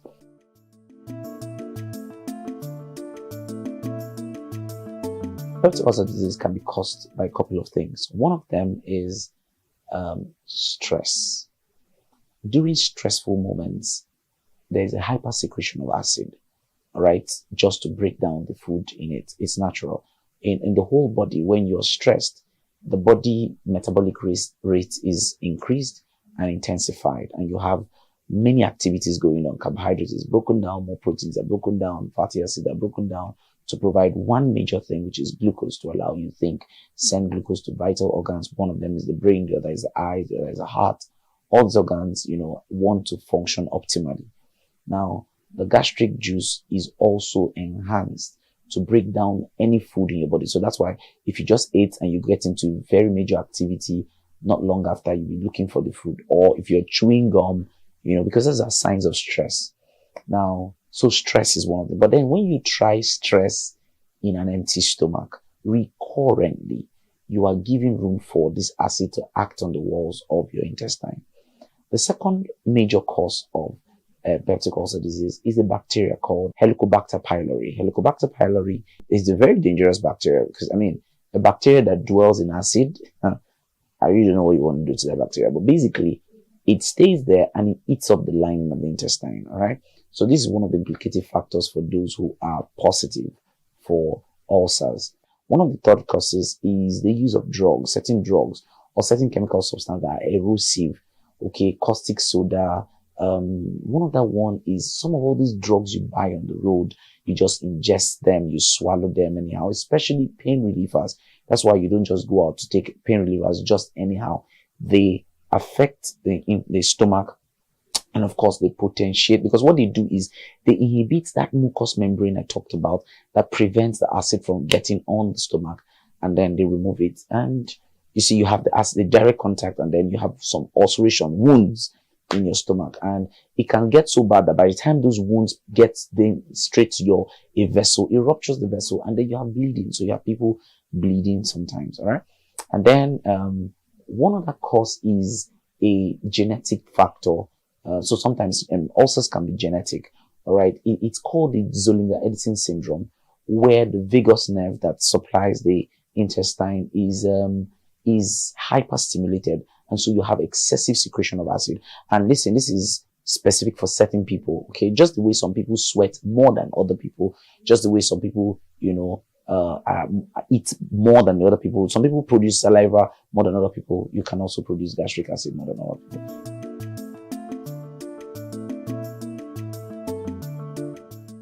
Well, the word is try to eat recurrently. Don't fast every time. If you're fasting, let it clear that you're fasting, okay? And you want to fast guidedly, okay? Maybe with a doctor. You like to see your doctor first and be sure that you're good to go, okay? If not, you don't do it recurrently, okay? What other things can you do to prevent it? Yeah, irrational use of drugs. Don't just take drugs because you see them. Don't drink chemicals easily. The use of alcohol potentiates it. Regular intake of alcohol exposes you to possibilities of coming down with peptic ulcer disease. Now, one other thing is ingestion of diet. What kind of food should you do? High levels of acid containing diet should be minimized. All right. Sometimes you see people taking all kinds of concussions, herbal concussions. You are exposing yourself to great dangers. Okay. When you do all kinds of acid containing meals or diet, lime, you're trying to mix lime and ginger, and you're trying to lose weight, but you are potentiating something else. So it's important that you are careful what you are mixing, prevent it. You don't have to take excessive protein diet. Some people like to take roasted meat, for example, what we call suya locally. You do a lot of suya and you do a lot of alcohol. That can potentiate peptic ulcer disease for people. So prevent it by reducing this type of foods. Try not to take a lot of carbonated drinks. Alcohol dropped drastically. Water is very important. And before you do some of these things, please eat right. All right, eat your balanced diet. Don't skip meals.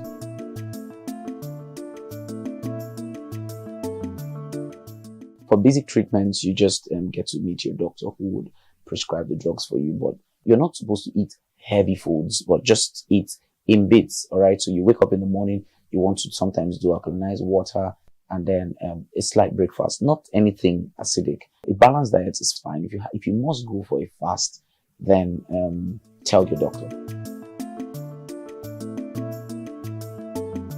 Major symptoms, remarkable symptoms of peptic ulcer disease is that you have painful sensation here on your upper stomach.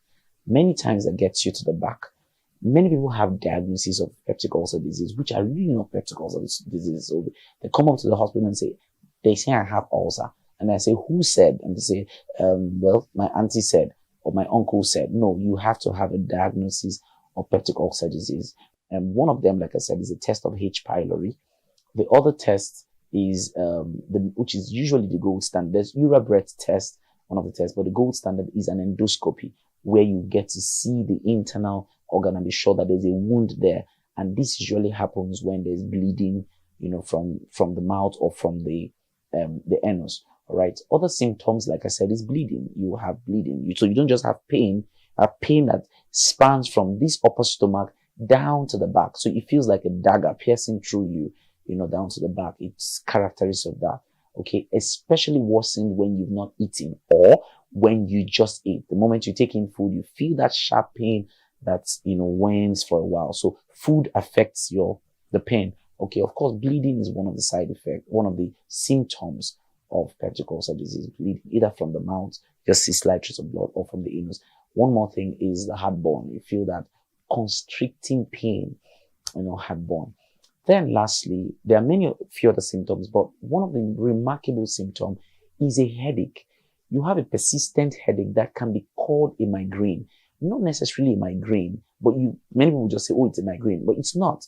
You notice that headache coincides with when you have the stomach pain, or it precedes the stomach pain. Now, that is a kind of symptom of a peptic ulcer disease. Usually, it's said that some of the brain cells, have some mimicking cells that look like the ulcer cells. So whenever the ulcer is firing, or whenever the gastric acid is firing, you have the same firing occurring in the brain, and you have that headache. Whenever you have it, you need to treat properly for peptic ulcer disease.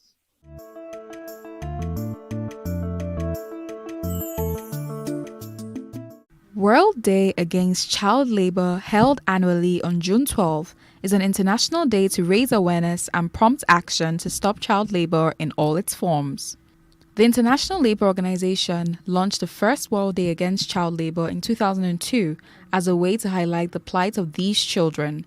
The day is intended to serve as a catalyst for the growing worldwide movement against child labor and provide an opportunity to gain support from governments, civil society, schools, youth and women's groups, as well as the media in the campaign against child labor.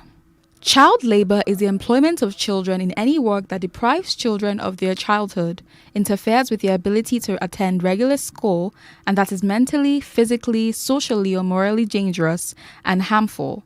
Therefore, the day seeks to alert the public to the fact that many children are forced to work every day when they should be in school to learn and to build a better future for themselves and their families. The World Day Against Child Labor aims to promote the rights of all children to be protected from child exploitation and other violations of their fundamental human rights, as well as combat all types of child labor. Child labor is rampant in many developing countries. Even in industrialized nations, many children are forced to work. According to figures available on the United Nations website, approximately 152 million children have been pushed into child labor. Out of the 152 million, around 72 million are involved in hazardous work. The data also reveals that around 48% victims of child labor are aged between 5 to 11 years old, 28% are aged between 12 to 14 years old, and the remaining 24% fall in the 15 to 17 years bracket. This year's World Day Against Child Labor focuses on action taken for the 2021 International Year for the Elimination of Child Labor, and will also focus on efforts to drive progress during the International Year, with a week of action raising the voices of International Labour Organization constituents and the many partners engaged in the struggle against child labor in all regions of the world.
Black entrepreneurs face significant challenges when starting and growing businesses. Many have a hard time accessing the resources they need due to what they say is discrimination and sometimes bias.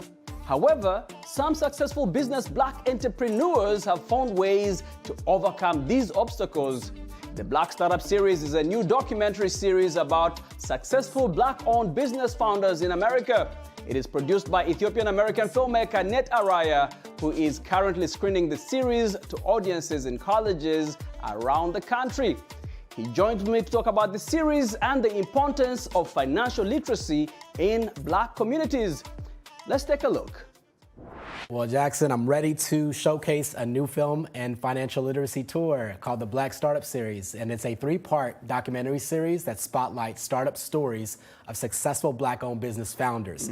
And the goal with this project is to be able to really shed some clarity around entrepreneurship and financial education within our global Black community. Especially among the Black community. Absolutely. How did your work as an entrepreneur inform this project you're working on right now? Yes, so as a filmmaker and entrepreneur, I've been blessed to have the opportunity to travel the world. So I've been to places like Ethiopia, Senegal, all over the Middle East, and I've seen that there is a surplus of talent within our global Black community, but also a scarce of access to opportunity. So as we all know, access is the cornerstone of power, and I've noticed that talent is universal, but the access to opportunity is not. So now with this documentary, we're providing access to diverse number of stories of representation that we all can see ourselves in. I mean, I've had you on the show a couple of times, starting way back in 2019. And then 2020, we caught up again, but this time we were in lockdown at the beginning of the pandemic. Right. You had a new venture going on. How was it starting a business during the pandemic? It was interesting because essentially I was supposed to be a passive investor for a brick and mortar coffee business, but we changed a brick and mortar to a click and order business model where we turned Ground Zero into a supplying company. Your company was called Ground Zero. Ground Zero Yes. Coffee, East Yeah. African coffee company focused on community impact through social impact. And that's what we did. We just started delivering coffee, quality coffee at people's convenience to their doorsteps. And it transitioned into being a big supply company where we supply Walmart now. We're in the Walmart marketplace to different hotels, coffee shops. And now it's able to fund and fuel a lot of my community-based initiatives. In 2019, when we first connected, you had a documentary you were working on. Why don't you remind our listeners what that was about? Yeah, we go way back, Jackson. When I first started in 2019 with that new documentary, it was focused on mental health within our global Black community and ways that we can be able to destigmatize mental health and be a little more comfortable talking about the silent issues that often go on inside all of us. So I went through a lot of opportunities where I was touring, sharing the film, increasing conversation awareness around mental health, and it led me now to a new project where we're now focused on entrepreneurship within our global Black community. Right, and we'll get to that. But then you started your coffee business. We went through the pandemic. It's almost 2 years and a half now. How are things looking for you?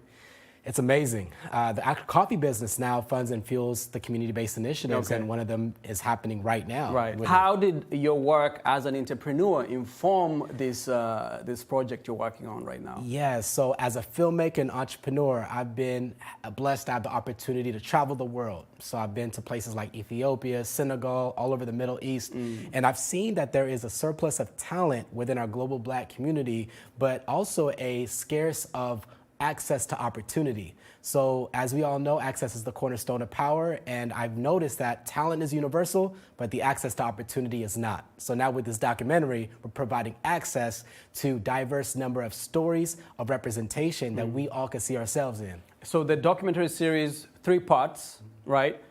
It tells the stories of Black entrepreneurs, is that correct? Yes. What are some of the things that you want people to learn from? What is the message, the overarching message in this series? Yeah, I want to help aspiring entrepreneurs become successful business owners. That's one aspect. And then I also want to be able to shed light and awareness about some amazing Black-owned businesses and connect them with investors. Something interesting that I came across during my studies is that $83 trillion is invested in venture capital and private equity, but only less than 1.3% is invested in women and people of color.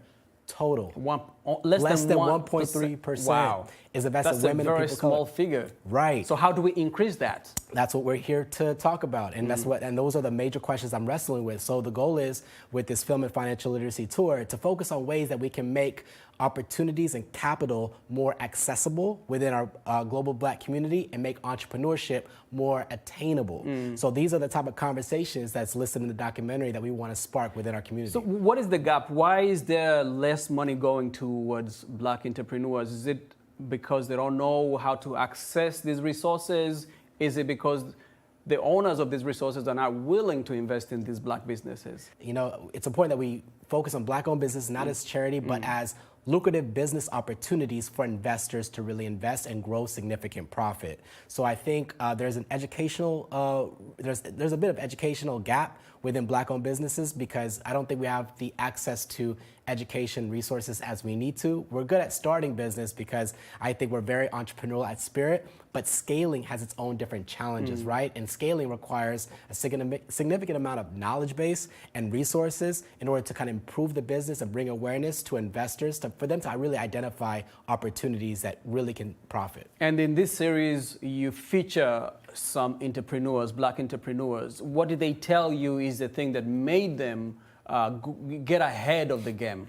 Black persistence, at its core. I met so many people within this documentary, and they were telling me their story of how persistent they were and consistent they were in being able to attain great business success. So these individuals were people that were very curious, that were relentlessly resourceful, and they really were able to really overcome so many challenges to get to where they are. And they have been on Vogue, they've been in New York Times, these people are wearing the Met Gala, doing some incredible things. So I'm really inspired and excited for the world to see it. Did you see yourself in some of their stories? I did. Even my story with Ground Zero Coffee, and being able to really relate to their story of being persistent, especially when you hear no's all the time.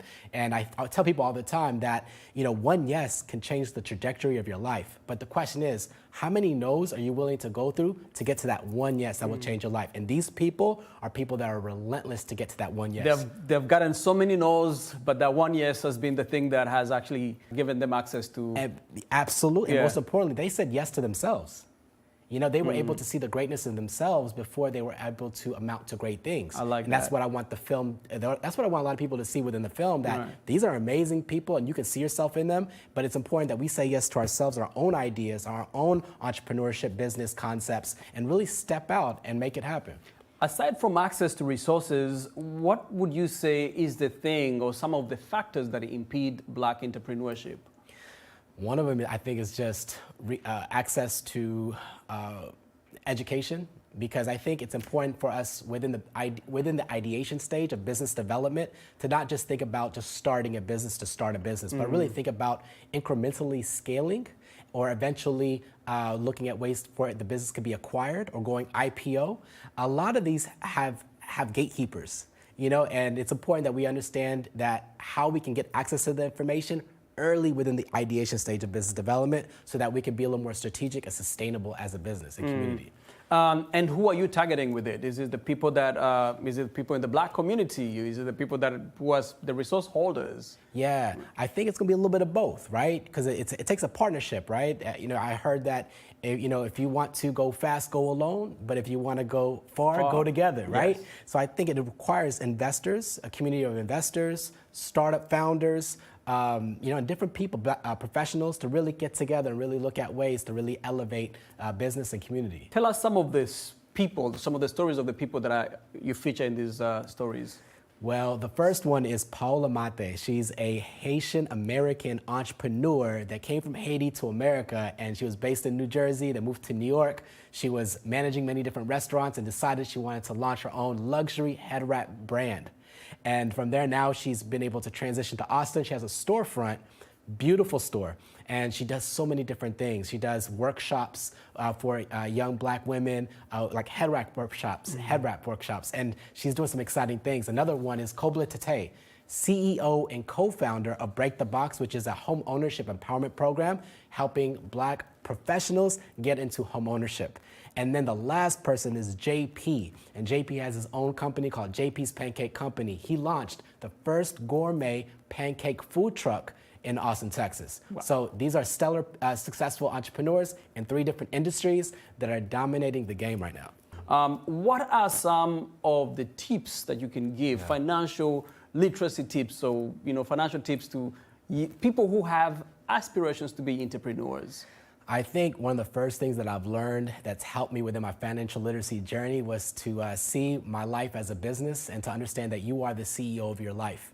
And the way you manage your life is the way you'll manage your business. So if you understand how to really manage and budget, and I think budget has its own negative connotation within our community because we think it's full of restrictions and self-deprivation, but it's not about self-deprivation. It's about self-awareness. So because at the end of the day, you put your money where your values are. Right? And where your values are is where you're going to go in life. So I think having a budget and looking at where you get your income, where you get your expenses, where you spend your money on really is very telling of kind of like the relationship that you have with finances. So I think creating a budget, having a good mindset about a budget, it doesn't have to be restrictive. It can actually be empowering. Second thing I would say, financial discipline. What good is financial literacy if you don't have financial discipline, right? So financial discipline is important, right? We need to really be disciplined, and if you need You help, can't just keep spending and spending. You can't keep spending, Right. And with that, garner some accountability, Get with people that are around the same level, or a bit ahead of you, so that you can be able to get a network. And we all know that, your network is your net worth. So I think accountability, financial discipline, and creating a budget, understanding that you need to manage your life first before you start managing business, I think that's a huge tip. What is the first step to being an entrepreneur? Is it having an idea? Is it acquiring the resources to start the business? Is it a self-belief? Where does one gain that confidence to say, let me do this, I want to do this? Yeah, I've heard long ago, and I was actually reading this in a book, to start a business, it takes more courage than knowledge. To scale a business takes more knowledge than courage. So I think for entrepreneurs, it starts with our creativity. It starts with our entrepreneurial spirit. It starts with us being able to see a need, a void, and being willing to step in within that gap to really super serve our audience. So I think that's the huge step. Having that courage and understanding that you're going to fail, but your altitude of success is actually dependent on your relationship with failure. So if you have a healthy relationship with failure and you can understand that it's not about being perfect, it's just about being willing. Failing is okay. Failing is okay.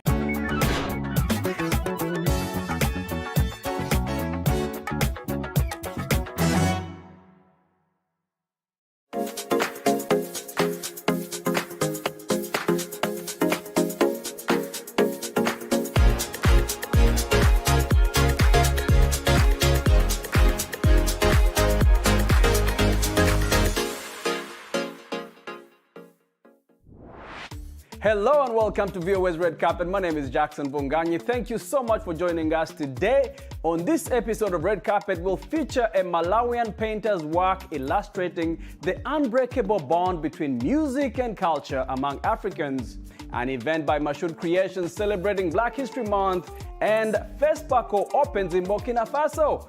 Let's begin the show. And let's start the show with some highlights of the latest entertainment news from around the world. The Academy of Motion Picture Arts and Sciences has established a crisis team in response to last year's Academy Awards incident in which actor Will Smith went on stage and slapped comedian Chris Rock. This year, the Oscars ceremony is being held on March the 12th, according to Academy CEO Bill Kramer. Queens New York native Evie Rockwell's debut feature, 1001, took the grand prize for the U.S. dramatic competition at this year's Sundance Film Festival. The film stars Teyana Taylor making her debut as a leading actor. Rockwell's cast Taylor after watching hundreds of tapes for the role of Inez, a young woman who kidnaps her son Terry from the foster system and becomes fiercely dedicated to providing him with a sense of home and identity. That is according to reports. And former film producer Harvey Weinstein was given 16 additional years in prison after a jury convicted him of the rape and sexual assault of an Italian actor and model. Weinstein was earlier sentenced to 23 years in 2020 for a similar conviction in New York. A U.S. judge has handed disgraced R&B singer R. Kelly a 20-year prison term for child pornography and other charges, but he will serve most of it concurrently with the previous sentence. Kelly is already serving a 30-year sentence he received after a Brooklyn jury in a separate federal trial convicted him on racketeering and trafficking charges. R. Kelly's lawyer is appealing both of the singer's federal convictions. The 28th Pan-African Film and Television Festival of Ouagadougou was held recently in the Burkinabe capital. The fight against terrorism was at the center of the speeches presented. We get more from VOA's Yakuba Ouedraogo and Thierry Kware.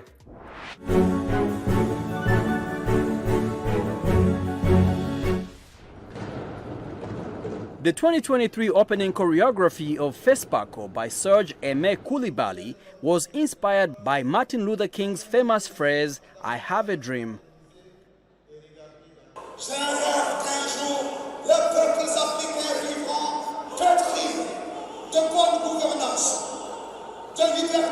A dream for a better tomorrow for Burkina Faso and for Africa was represented in a creation built around patriotism and the fight against terrorism. Well, I heard about the terrorist attack on my way when I was kind of entering the plane. But for some reasons, I'm not bothered at all because, you see, these things happen everywhere in the world, and I believe I'm going to go back home safe. Competing film productions in different categories address the ongoing security crisis. The Malian Prime Minister Choguel Kokala Maiga was present at the opening of FESPACO alongside his Burkinabe counterpart, and he returned to the idea of a federation between Mali and Burkina Faso.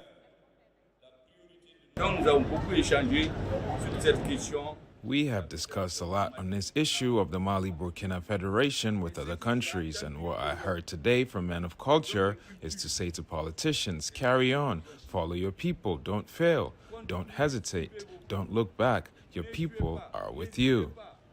The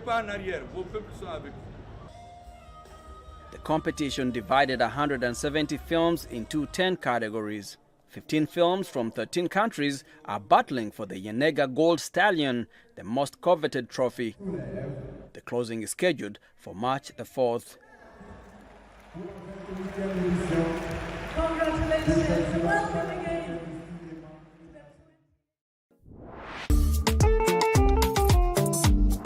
Malawian visual artist Tapiwa Mlinga is one of the 5 African artists whose work is being highlighted on the cover of notebooks printed by Africa No Filter, a Kenya-based art organization. Mlinga was among the over 100 artists from across Africa who participated in the competition to provide artwork and provided an interpretation for the theme celebrating Africa's creative power. Red Carpet caught up with her in Lilongwe to talk about her work.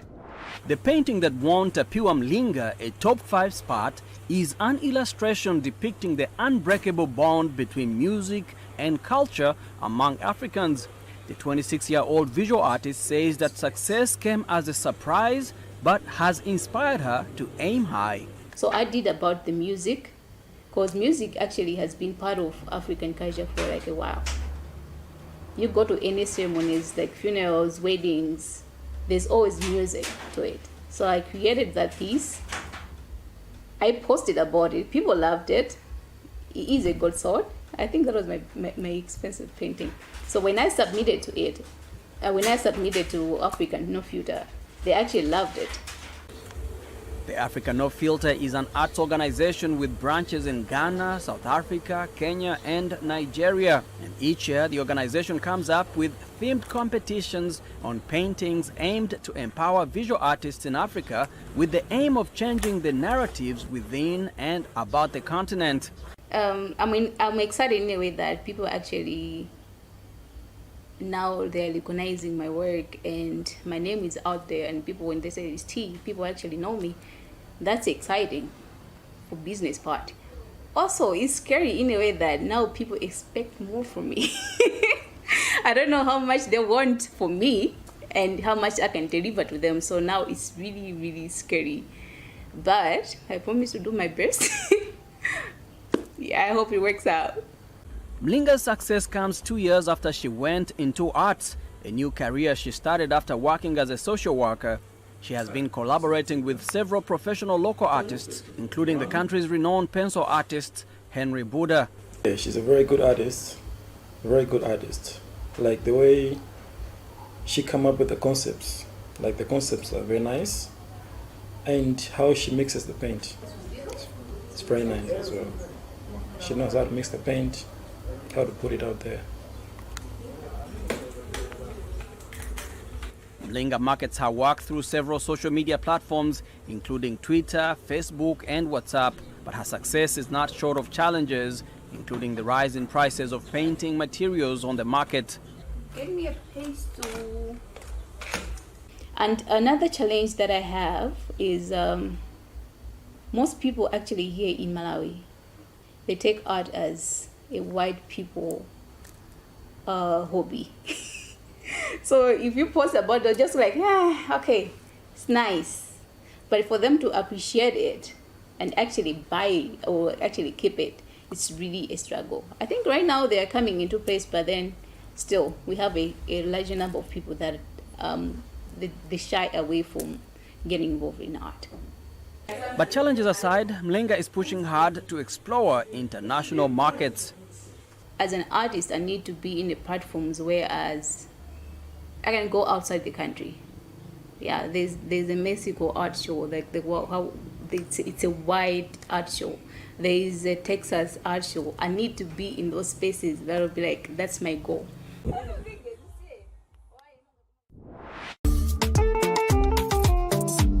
And now to New York City. For decades, Mashoud Creations has been a cultural force in the New York fashion scene, displaying unique designs that blend African heritage with contemporary styles. In celebration of Black History Month, Mashoud opened its doors to highlighting emerging Black creatives, designers, and entrepreneurs. VOA's Kali Abdu has more.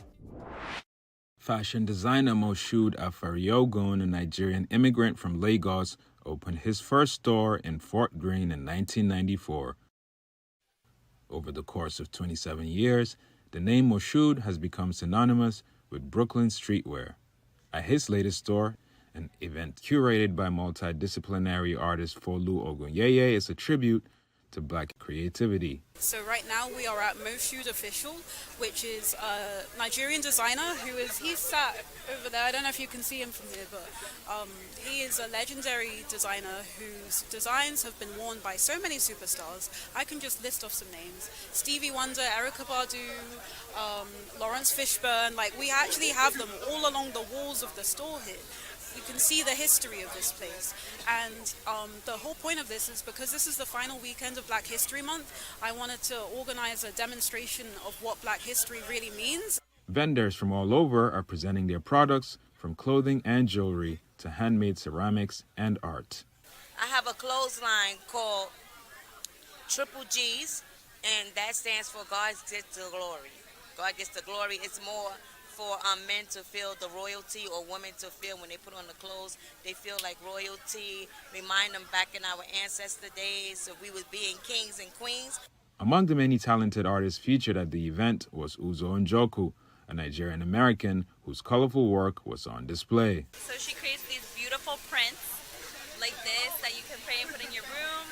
She also goes out of her way and puts all her beautiful paintings onto wearable tote bags, like little phone wallets like these. And I think just one of the more unique things that she does is really just, she'll take a piece of clothing or a handkerchief that you see in her art, and she actually makes it come true and an actual product that people can wear.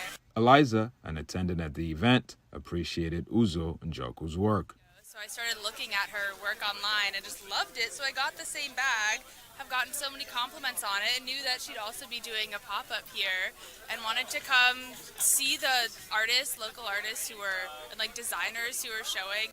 Attendees had the opportunity to experience products from an alkaline chef and also a health and wellness resources center. We are a resource center that allows people to now come in and not only learn the matters of health and wellness, but actually experience in the products and samples that's here for the community to heal.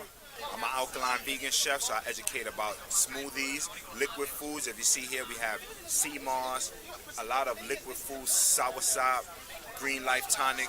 It's all about our liquid foods. Our liquid food is as important as our solid. So I educate about that as well.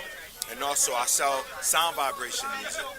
You know, when we talk about health, we talk about this, the mind, body, and spirit. From the sound to what we eat to what we do, our liberty. So this event alone is a wellness because we have everybody tapping into the abundance that surround us, and it's all about the abundance that's within us and all around us. Kali Abdu, VOA News, Brooklyn, New York. And now to sports news. On car-free days, Rwandan officials are converting roads in the capital Kigali into mini courts after introducing street tennis to the country. On a road that might usually be bustling with traffic, Eric Muhawenimana is playing tennis. More specifically, street tennis, a game introduced in Rwanda last year. On car-free days, local authorities in the capital Kigali turn thoroughfares into mini courts. At the beginning, it was very complicated to us because we didn't know much about rules of playing. But we caught up now, and now we're familiar with it. The introduction of the sport was inspired by a partnership with the government of Barbados, following a visit to the East African country in November. Rwandan sports officials say the game is very affordable and can be played by anyone, provided they have the space. Smaller courts mean players need quick reflexes. Muhawenimana says it can get tiring, but that it's easy to ask a teammate to take over. Plus, he says, it's great fun. Thank you so much for watching VOA's Red Carpet. My name is Jackson Vongani. For more entertainment news, be sure to check us out at voaafrica.com. We are also on Facebook, on Instagram, and on YouTube. Also, don't forget to like, to share, and to subscribe. Until next time, goodbye, everyone.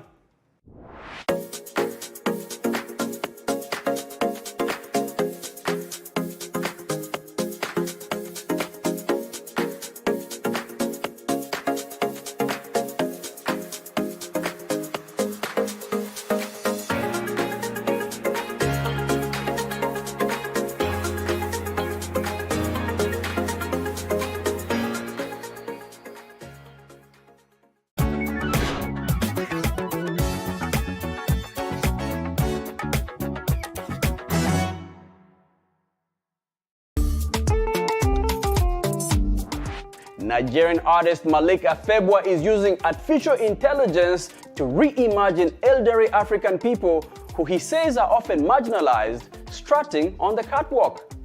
Here is more. White-haired men and women strut down the catwalk in the latest fashions. But this is not real life. These hyper-realistic images have been created using artificial intelligence by a Nigerian artist.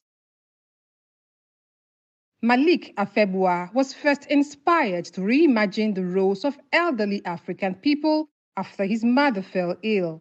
I wanted to see them in a different space, and what inspired that was my personal relationship with my mom as well. So I wanted to see, always, imagine the elderly people in a place that is not either in a sad space or in a suppressed state. The artist and filmmaker says the work is a response to the marginalization of many elderly African people in society, especially in the fashion world. Their history speaks a lot for us that we need to learn from to know where we're going to. So why don't we tap into that? So that love for that, to find out more about them is always me trying to tap into that space. So for me trying to tap into that space already, I like to explore in terms of what are they missing out on, what's going on in society, and how can they be inclusive. Afebwa's images, which form his Elder series, have been widely shared on social media. As well as the catwalk, they also feature settings ranging from the beach to the boxing gym, as he seeks to showcase a brighter side of getting old.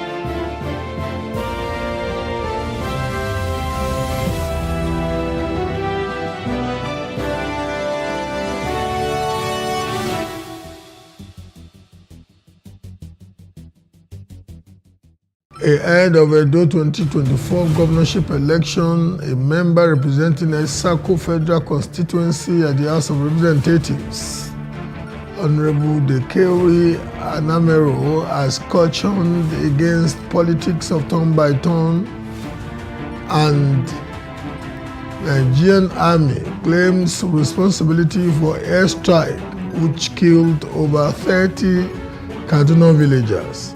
I am Bola Oba, and this is Plus Politics.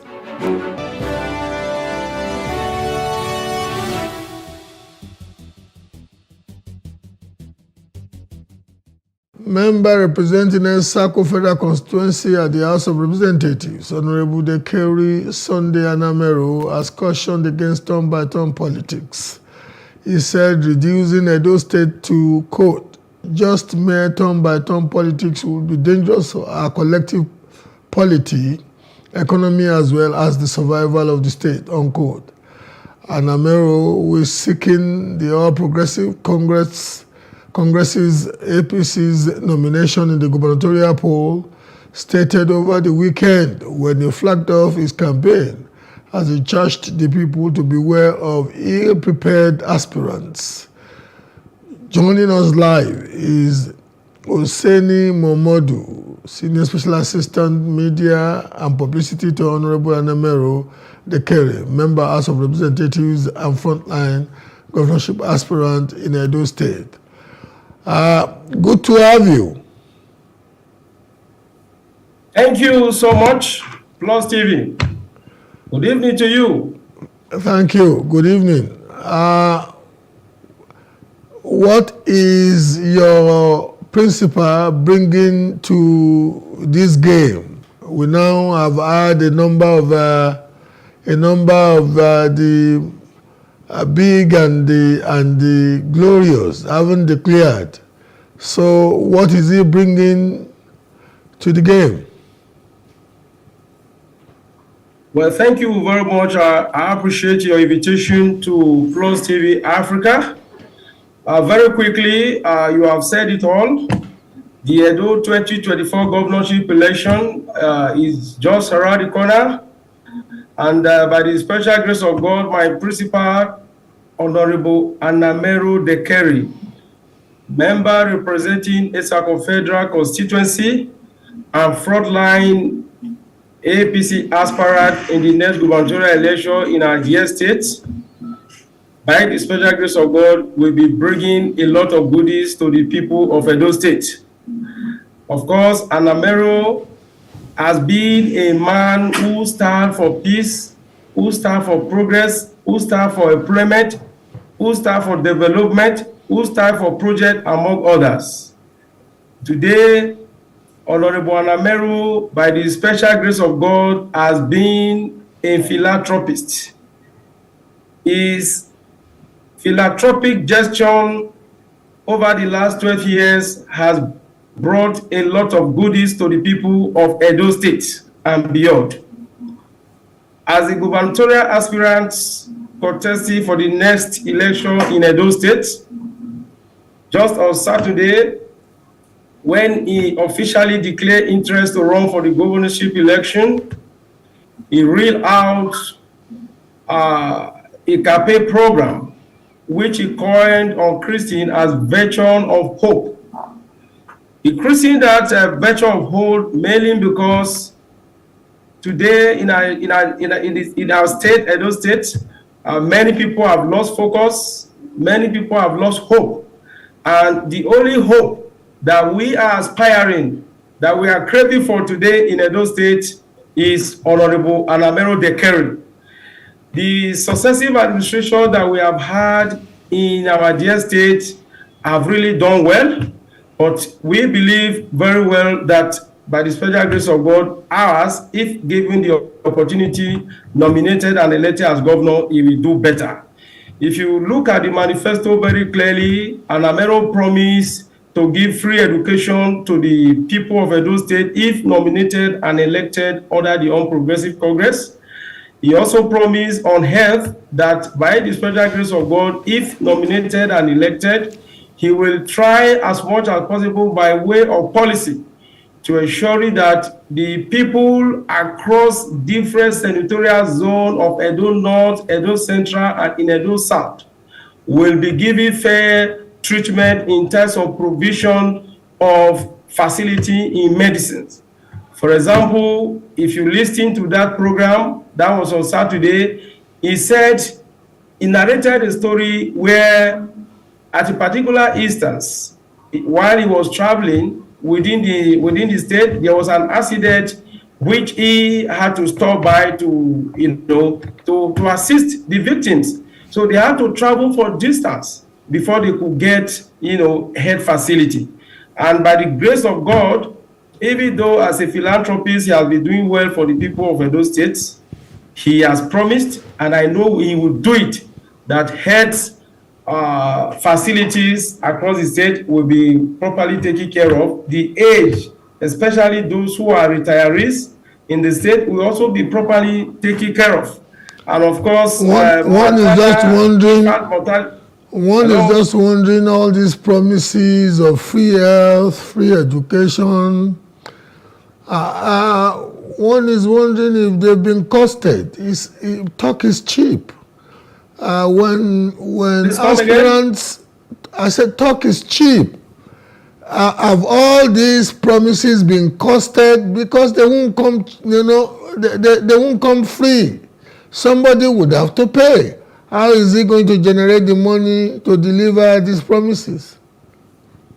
Well, I need to quickly remind you that Anamero Dekeri grew from humble background. He is a businessman. He is an employer of labor.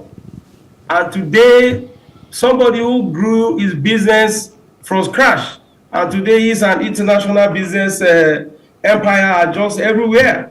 So if Anamero could grow his business from the scratch as block molding merchant to becoming produce buyer and now an oil merchant in the international business, you can be rest assured that if given the opportunity, nominated and elected as governor of Edo State, he will do everything within his power to generate resources to be able to embark on these promises that he has made. Of course, everywhere in the world, citizens pay taxes. When they pay taxes, they use the same taxes to impute on implementation on policies to be able to drive home all that is needed. Today in Edo State, we have arable land where agricultural produce are being produced. And Anamero also promised that if given the opportunity, nominated and elected as governor of Edo State, he will capitalize on that to embark on massive industrialization in terms of agriculture and others to be able to generate revenue. Again, there are other things that by the grace of God that the government of Anamero Dekeri will be able to tap into to bring out these taxes to raise and implement campaign promises. Would you perchance know that the tax net in Edo State is one of the smallest in the South. The internally generated revenue of Edo State relative to some other states are not quite much. So I'm hearing you speaking to your principal using tax revenue, which is part of the internal generated revenue to deliver industrialization, mechanization of agriculture, free education, free health service. I think you guys need to sit down all over again and have a very tidy manifesto. Don't you think so?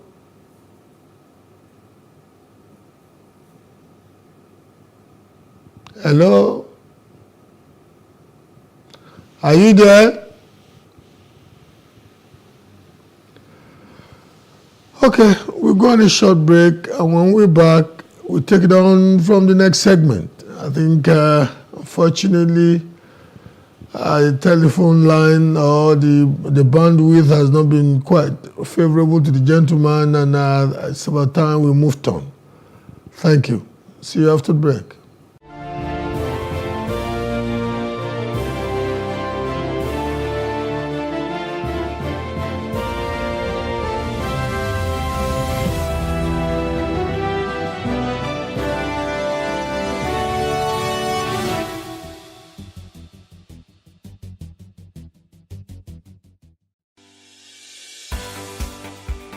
Businesses in Africa can be very challenging.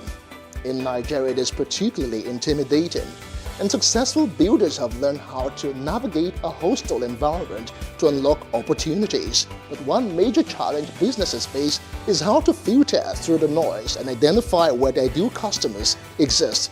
Get insight and practical steps from industry players and captains of industries.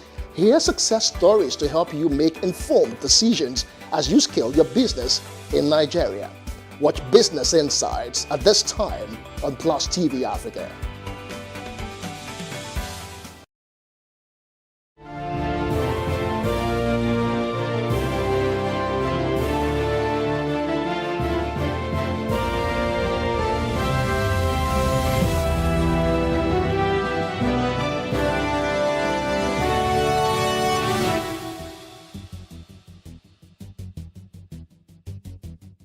The Nigerian army has taken responsibility for Sunday's airstrike that left many villagers killed and several others injured at Tudumbiri village in Kaduna State. This development was confirmed by Samuel Aruwan, the Kaduna State Commissioner for Internal Security and Home Affairs, at the end of an emergency security meeting on Monday. The Kaduna State government convened an emergency security meeting chaired by Deputy Governor Dr. Adiza Balarabe to discuss the incident. Let's take a listen. In the meeting, which was presided by Her Excellency, the Deputy Governor, Dr. Hadiza Sabwa Balarabe, which had in attendance heads of security agencies, religious and traditional leaders. The Nigerian Army explained the circumstances which led to the unfortunate and unintended attack. The GOC 1 Division, Nigerian Army, Major General V.U. Okoro, explained that the Nigerian Army was on a routine mission against terrorists, but unfortunately, some members of the Tudumbiri community were affected.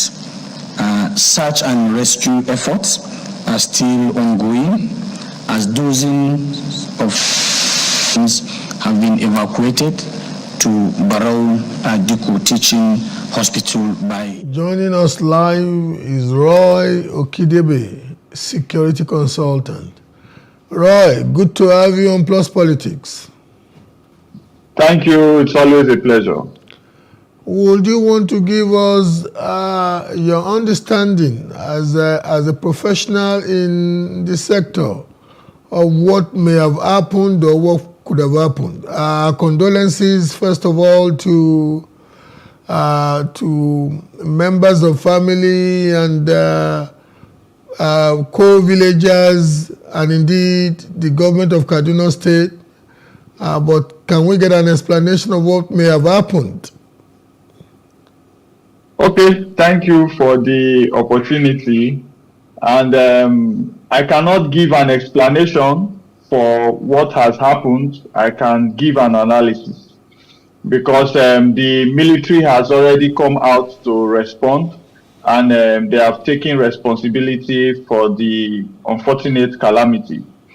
But going from my experience as a military veteran, I have seen that the best and first thing to do is investigation.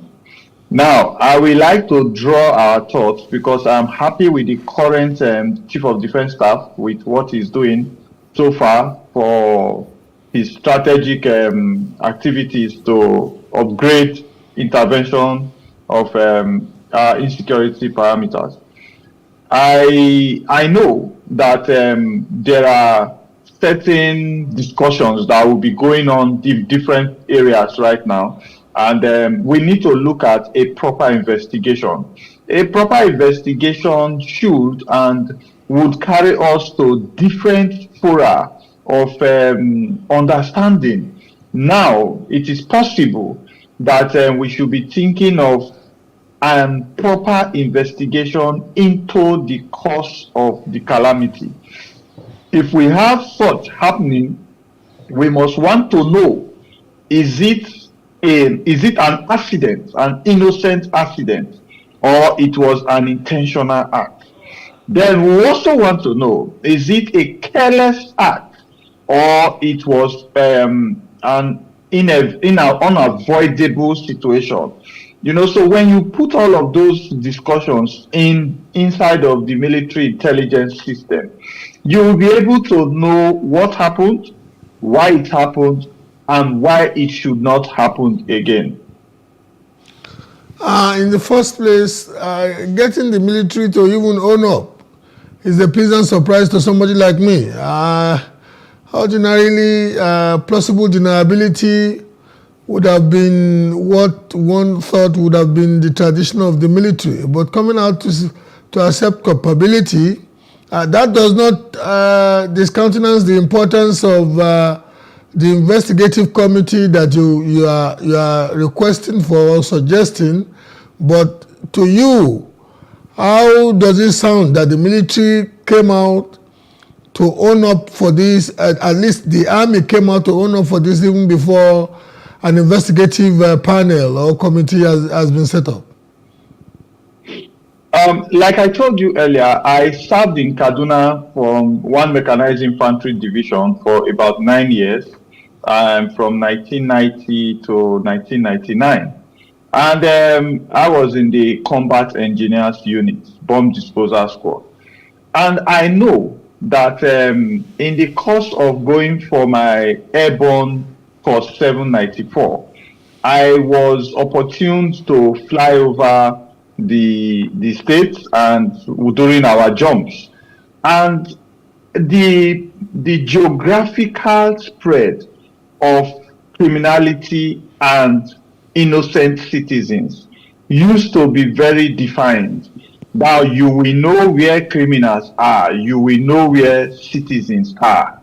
And it was also possible then to be able to tell citizens to withdraw so that the military can come in and eliminate the criminals. Now, a lot of things happened in Nigeria that led to a breakdown of trust and understanding between the people and security agencies. So the people became spies for the criminals. The military themselves could not gain trust. The police could not gain trust and use these people as their open source intelligence method and channels, And this brought to the loop where the military need to covertly operate. And if you want to do that, you are scared of creating opportunities to have casualties. So all of these backlog are some of the things that could not come to the public, you know, because the military could not openly reveal, because you don't know where the criminals have their network to penetrate your activities, like those ambushes that we have been seeing where soldiers are killed, you know. So I believe that the government coming out to take ownership, and the Chief of Defense Staff and the Chief of Army Staff and all those military gamuts coming to take ownership, is to create another line of trust and relationship building with the people. And I'm sure that this will increase the opportunities to rout out all the criminal elements in the state and identify their actual spots of hideouts so that the military operations will be decisive. Now, we know that sometimes collateral damages or collateral calamities like these sometimes do happen. But whilst you were responding to the last question, you mentioned some very important intelligence assets. Women, as in human intelligence element asset, and OSINT, open source intelligence that using telecoms and telecommunications equipment, basic phone messages. One wonders. Unfortunately, you have served in the military before. Do our military agencies also function as we have, we've read widely from their equivalents in other parts of the world? If we look at the relationship between the military and opportunities for them to generate open source intelligence and human intelligence, you will understand that there must be a center of collaboration between the immigration services, the DSS, all other police special units, that deal with movement, information on movement of persons and persons of high interest, So you will see that these collaborations are very, very sensitive because if you remember the case of Wadume, where there was break of communication and the military and the police had an altercation that was bloody. If you remember, there are other cases too where military convoys are ambushed. So sensitivity of information exchange has grown so thick. And I want to tell you that use of technology should have been a strong advantage. But you remember recently where an airline that took off landed in a state where it was not its destination, and that happened in Nigeria. So definitely the use of intelligence via telecommunications, via information technology, via cyber operational activities is also possibly handicapped by our abilities in Nigeria for specific and our training curriculum abilities for our personnel. So these are so many challenges that may call into our use of the web space, our lack of opportunity to have our own cyber operational basis, our data control incapacity for now. All of those things we bottle up into handicapcy and vulnerabilities. The military is always very, very concerned about protecting its personnel. And sometimes in the bid to do that, given what we have just portrayed now, in the backdrop of the sensitivity of information sharing and the fact that some elements of community sometimes serve as intelligence gathering agents for rebels and insurgents. Inevitably, in such an environment, mishaps like this. I'm choosing my words carefully because you can't explain away the fact that 30 human lives, innocent lives, have been lost. But inevitably, in the milieu of distrust, in the milieu of paranoia that one seems to have gleaned from your responses, it is almost inevitable that this kind of mishaps may happen again. How would you respond to that? In operational environments, there are accidents. Now, the casualty rate for accidents is usually reduced if there was proper incident and accident investigation. So one challenge we have is our lack of proper closure, and proper implementation of resolutions. Now we quickly start to raise committees. The committees, they go into investigation and they get a resolution. Now implementation becomes a problem. Now for peradventure, let's use this scenario for an example. Peradventure, it was a technology glitch. And the committee now find out that, oh, great, let me give you one good example. During the time of the Kaduna train abduction, the minister, Amechi, came on TV and he said that the train was asked to run without fully implementing security deterrence recommendation. So when I saw that, I was because we are quick to launch Nigeria Air, we are quick to launch a railway project, we are quick to launch. We are not careful to implement safety and security measures. That is why private security is not respected in Nigeria.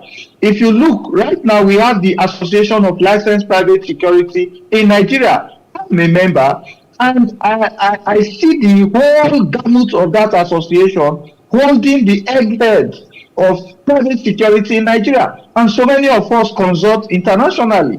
I'm in Texas right now. I'm talking with so many people and we are consulting on security. But will my country take from it?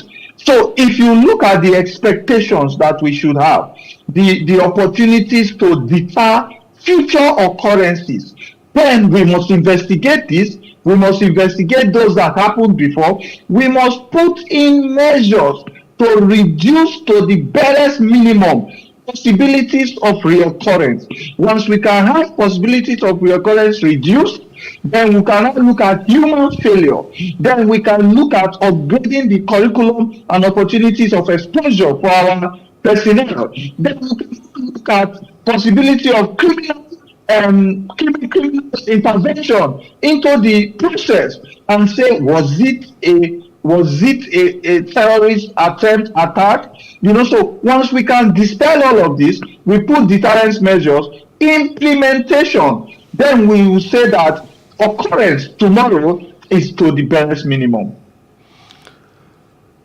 You don't seem to be, you're very discreet about the way you're making the point, but any intelligent listener can glean from your remarks that you are not too optimistic that the right things are being done with a view to unraveling what may have been the cause or causes of this unfortunate mishap.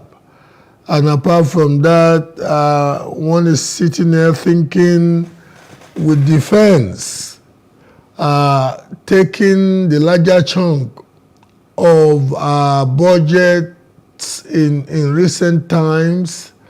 In fact, the newly proposed budget, defense comes top. So are we just sometimes throwing lousy money at some of these things without the requisite cultural change, attitudinal change, knowledge change, operational change that are imperative for us to see a positive movement of the dial? Let me appreciate you. I can see very well that you have the spirit of discernment, especially professional security spirit of discernment. Now, there are things that we cannot say on air, especially with our current level of training and liaison capabilities. But one thing is sure, I appreciate your last question. The defense budget that we talk about, most times, if it is deployed towards procurement and equipment, it's also usually a failure. You know, because I used to tell people, if you come to America here now, you will see that the motivation of the troops, the welfare of the troops, and the other paraphernalia like health, education for their kids, accommodation, and the care for veterans when you exit, you know, those are the people that are going to hold the gun, going to fly the jet fighter, going to operate the drones, thinking about military. So if you look at your defense budget and you generate your priorities towards procurement, then you have already started to fail. Now, let me come back to where I want to agree with you that I was trying to cut off some things. Let me open up some areas.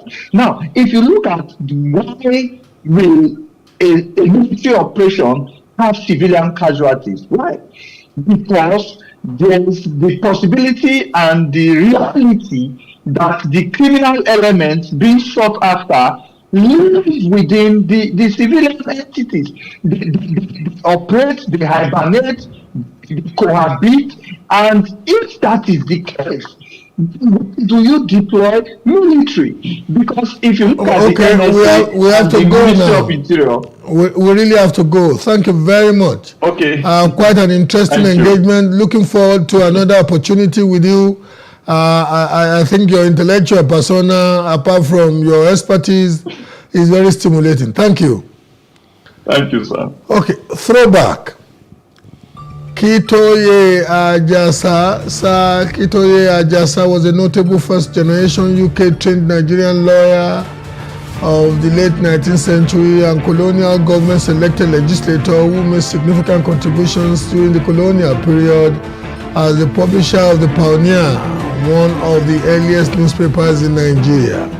Known for his ultra-conservative and pro-colonial government views and advocacy for the adoption of European ideas and institutions for progress, Ajasa played a prominent role in the formation of the People's Union, the first organized political movement, not political party, organized political movement in Nigeria, and became the first Nigerian to be knighted. His career and influence left a lasting impact on Nigerian politics and society. Ajasa's conservative stance set him apart in a time of shifting ideologies and political turmoil. His close collaboration with the colonial authorities earned him both admiration and criticism, while some lauded his efforts to work within the system for positive change. Others criticized him for being too closely aligned with the colonial powers. Despite this, Ajasa remained steadfast in his belief that embracing European ideas and structures was crucial for Nigeria's advancement. One of Ajasa's notable contributions was his founding of the Nigerian Pioneer, a conservative newspaper that provided a platform for his perspectives and ideas. Through this publication, he furthered his advocacy for embracing Western concepts and traditions, sparking debates and discussions amongst his contemporaries. His unwavering commitment to these principles, despite facing opposition, solidified his reputation as a staunch advocate for change through collaboration with the colonial powers. Within the People's Union, Ajasa's influence was felt deeply. His leadership and conservative views shaped the direction of the Union and contributed to its role in the broader political landscape of the time. He was a vocal proponent of engagement with the colonial authorities and sought to leverage this relationship to drive change and progress in Nigeria.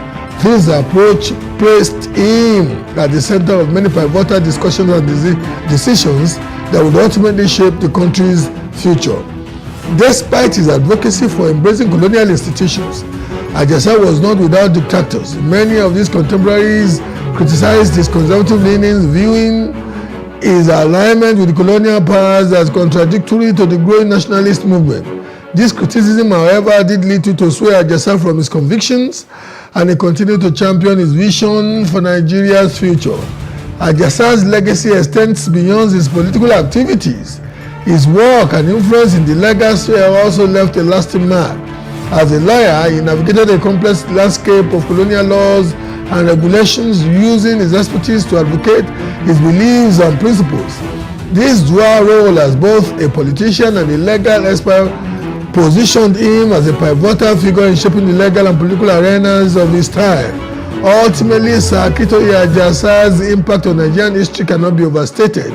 His unwavering belief in the need to adopt European ideas and structures, his role in shaping the People's Union, and his pioneering efforts in journalism all contributed to a complex and multifaceted legacy.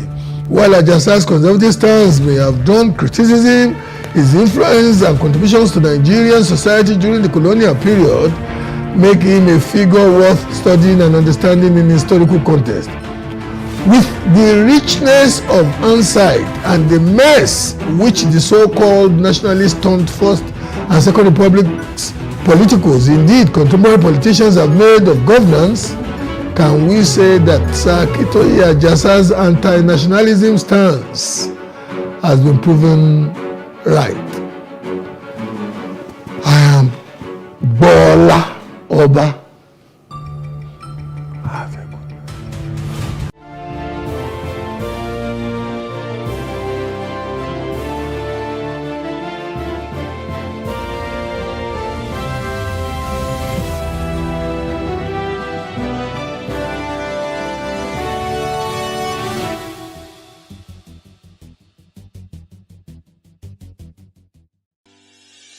Increase the reach of your events or business services. To advertise on Plus TV Africa, please call 0906 000 5719 or 0909 040 8408, or send an email to marketing@plustvafrica.com. Plus TV Africa. Big stories live here.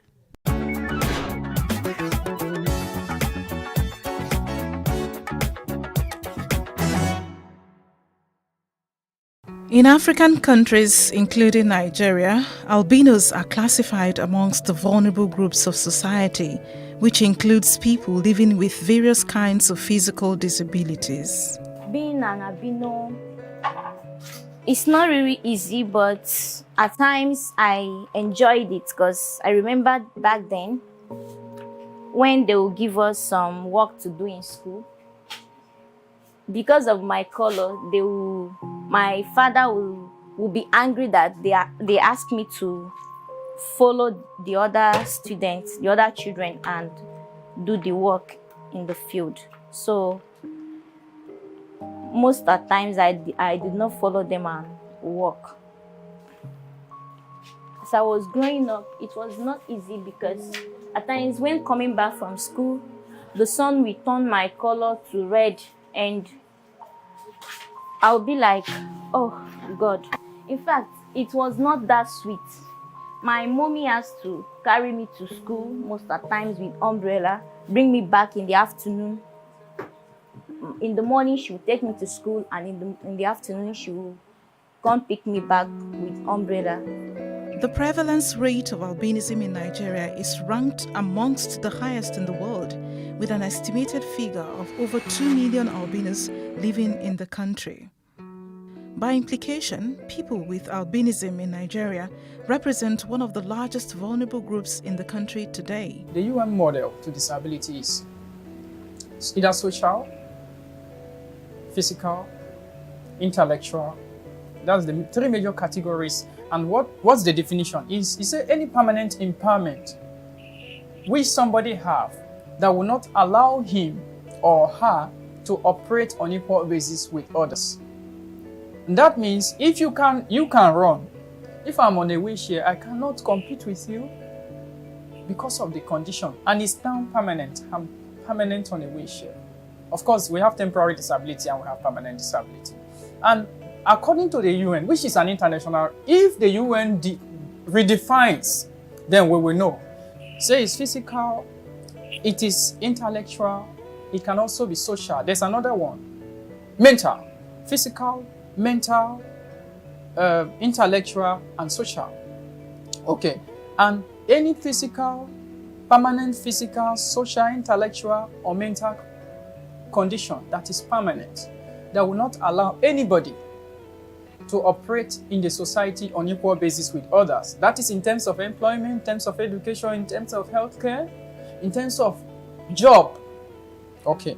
On albinism, our skin is susceptible to cancer far higher than yours. That is physical.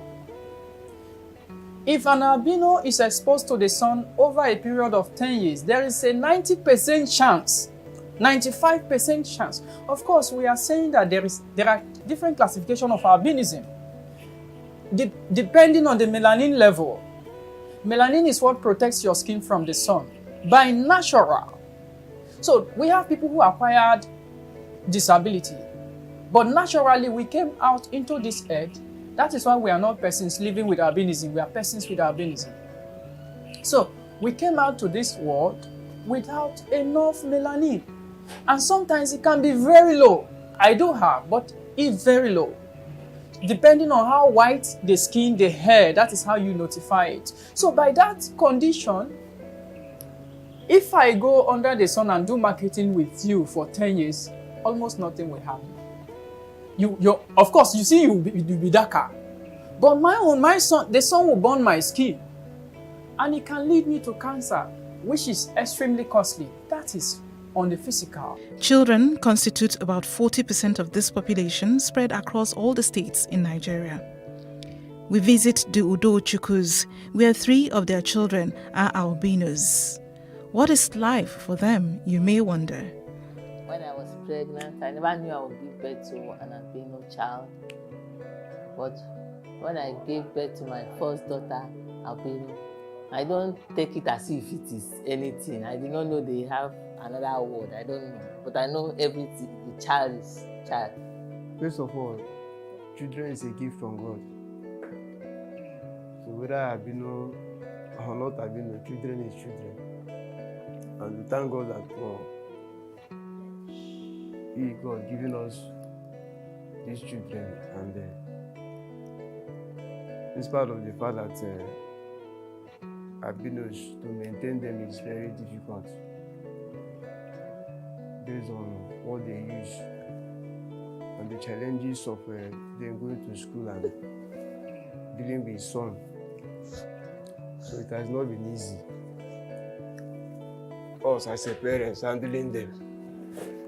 So the challenges we have as a parents, we be afraid that based on rumors we are hearing of people using albinos for rituals or so.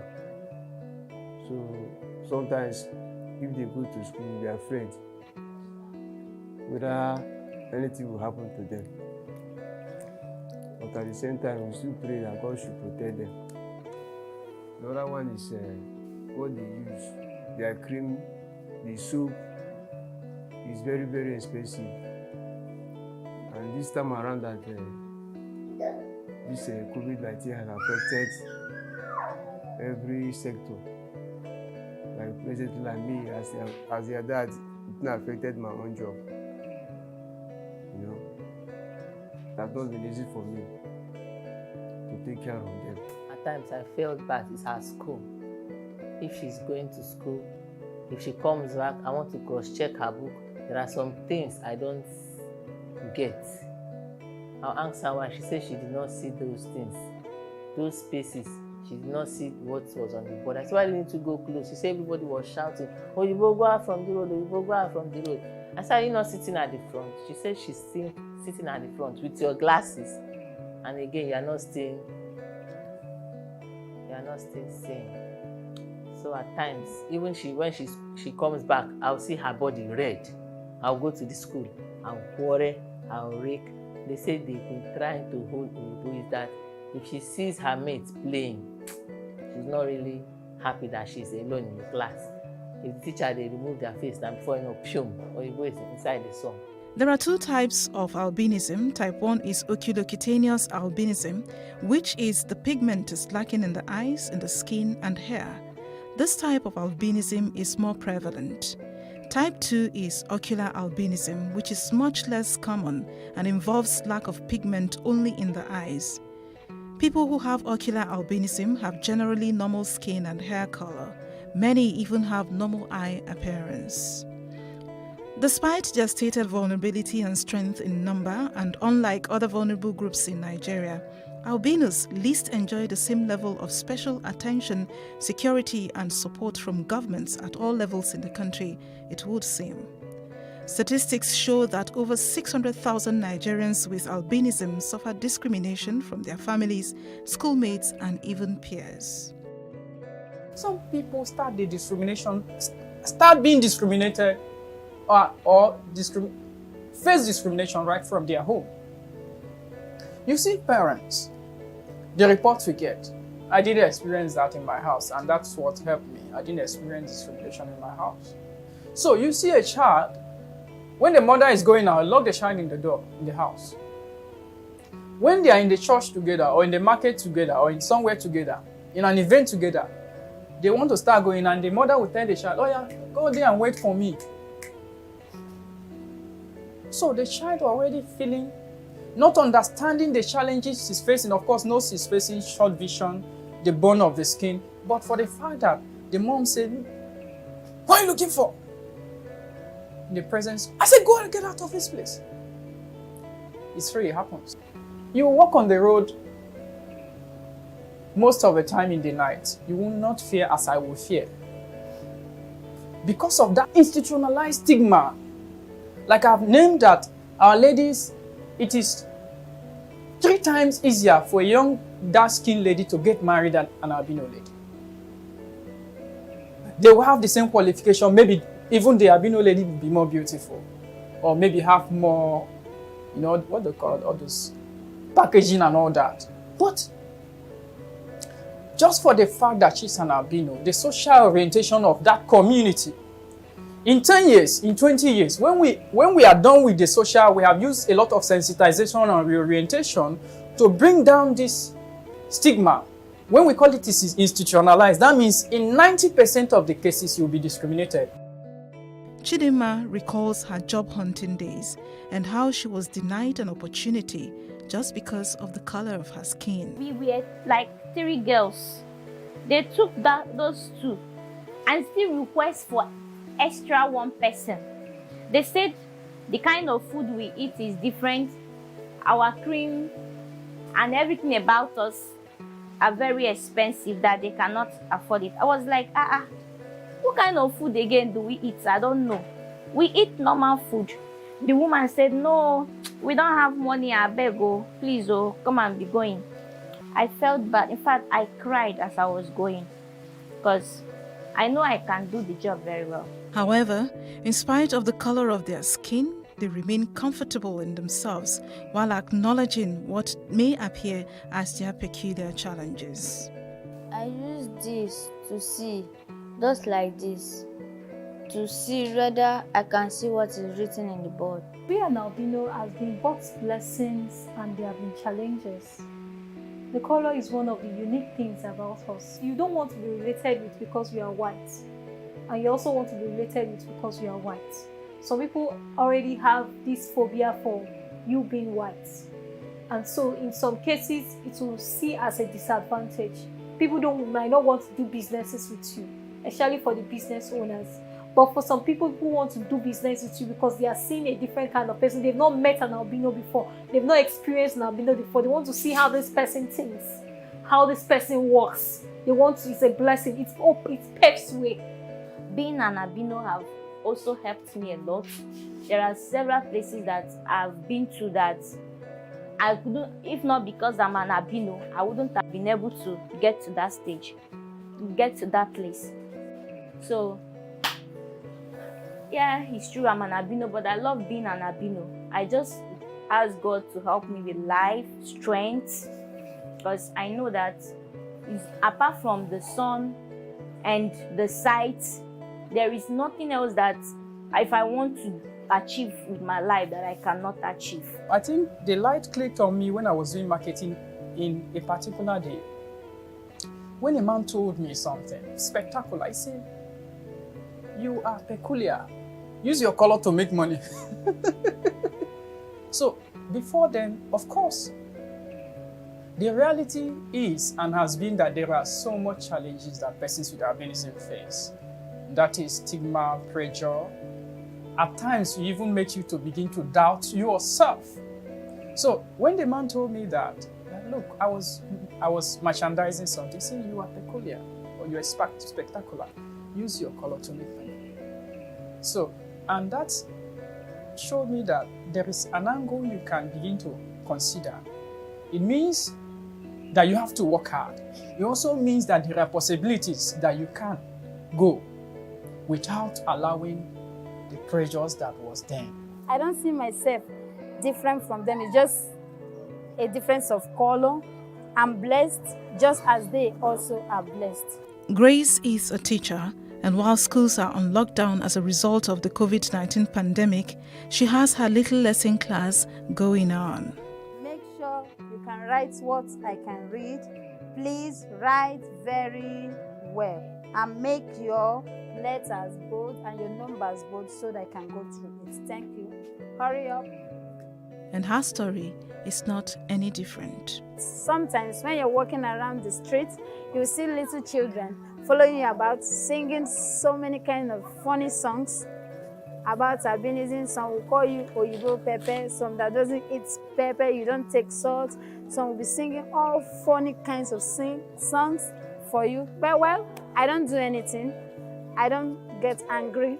I will just walk away because I know I am unique, I am special and beautifully made. I'm just like them, but a difference of color. So an albino, being an albino is a blessing to me and also to my family.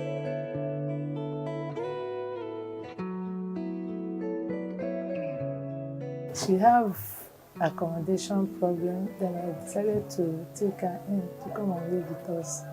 So since then, she has been so nice. I have never seen, they are saying people are bad or albino, they do this, but on her own side, I didn't see anything like that. Every albino will be like her. Honestly, I would like to have albino. While they lived their lives as best as they could, they also acknowledged the so many myths about them and somewhat unkind words thrown at them sometimes. I still keep hearing people say, "Uwolele you." This is money on daily basis in the streets of Lagos. But it doesn't used to impact me the way it used to. You know, reason being that I've actually understood that I don't think that anybody can have that power and influence to harm me if I have not hurt him. When I'm walking on the road, the people, the Yorubas, they will say, "Owore, owore," meaning this one is money, this one is money. I was like, what is this? How do I become money for them? Some say, yes, if you use this one for money ritual, you make money. Well, it doesn't affect me, it doesn't discourage me. My fear for the children at times is mostly Yoruba friends. They say, don't let your children to go outside because of people that are all these ritualists, they do this. Then when I was staying at Ikotu, I didn't take it as anything because I go to Yoruba church and they used to tell me, so I'm always careful. But when I came here, I said, this area is Igbo domain. But I still thank God. Neighbor nearly did that, which somebody caught. Moving around in the night, I personally did not like it. Not because I'm an albino, but just because I don't like it. Then in some areas that I stay, I remember where I was working before, the owner of the place told me that I should not move out once it's 6 o'clock. I was like, why? What happened? He said that they will use me for money ritual. I was scared. In fact, I was scared of the man, so I left the place because for him to just tell me that on my first day, I was so scared. Made this man not even come and use me for the money ritual. And away from all of these, I asked them about relationships as well. In the area of relationship, well, it's not been easy, indeed. Well, people don't easily accept people like with albinism. Well, I happened to meet a friend. We were together, but along the line, he quit. Since I started growing up, I've been seeing different kinds of people. But there is one person that amazed me most. He's a black. When he told me, when I met him, he told me that, that he has signed that without person living with albinism, he has nothing to do with any other person. It really, really encouraged me. It made me feel happy. I'm on in the good market now, Abby. So I hope to be in a relationship soon. But I have not considered this a problem, okay? For me, I don't believe everybody should like me. No. Not because I'm an albino. Anyways, in terms of relationship, at times, like in the past, I was dating someone that I thought I would end up with, but the family of the guy, because I'm an albino, they said no. And that kind of thing has been happening several times in my life. So at a time, I have to accept it this way. In fact, I don't want it to make me feel weak, because I know, I take it that this is what life, what my fate, this is how it is with me, so I have to take it. Yes, I cannot go to their mind to change their mindset or tell them how good I am. I believe if they want me, they'll be patient to know who I am instead of judging with my color. I intend to get married someday, but for now, I'm in a relationship right now. But among these children, there is seeming no discrimination at all.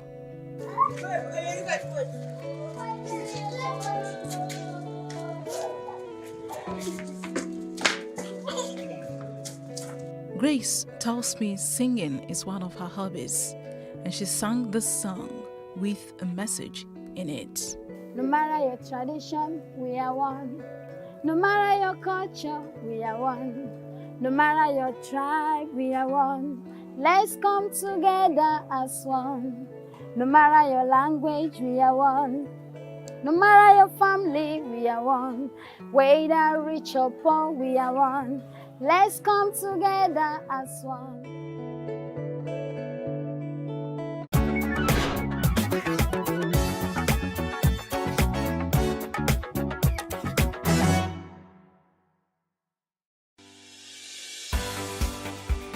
Businesses in Africa can be very challenging. In Nigeria, it is particularly intimidating, and successful builders have learned how to navigate a hostile environment to unlock opportunities. But one major challenge businesses face is how to filter through the noise and identify where their ideal customers exist. Get insight and practical steps from industry players and captains of industries. Here are success stories to help you make informed decisions as you scale your business in Nigeria. Watch Business Insights at this time on Plus TV Africa.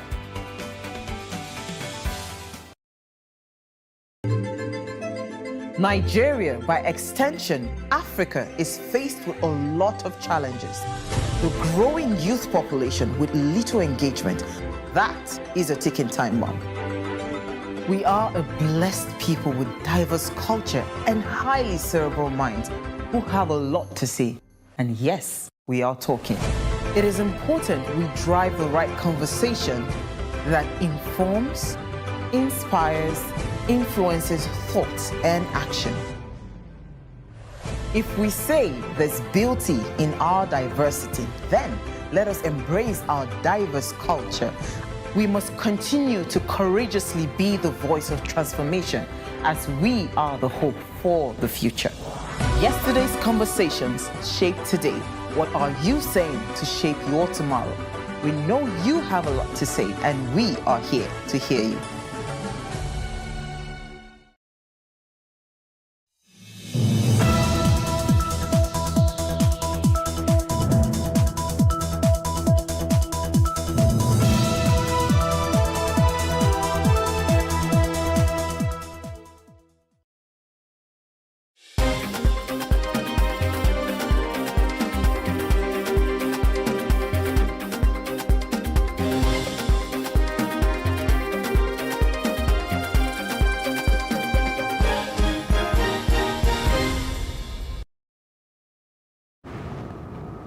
A very good evening. I am Emmanuel Ulububukun. This is News Update. President Bola Tinubu has arrived in Maiduguri, Borno State to attend the Chief of Army Staff Annual Conference. The event titled Personnel Motivation for Effective Operational Performance in a Joint Environment is crucial for the Nigerian Army's national security, peace and stability. It provides an opportunity for the COAS to evaluate ongoing operational engagement across 6 geopolitical zones and interact with senior officers to enhance operations. The Rivers State has seen 27 members of its House of Assembly defect from the People's Democratic Party (PDP) to the All Progressive Congress (APC). Martin Mwawile, who is loyal to ex-Governor Nyesom Wike, and Edison A, who is in the camp of Governor Siminalayi Fubara, have been embroiled in his speakership tussle. The crisis began due to a rift between Fubara and his predecessor, Wike. The defection of 27 lawmakers from the PDP to the APC could further complicate the state's political landscape. I like to bring to your attention my decision to leave the People's Democratic Party (PDP). This decision to leave the PDP is necessitated by the division in the People's Democratic Party, of which I was elected to this house. In particular, the tussle around who the National Secretary of the PDP is has now sharply divided the party and made it unclear as to who is the National Secretary of the party, thereby making it difficult for me to chart an appropriate communication channel. The situation has made it imperative that I defect to the All Progressive Congress (APC). Therefore, I seek your indulgence in this regard, as to be the needful and recognize me now as a member of the APC and do accept the assurance of my esteemed regards. The section that interests me is the section where we are removing or we are amending that HPN and other principal officers of the council, assuming today that there is no caretaker. Before now, the norm is that you put the local government in the hand of either HPN, and it is not proper for the resources of the people to be put in the hand of someone that does not even understand the terrain of that LG. Everything that is being allocated to the local government belongs to the local government and should be managed by a democratic elected person from that place as enshrined in the Constitution. So it is wrong, it is not fair. People have asked me that their resources should not be put in the hands of those that are from places that are not related to the local government. Let our funds be domiciled and remain with elected people from the place, which means that the people of Eleme local government elected the person that should mount the finances of the LG, because it's key. That money belongs to every son and daughter of the LG, as the Constitution has provided.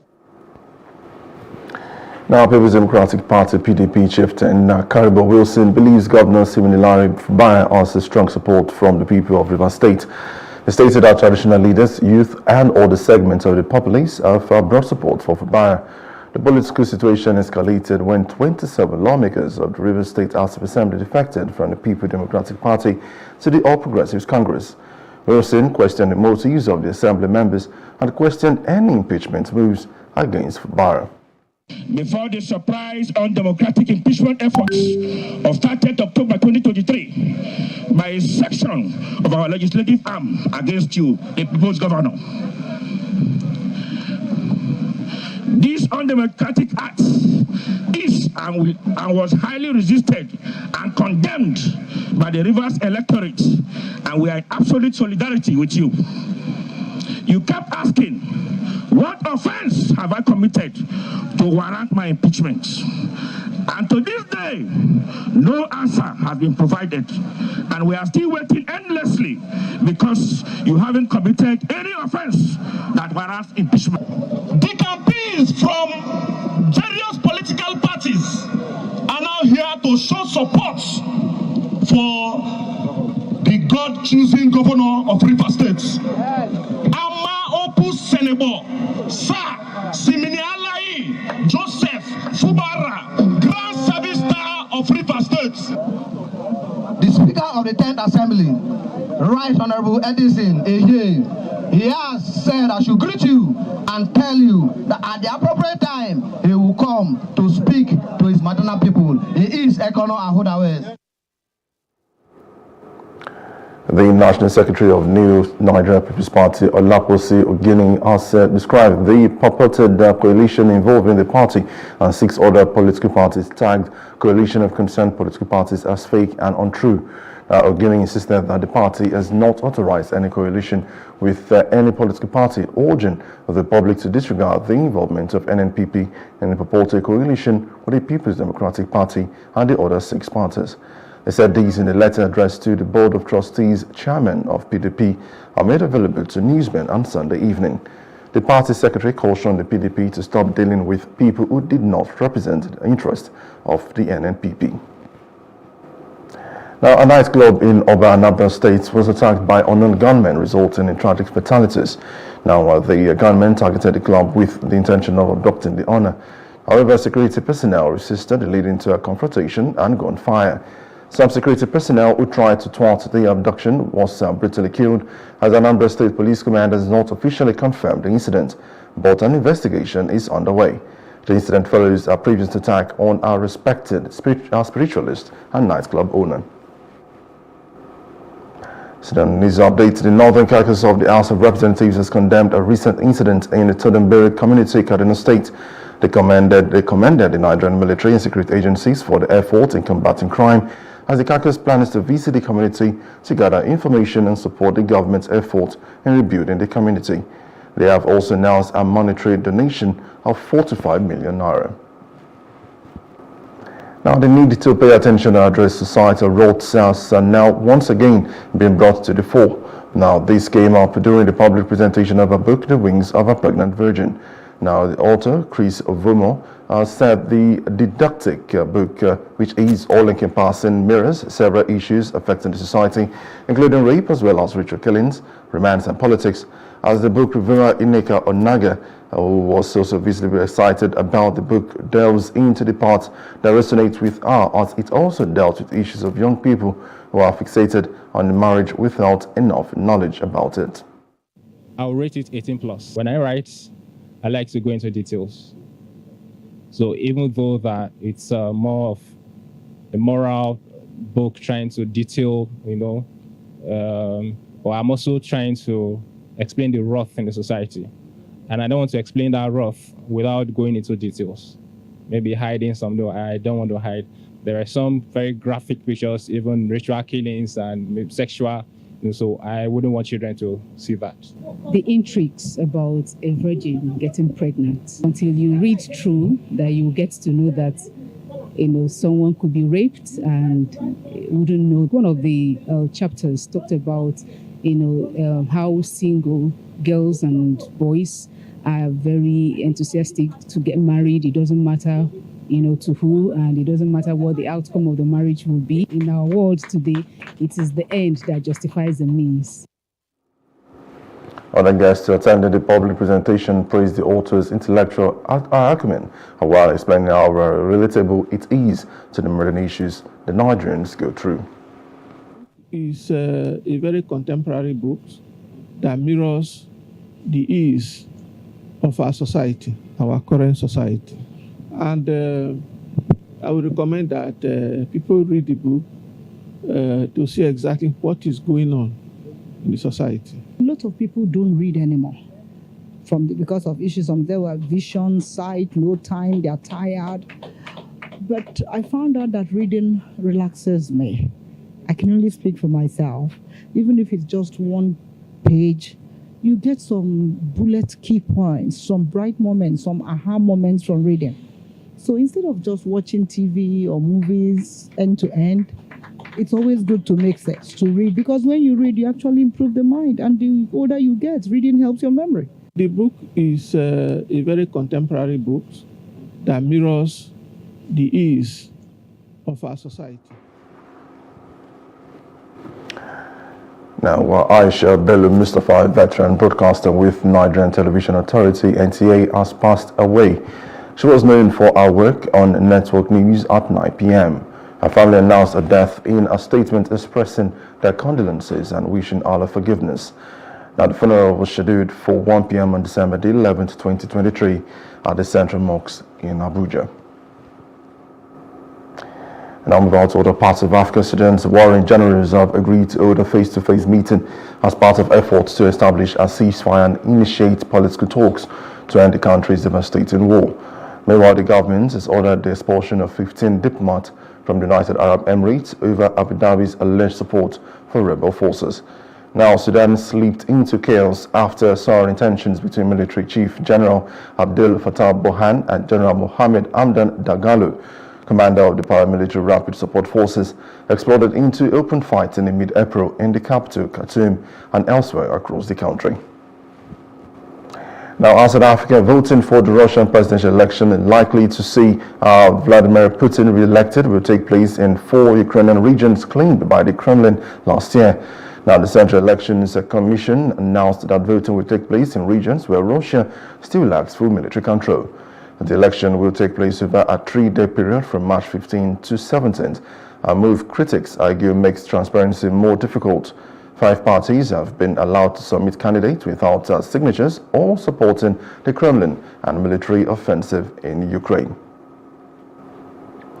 Moving on straight to business, the Central Bank of Nigeria, CBN, has announced an immediate suspension of processing fees on large cash deposits. This change, announced in the guide to charges by banks, other financial institutions, and non-bank financial institutions, will remain in effect until the end of April 2024. The suspension applies to deposits exceeding 500,000 naira for individual account and 3 million naira for corporate account. Previously, these deposits attracted processing fees of 2% and 3% respectively. With this fresh directive, all financial institutions regulated by the CBN will cease to impose any charges on cash deposits that meet or exceed these thresholds.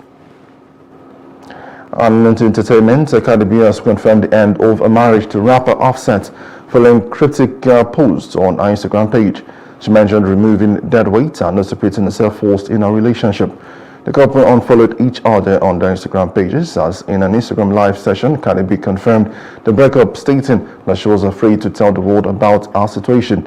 The breakup comes amid accusations against Offset by Blueface that he had a relationship with Christian Rock. And straight to sport, Xabi Alonso of Bayern Leverkusen extended their lead at the top of the Bundesliga on Sunday with a 1-1 draw at fellow High-Flyers Stuttgart. And now Leverkusen playmaker, now Florian Wirtz, has scored a second-half equalizer as the visitors came from behind to steal a point from in-form Stuttgart and strengthen their grip on the top spot. Alonso's side are now 4 points clear of Bayern Munich at the top of the table after the champions suffered a shock 5-1 defeat to Eintracht Frankfurt on Saturday. And that's the news update. For more stories, please follow us on Facebook, X, and Instagram, and do subscribe to our YouTube channel at Plus of Africa and Plus of Africa Lifestyle. You can also view us from Limex on Limex.tv and Glow TV apps anywhere in the world. I am Emmanuel Olubobokun. Many thanks for watching.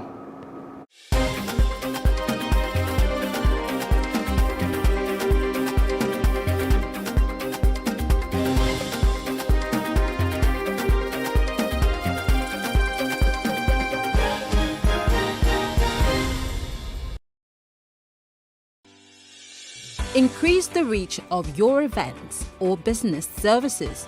To advertise on Plus TV Africa, please call 0906 000 5719 or 0909 040 8408, or send an email to marketing@plustvafrica.com.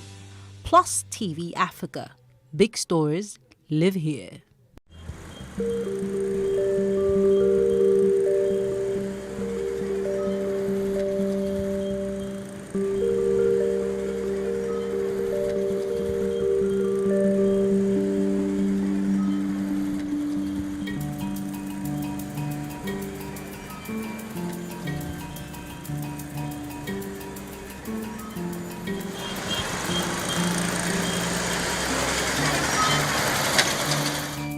Sites like these have become commonplace around Lagos, Nigeria's commercial hub. Street beggars looking pity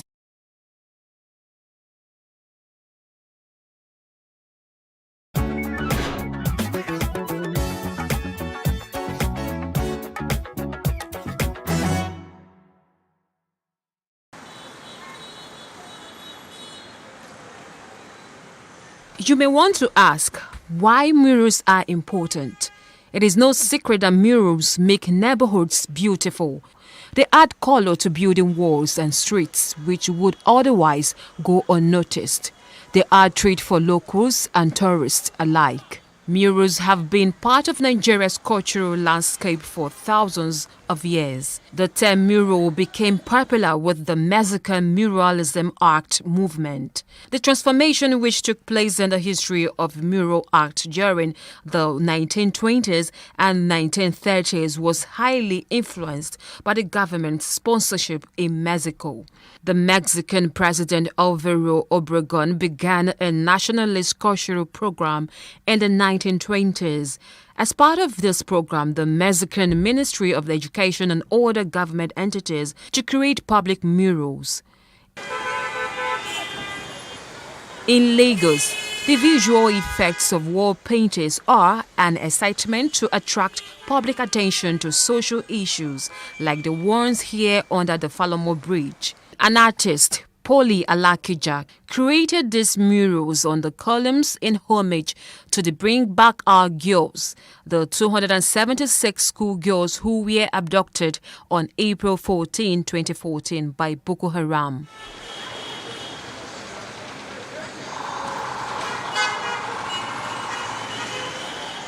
We speak to an artist, Ebenezer Omole, a 34-year-old who started off as a child and has been painting for many years. This is one of the locations where he has some of his works. He explains the processes involved. There's a way I blow this color. When you look close to it, you see as if it's flowing down, So I have to follow the flowing down, then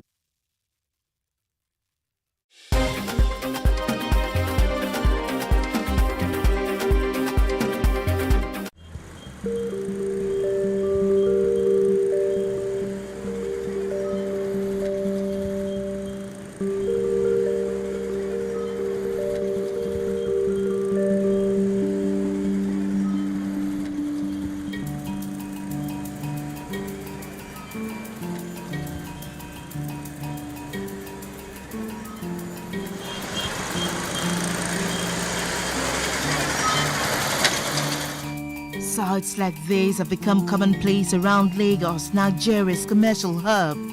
Street beggars looking pitiful, others stretching their hands, calling for alms or scuttling for limited meals or gifts handed them by gracious passers-by.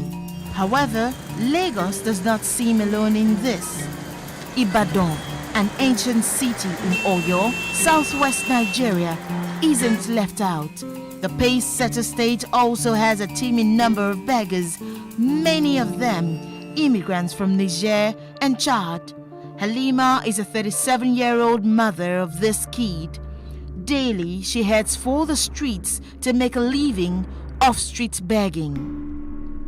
Some people they give me 10 and some people they give me 20 now, 15 now. So the bar is for Yoruba where they sell us. She tells us that her street begging business pays off a lot in Nigeria. Nigeria good. Nigeria they give us food, they give us clothes, they give us everything. Nigeria is fine, nothing unique. Nigeria is good. I don't stay in Nigeria 3 years. Now back to Lagos at Jagunle precisely. A suburb dominated by low-income earning Nigerians is where we find Fatima, a 15-year-old who migrated from Bauchi and was introduced to a life of street begging by her auntie. My mommy don't have money. The money where she don't have, where she give us to eat. She don't have money but put us for school. Why should we come there begging? She is not alone. Her 54-year-old mom had also taken to street begging for survival. She recounts how tales of green pastures had made her migrate from her home state of Bauchi. She tells us her experience.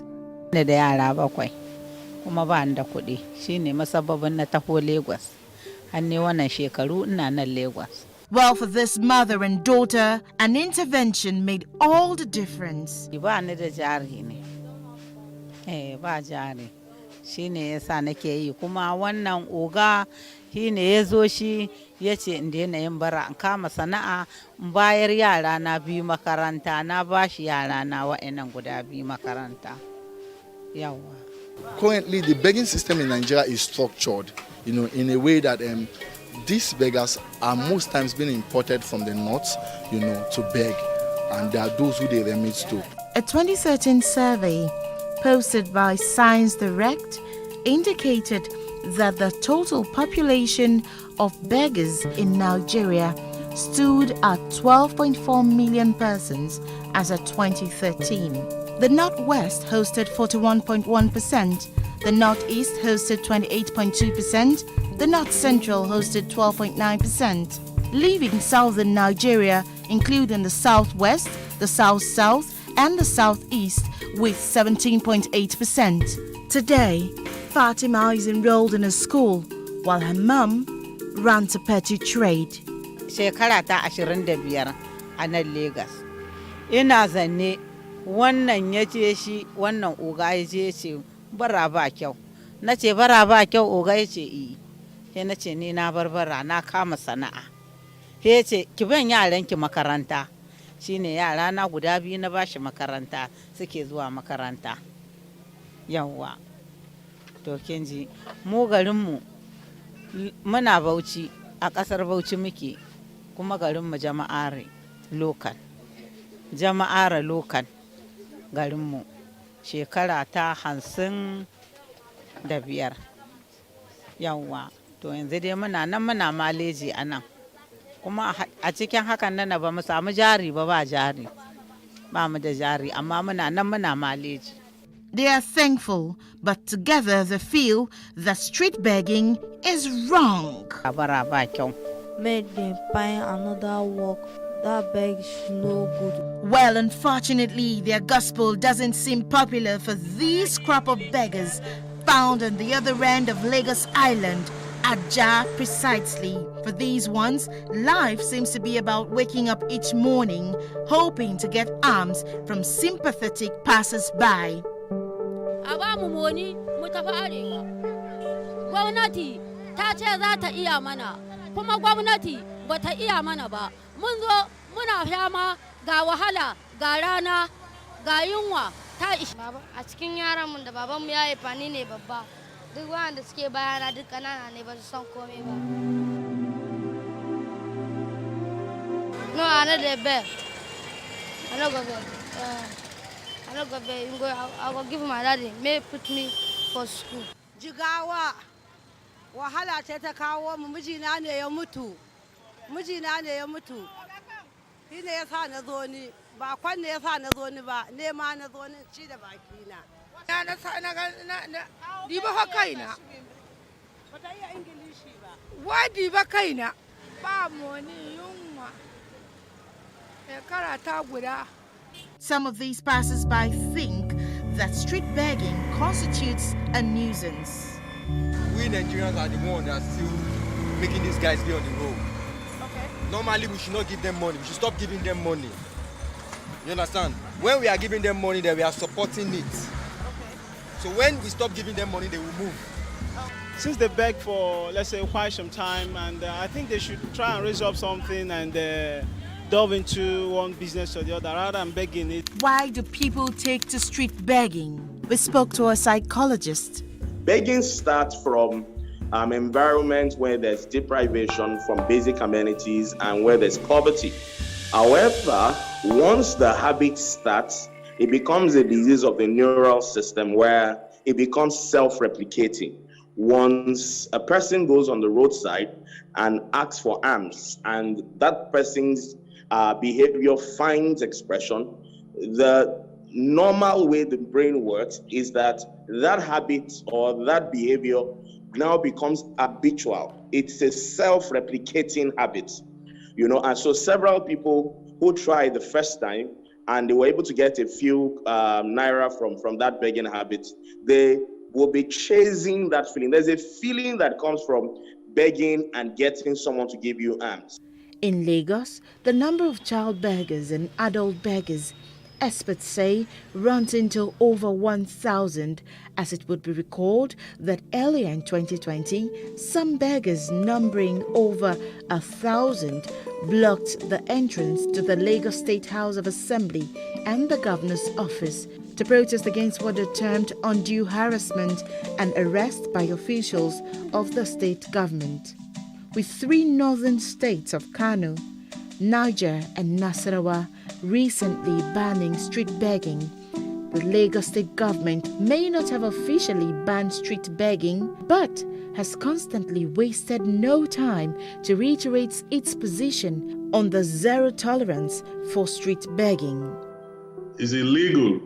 In Lagos, the law does not tolerate it. There is a law that is against street begging, and we are trying to enforce the law. We are actually enforcing the law, because anybody who is caught doing street begging in Lagos is going to face prosecution.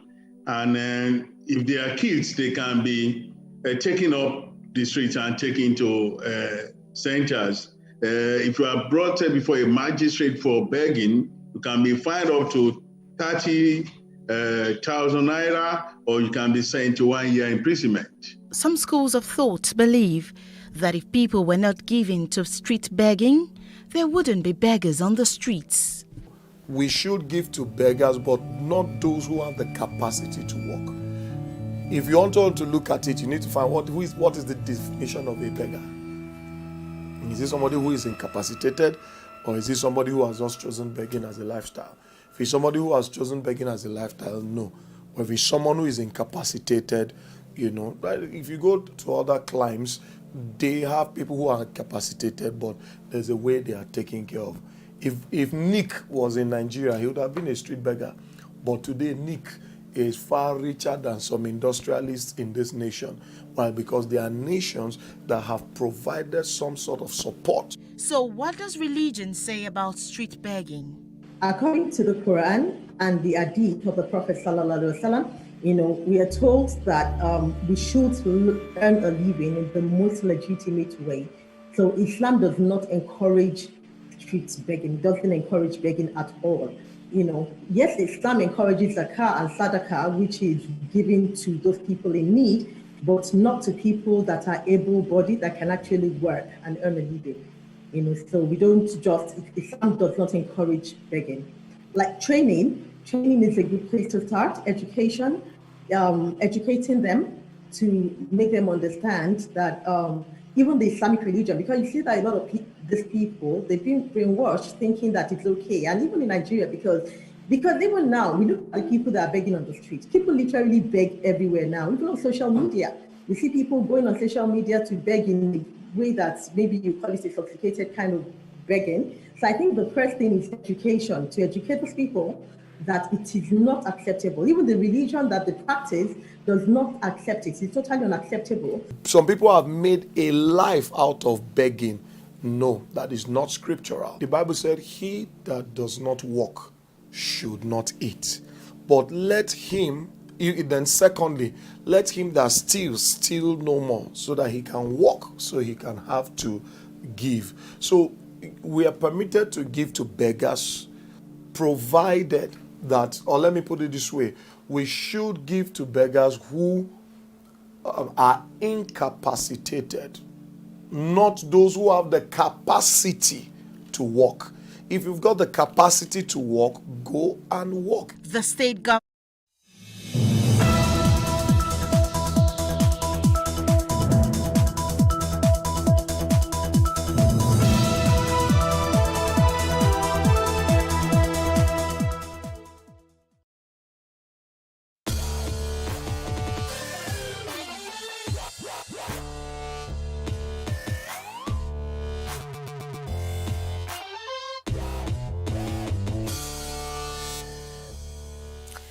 A 20-meter cliff, a couple of ropes, freezing cold water, and me trying to cope with all of that. I did make it down in the end, but this outing with a couple of guys really had me testing my limits. And that's precisely our topic this week on Made, leaving the comfort zone. I'm Chris Colbert. Welcome. We don't want to be bogged down with details, do we? It is the result that counts. Well, sometimes it's the details that unveil an inconvenient truth. Take meat production. We know that for us to be able to slap that steak on our grill, an animal needs to die. Often enough in anything but a gentle or respectful way. Our reporter Kai Steinecke, an avid meat lover, decided he wants to leave his comfort zone and does want to know how the sausage gets made, literally. A word of warning, the report contains scenes some viewers may find disturbing. Hello.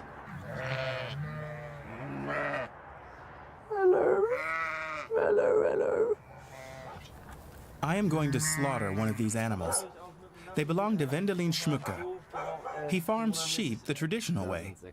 His family has been doing this since 1750. His sheep are out to pasture for most of the year. But it's hard to find enough grazing land. The sheep need about a hectare a day, that is.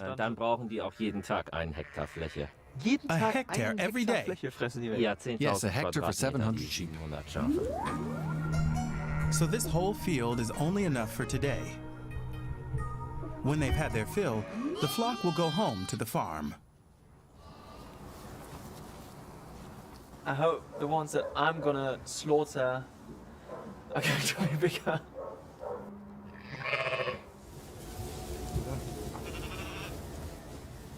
Oh yes, this one is bigger.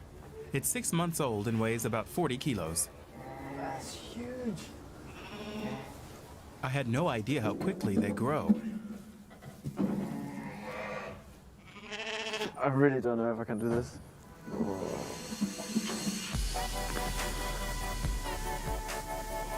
I'm grappling with the fact that we kill animals so we can eat meat, and that I'm going to kill this lamb. First, we have to take it to the slaughterhouse. Yeah, you really can feel the 40 kilograms.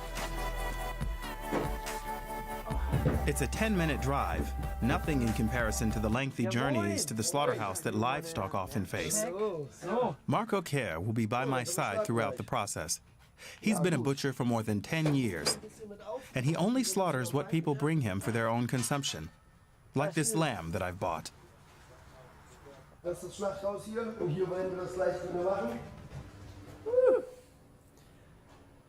was it like for you the first time? You don't forget the first time. I had to leave the room. It was all a bit much. Not because of the blood, but the fact that an animal is dying. You don't really grasp that until you see it. And when it's done, you can't undo it. But we'll manage. Oh God. Marco shows me how to use a bolt gun. It destroys the sheep's brain, and it won't feel anything afterwards. Hold it loosely and then press once. Einfach trauen. That was it. Oh! Yeah. That's like a real gun. Yeah.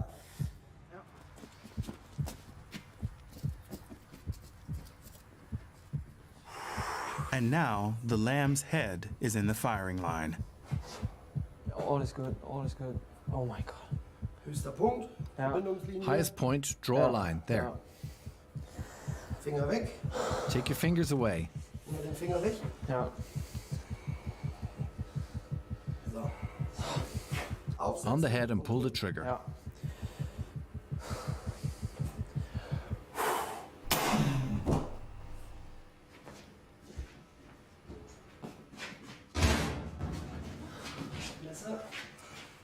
Knife, slice it through, all the way. Durchstechen, richtig. Durch. And again. Oh God, Jesus.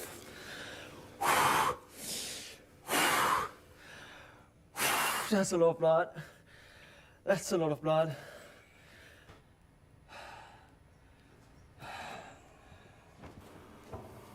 Das war's. That was it. It's over. Hat er's geschafft.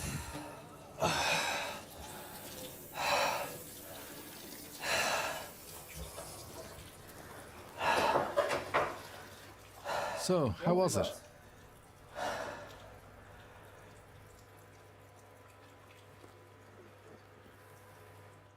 It's all happening so fast. I think I'll need time to process that.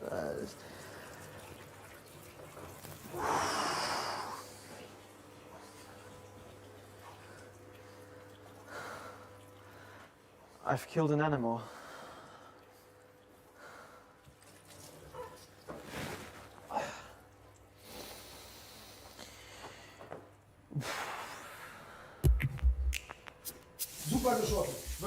Great shot, really. But that was just the first step. We're still a long way from having any chops or sausages. First, cut off the head, then the legs and the pelt. That's easier than I'd expected. Das bedeutet dann aber auch This so, isn't mass es ist ja keine production. Masse so, ne? Also dann kann ja nicht jeder Not immer everybody dann can halt get so a lamb Lamm like this. haben, mehr oder weniger. Das ist so. That's true. But that's what makes it special. And it's what makes it sustainable. People approach the whole thing in a different way, especially with an animal like this.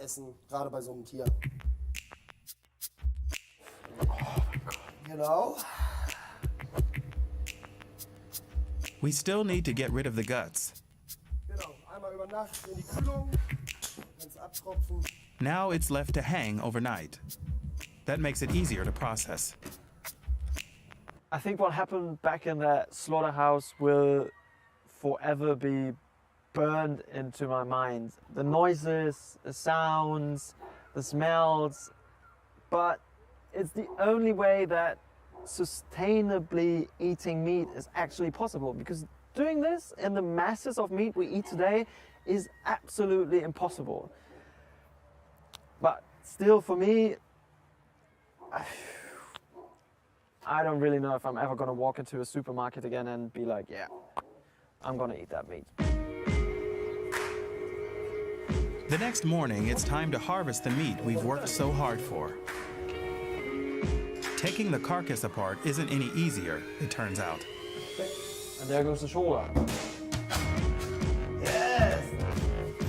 About 20 kilograms of the lamb are lost in the process, mainly the pelt and the guts.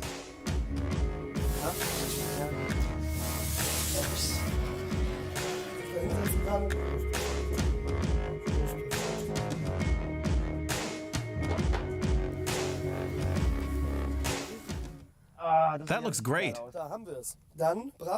How about a sausage for starters?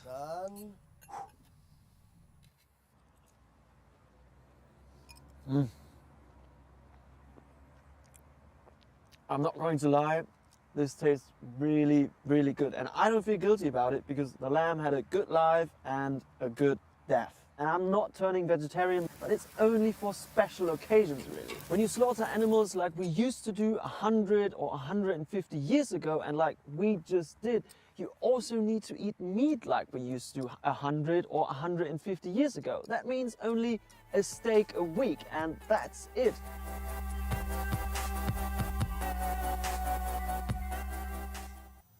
Oh my, what a day for a reporter. Leaving your comfort zone doesn't always happen voluntarily. People losing their jobs because businesses are suffering under pandemic restrictions. Now, that's a real problem.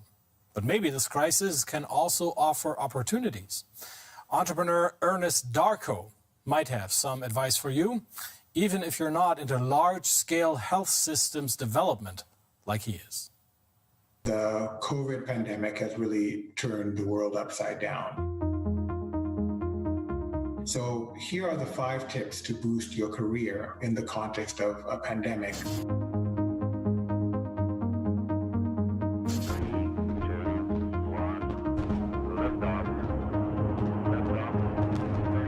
It's really important to focus on things that you're passionate about. Even if in the overall sense of your career, it's hard to find, the thing to be passionate about. I grew up in a situation where healthcare was always poor, clinics were always overcrowded. Halfway through my medical career, I realized that if I really want to make a difference in these types of environments, I needed to be a doctor of systems, not just of people. Many years later, here I am basically running a company that is focused on helping countries fix their systems at large scale. If it's not easy to get out of bed to go to that job or to go do that particular thing I've chosen to do, then I know I'm probably doing the wrong thing. If in particular you're in a career that's very much dependent, for example, on seeing people, and we know that going into lockdown and isolation is the norm, it's definitely going to impact your career or your profession negatively. So do that assessment really quickly to understand whether it's going to diminish or create opportunities for you. If there is an opportunity, try and figure out how am I going to work myself into that opportunity. So if I can now innovate in order to now meet this new demand, yes, I cannot see people in person, but there's this huge demand now. How can I innovate basically to meet this new opportunity? So we developed a screening app, for example, that community workers who are going to do the door-to-door COVID screening could use to capture the screening and the result of the screening in real time. Look at tech enabling yourself, using technology to allow you to innovate, using technology to allow you to meet the new opportunities that are presented by COVID, as opposed to purely being a victim to what COVID has done. So technology can be a game changer in many cases. It allows you to scale yourself up. It allows you to be accessible by your clients in ways that probably might actually be better than pre-COVID. As we've seen with COVID, things keep changing, right? Everything from having first wave to second wave to learning new things about the disease that then changes the policy environment, that then changes the rules. You'll know you're adapting in the right way if you're maintaining your clients, if you're maintaining quality and you're maintaining satisfaction with what you're doing. I know it may sound like a bit of a luxury to be in a position where you can do all of these things because some people may not actually have these options. But to the extent that you can, I think it's important that you do so. And I've seen some amazing examples of people doing this and in fact, not only surviving the pandemic, but actually thriving in the context of all of the challenges that COVID-19 has brought.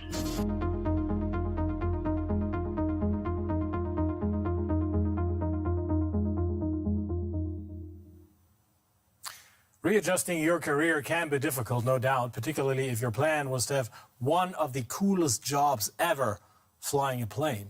But we know the pandemic has been an utter nightmare for the travel business. The global airline body IATA says air traffic this year is expected to be 66% lower than last. So it's been a huge mess for the sector up to this point, and even with bookings slowly recovering, German flagship carrier Lufthansa has suggested that would-be pilots in its prestigious Flight Academy might have to rethink their plans. Flying free as a bird over majestic landscapes, it's an appealing prospect for many. The videos about Lufthansa's pilot training program in the United States are a favorite with Lukas Heim. The 22-year-old moved to Bremen a year ago with his girlfriend to start his training at the European Flight Academy, the Lufthansa Group's training school in Germany. Now they're packing up and leaving Bremen. In March, the course was suspended. 700 would-be pilots were left hanging. For Lukas, it's been a very trying time. They just kept stalling and putting us off. First they said the course would start up again in May, then in September, then next January. Since it's also unclear, it's time for us to leave. We can't keep paying rent for this flat. We came to Bremen so that I could become a pilot and Svea could go to university. But our time here is now over. After many months in a kind of suspended animation, would the training resume or wouldn't it, Lukas and Svea made the difficult decision to give up and go home. We had a plan when we moved here. Lukas was going to complete his training. And now we're leaving again, and he hasn't completed it. It's like running in a marathon and turning back halfway and never reaching the finish line. Lufthansa, Germany's biggest airline, was brought to its knees by the collapse in air travel caused by the pandemic. It was saved from bankruptcy by a €9 billion bailout. Half its fleet remains grounded. The head of Lufthansa Aviation Training, Stefan Kenan-Scheib, says the airline has 1,000 pilots more than it needs.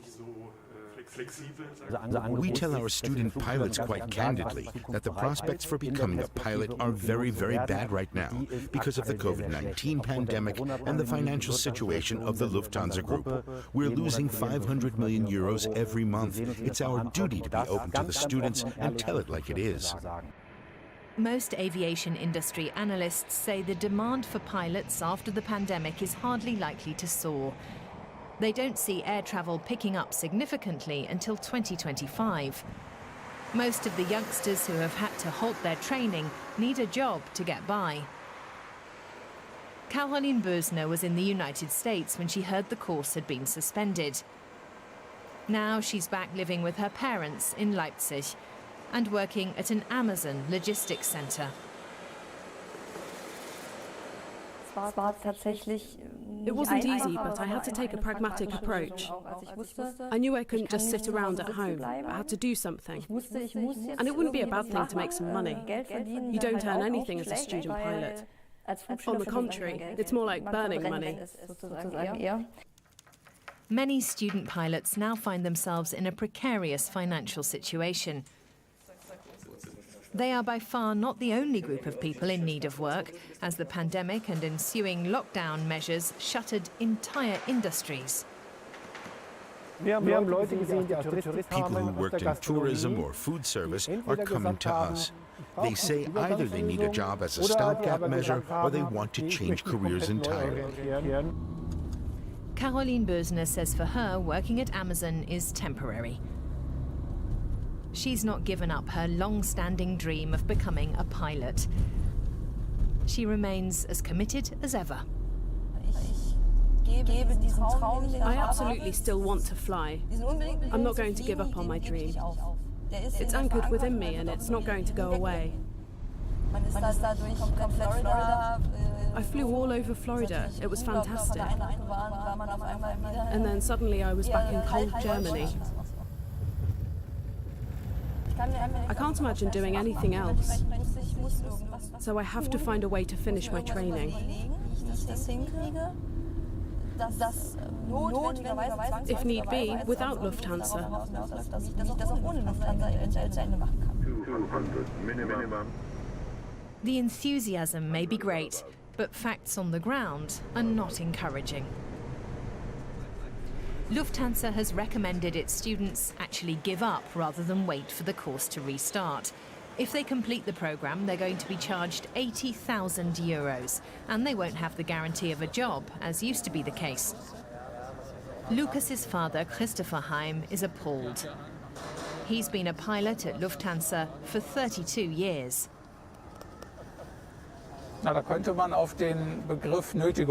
This sounds to me rather like coercion. If I agree to terminate the training contract, everything will be fine.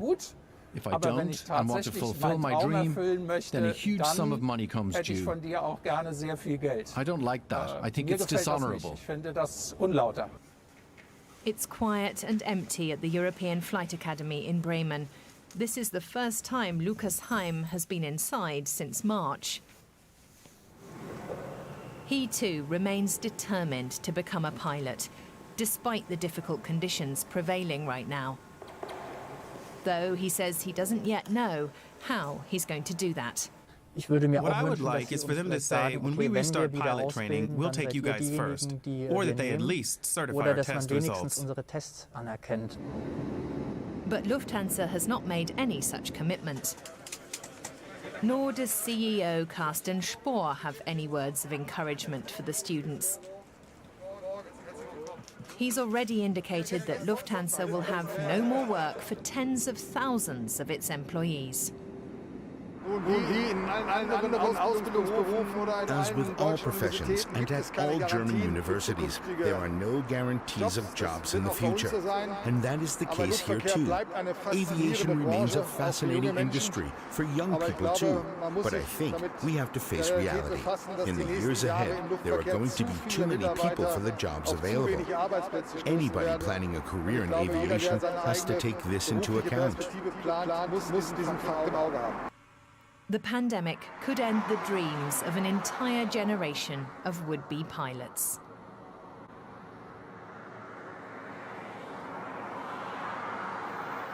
"2020 has brought dread, distress, and disappointment, sure, but there are exceptions. E-commerce has seen an unprecedented boom. And with people having second thoughts about standing in line at crowded malls, trade experts believe online shopping revenue in Germany will be up almost 20% this year. But my colleague Olaf Krieger feels Christmas is not about the presents. It's what we make of it, now more than ever.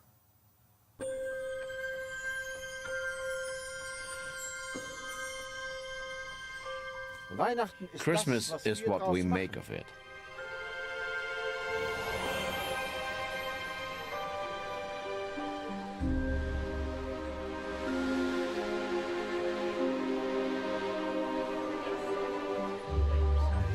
Oh, how joyfully, oh, how merrily, Christmas comes with its grace divine.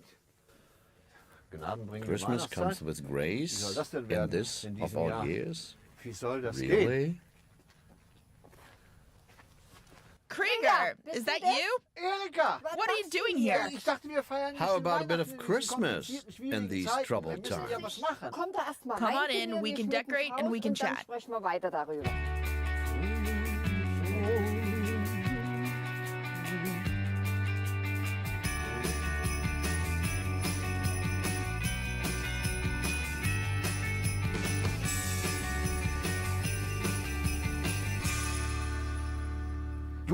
You have children, grandchildren, great-grandchildren. How many altogether? I have 3 kids of my own, 2 girls and a boy, 5 grandchildren and 4 great-grandchildren. What's your favorite Christmas memory? My childhood, with my parents and grandparents and with my kids when they were little, in the Ore Mountains. And who helped decorate? Just me. Alone?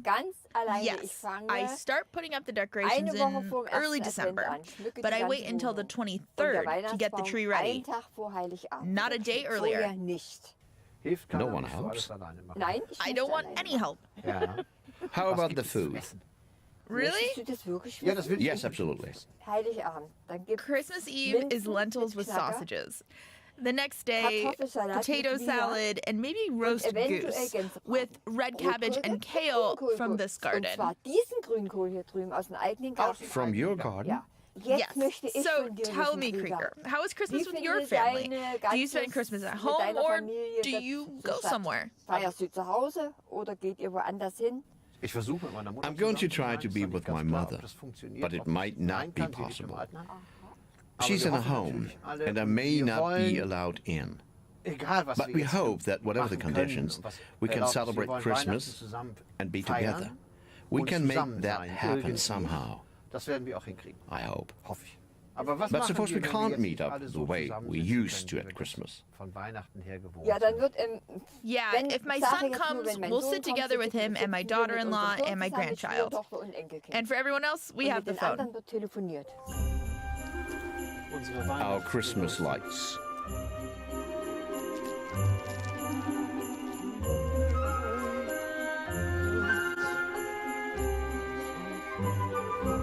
Suddenly people are so important again. Forget about the presents. Christmas won't be cancelled. It'll just be different. Ganz anders sein. Let's have more light.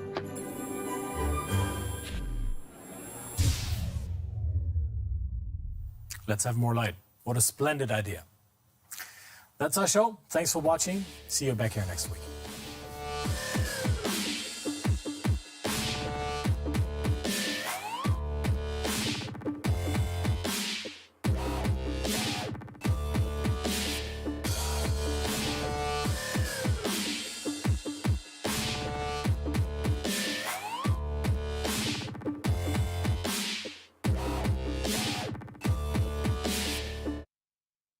Reading is an essential habit and a culture that must be developed. Nigerians are generally believed to have a poor reading culture. The role of government in promoting reading and equipping reading spaces and libraries in Nigeria cannot be underestimated.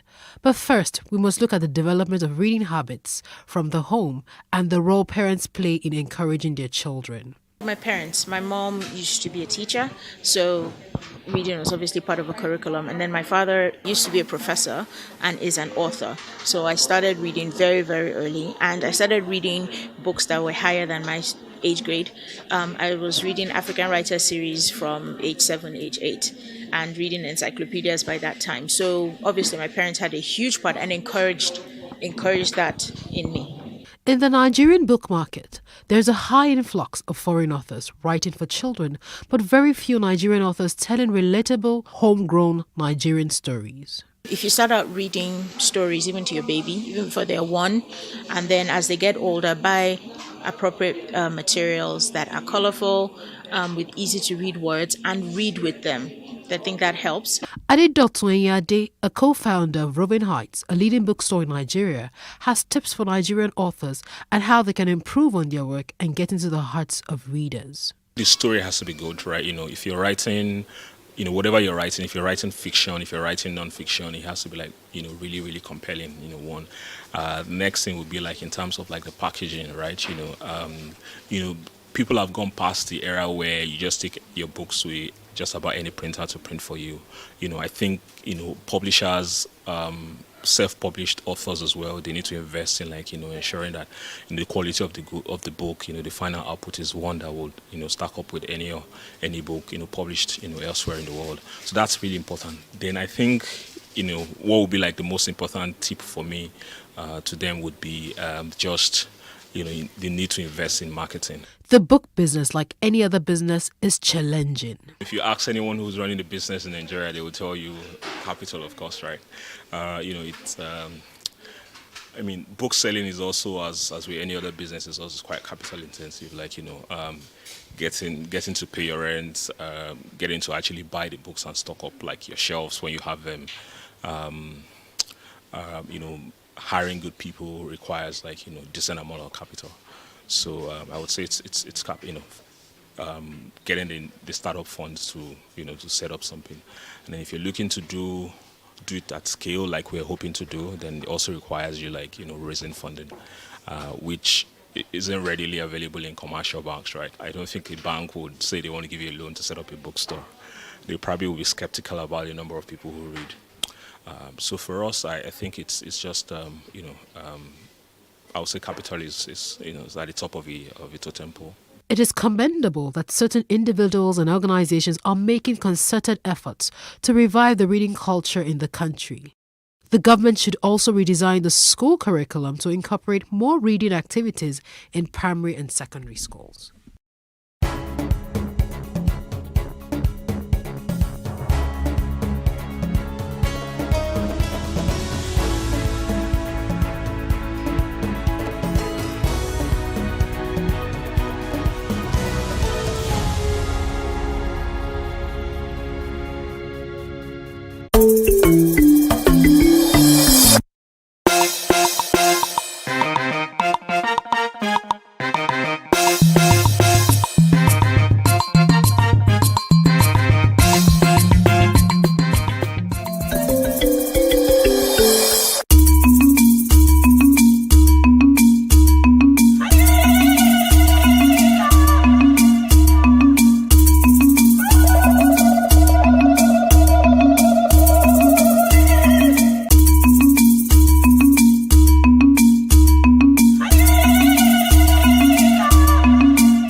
take up, you are one family. There's no dream of this sport in Nigeria.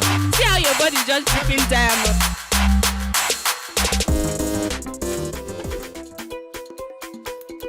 I don't have one yet because I'm yet to be rich. So when I'm rich now, I will have one. But like this, I can just go. I do freestyle, go to wherever I like. But for now, I don't have any favorite. Now my own mind that I tell you, I know the life for you. It's not like we're on TV. I'm trying to form. I'm just studying my mind. So I don't have any favorite destination for now. In Nigeria, there are a couple of places in Abuja, a couple of amusement parks in Abuja. Wonderland. Couple of nice spots. Since I stay in Lagos, so my first destination is like Landmark Beach. This is one of the most favorite of mine. And then this landmark destinations, landmark park. I mean, it's pretty good. It's unique, you know. It's well designed, and I think it's quite well known in international for international occasions. And I think many people will know it later on. Yes. Landmark is cool. I like Landmark. Everybody loves the sun, like beach sun and everything. The surroundings is very alright. And the girls? No, I don't know about the girls. I'm not a girls guy. So what do you like, guys? No, I like girls, but I'm not like. Nah, I don't do everybody that much. Yeah, Lekki Conventional Center. It's chill now. I like their overhead rope shit. Yeah, that's why. It's why it's fun. Obodo Katuran. And why is that? I've seen pictures and I've heard a lot about it. I think I'll go all through the cable car. Where I like Whispering Palms at Badagry. I like the place. It's serene. They have cool things. I like the place. So far, I would say the landmark has been pretty good. We just got some cabana, so my whole family will be here. So it's a nice atmosphere, peaceful, not a lot of crowds. So that's why we like it over here. I'll say in Lagbo Resorts here. Abraham, Moses, Jacob, you are one family. There's no dream of this sport in Nigeria. See how your body just dripping diamond.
Countdown, let's say 3 to 4 days after, we were still running around the circle. It was more like we were not even leaving the environment because everywhere looked alike.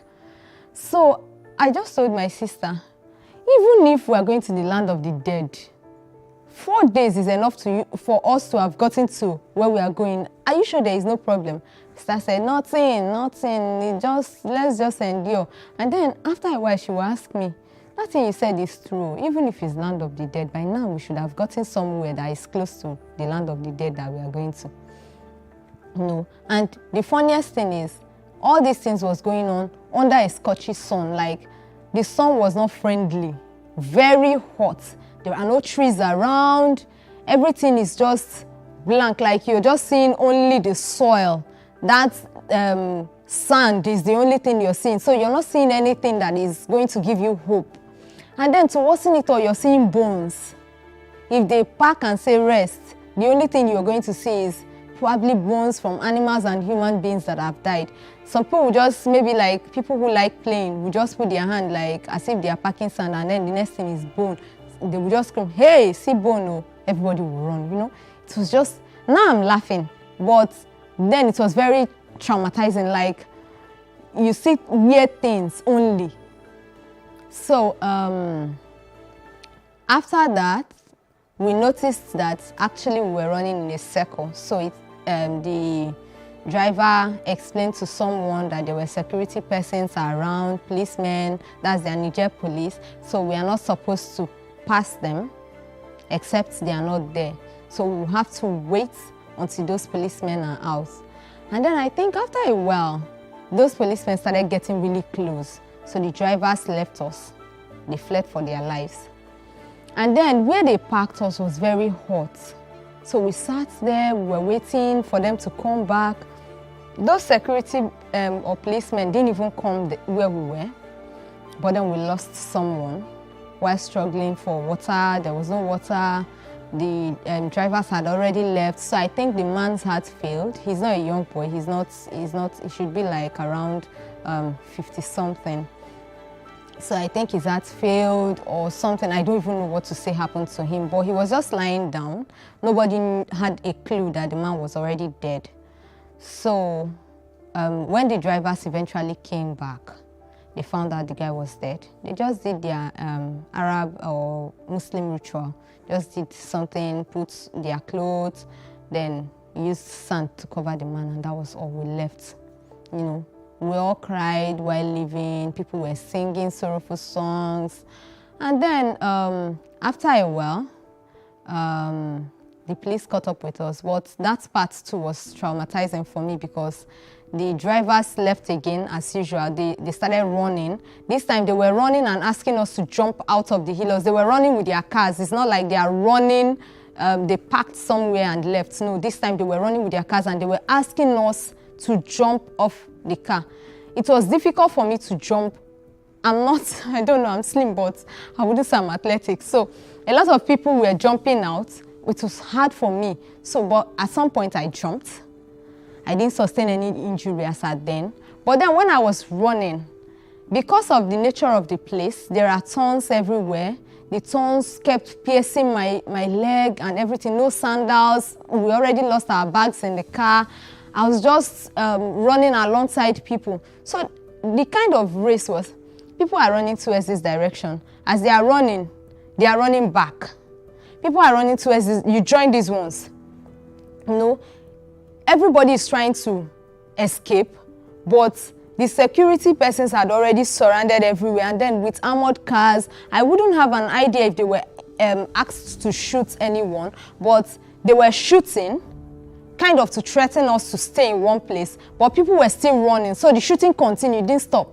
So while they were shooting, at some point, they are not shooting like randomly, like maybe releasing bullets often, but just once, just like that. So a lot of people were running towards a direction. I joined them. Anywhere they are running towards, I joined them, just like that. But then, at some point, my sisters already left me. I don't even know where they ran to. The guy that was supposed to be taking care of us also left. So I just stood somewhere and then I said, if these people are going to kill me, let them just kill me. I was crying, like, God.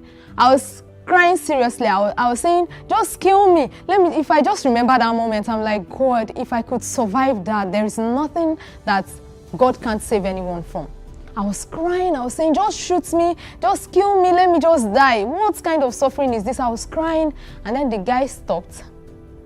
And then he was like giving me signal to come closer, come closer. So when I got closer to them, the man said, enter this place. I entered. He gave me water. That was the first thing he did. So it was like, don't worry, no problem. So when he said that, don't worry, no problem, I just felt like, okay, then why is it that they are now chasing us? Is it like they want to save us? Is it like they want to help or anything?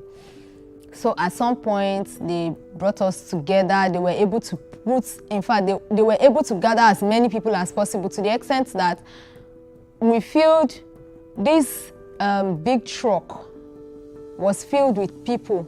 And then some Hilux too had to join in taking us to the police station. They brought books, we started writing our names. Everyone, write your name, write your country, write your name, write your country. Everyone, people were just writing their names and country. We did the same. So they brought us together. And then they told us, okay, they are going to take us somewhere. And then that's where we will sleep for the night. And then they will register us and return us to our country. But before then, a white man came to speak to us. So the man asked us where we are traveling to and why are we traveling. So many people were saying, I was just looking. So many people were saying, there's hunger in my country. They are killing us in my country. There's suffering in my country. There is this in my country. You know, a lot of people were saying their reasons for traveling. He wasn't asking personally. He was just asking the entire people who were there. And then they were filming it. So majority of us had to cover our face so that we don't get captured, but some people were really vocal, like saying so many things before the man addressed us and told us that he's been to Nigeria severally. And then he's been to most of the African countries too, that we have food, a lot of us have good shelter, particularly Nigerians. He kept hammering, particularly Nigerians, there is good food in your country. I've tasted this, I've tasted that. You know, he mentioned most of the meals, and then he told us that there is no cost for this kind of traveling. Do you even know where you're going to? Do you know if it's worth where you're going to and all of that? Then they took us somewhere. They put us together in a particular environment. And then a few days later, they came to tell us that we'll be leaving back to our country. So there was rumor everywhere. People were saying, I pity people that will go back to Nigeria. I just pity people that will go back to Nigeria. The kind of suffering they will go and suffer. Police is already waiting for them. My brother called me, said that there is news that they are bringing back people, that police is waiting for them. They will arrest them because they traveled without documents. So we were all scared. And then we decided to run away, majority of us. So at night, while the security guards were sleeping, majority of us started jumping out of the fence, and then somebody brought an idea to open the gate, you know, some kind of dubious act, which is not actually good, which wasn't good for us. But because of the kind of rumor, because of the kind of things we heard, we joined, everybody left. You know, we're still hiding. It's not like you're leaving and you're just coming out to say, I'm going. No, you're hiding from place to place, hiding until we got to a particular house. When we left, we got to a particular house. There were 6 of us in a group now, no longer I and those my 3 people. They were with me. Those 2 sisters, that guy, the 4 of us were complete as at then. And then 2 other guys joined us. So the person that owned the house agreed to keep us in her house for that night. And then I think her husband came back and asked who where. She told the husband brought a driver. So none of us had an idea that we were sold. So the man sold us to the driver. None of us had an idea. We just thought the man helped us. You know, that was the idea in my head, like, God bless this man, he finally helped us out of this place. So the driver took us, proceeded to somewhere they called Nitel. That was what they told us, that place is Nitel. So they hid us in their family house at first. Then In that their family house, we met their one of the sisters that had already gone to Italy before. The lady told us she can't speak English, so she had to use diagram to express herself. She gave a sign of water and then a ship on the water, and then she told us how she was working there. She was washing clothes, that's probably doing dry cleaning or something like that. I don't know what she was doing over there, but me, I just assumed and then I told my sisters that means maybe she did house help work over there. So we had fun with them because they were nice people.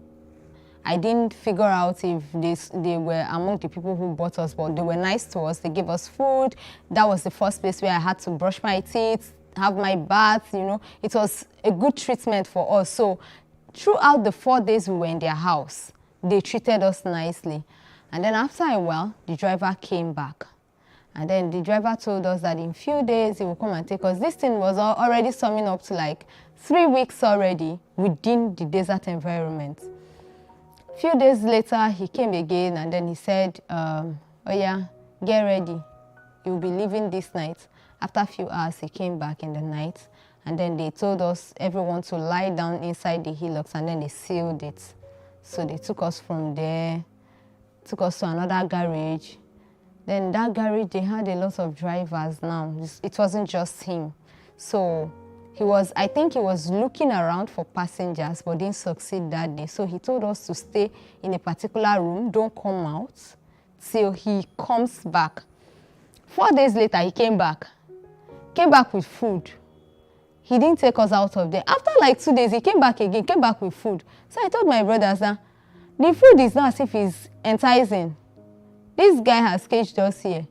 Probably something will go wrong. Let's leave this place. So the man and then the other guy that was with us said, okay, let's leave.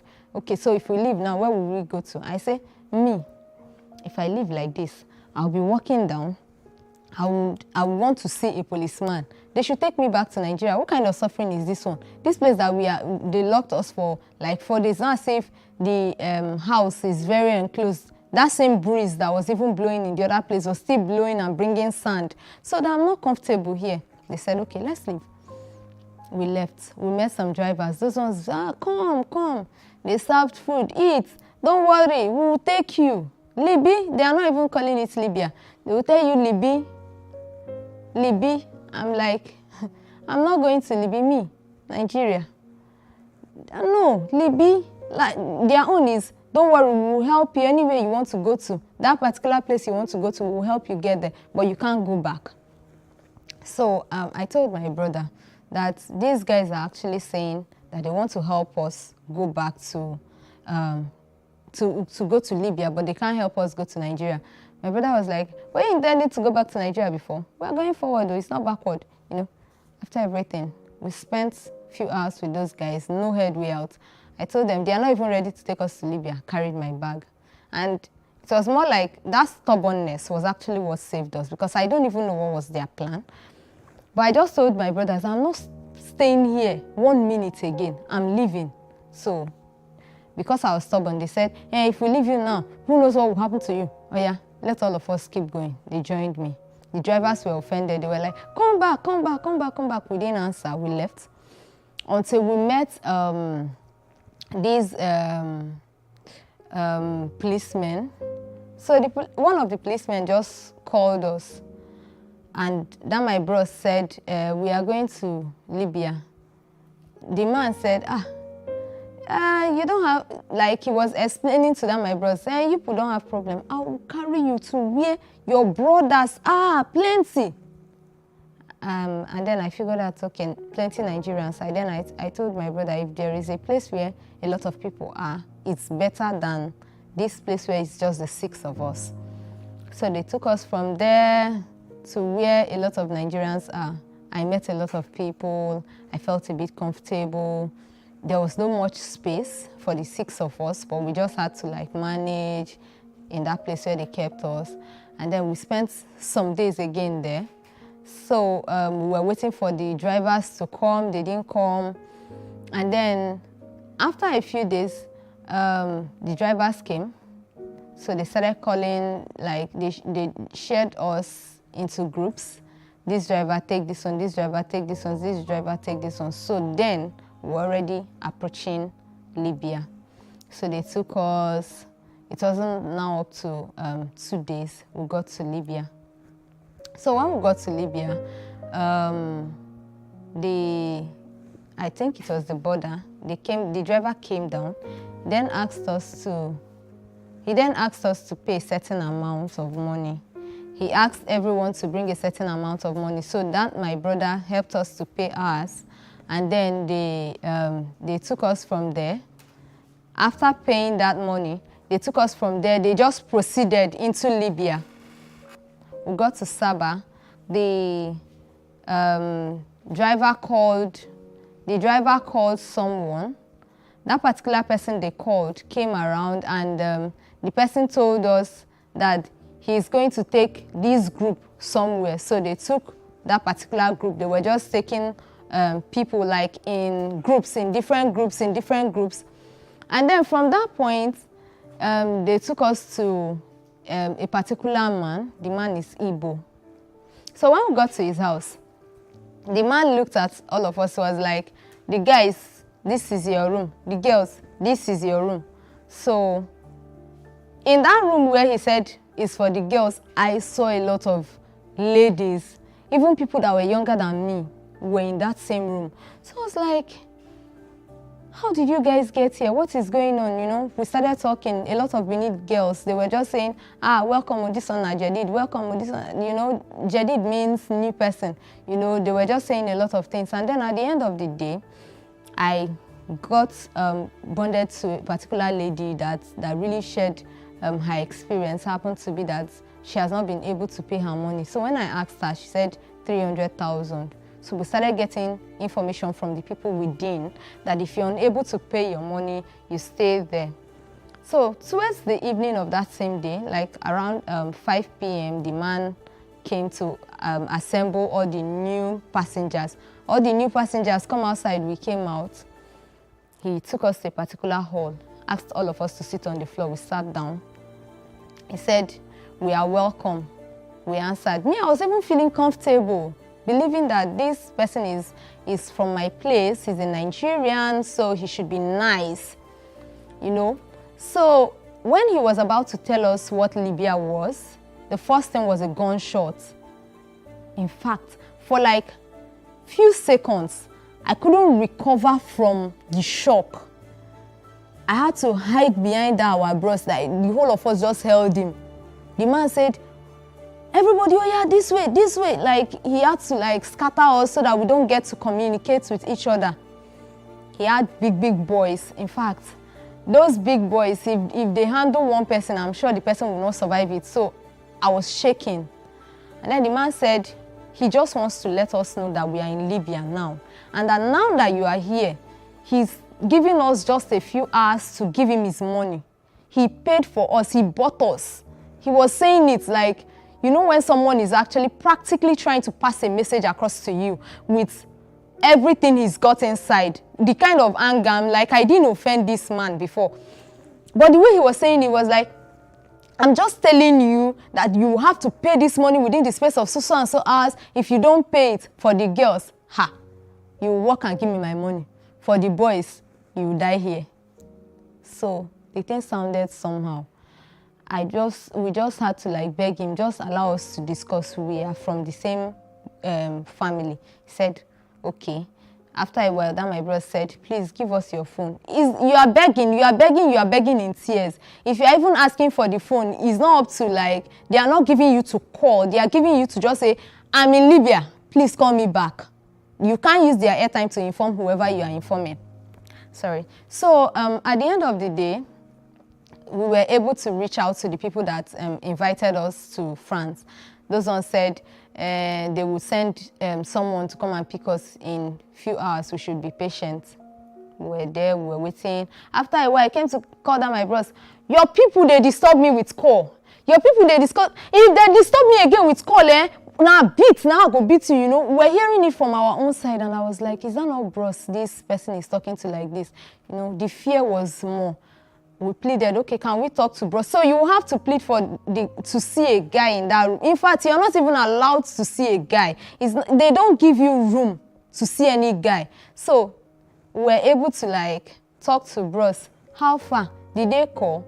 He now asked for phone again to reach out to them. So he was able to get to them again, and then they sent someone across. So I think the person who was supposed to bring the money was now pricing lower than the 300. I think the person was now saying 250. That was where the anger came from.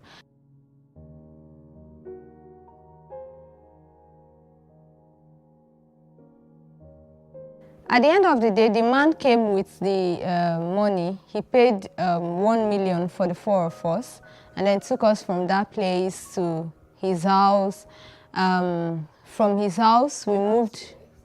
It's still within the, yes, still in Libya. So from that place to the sea coast, and the sea coast was not very easy for me as well. That's from his house to the sea coast was also very traumatizing.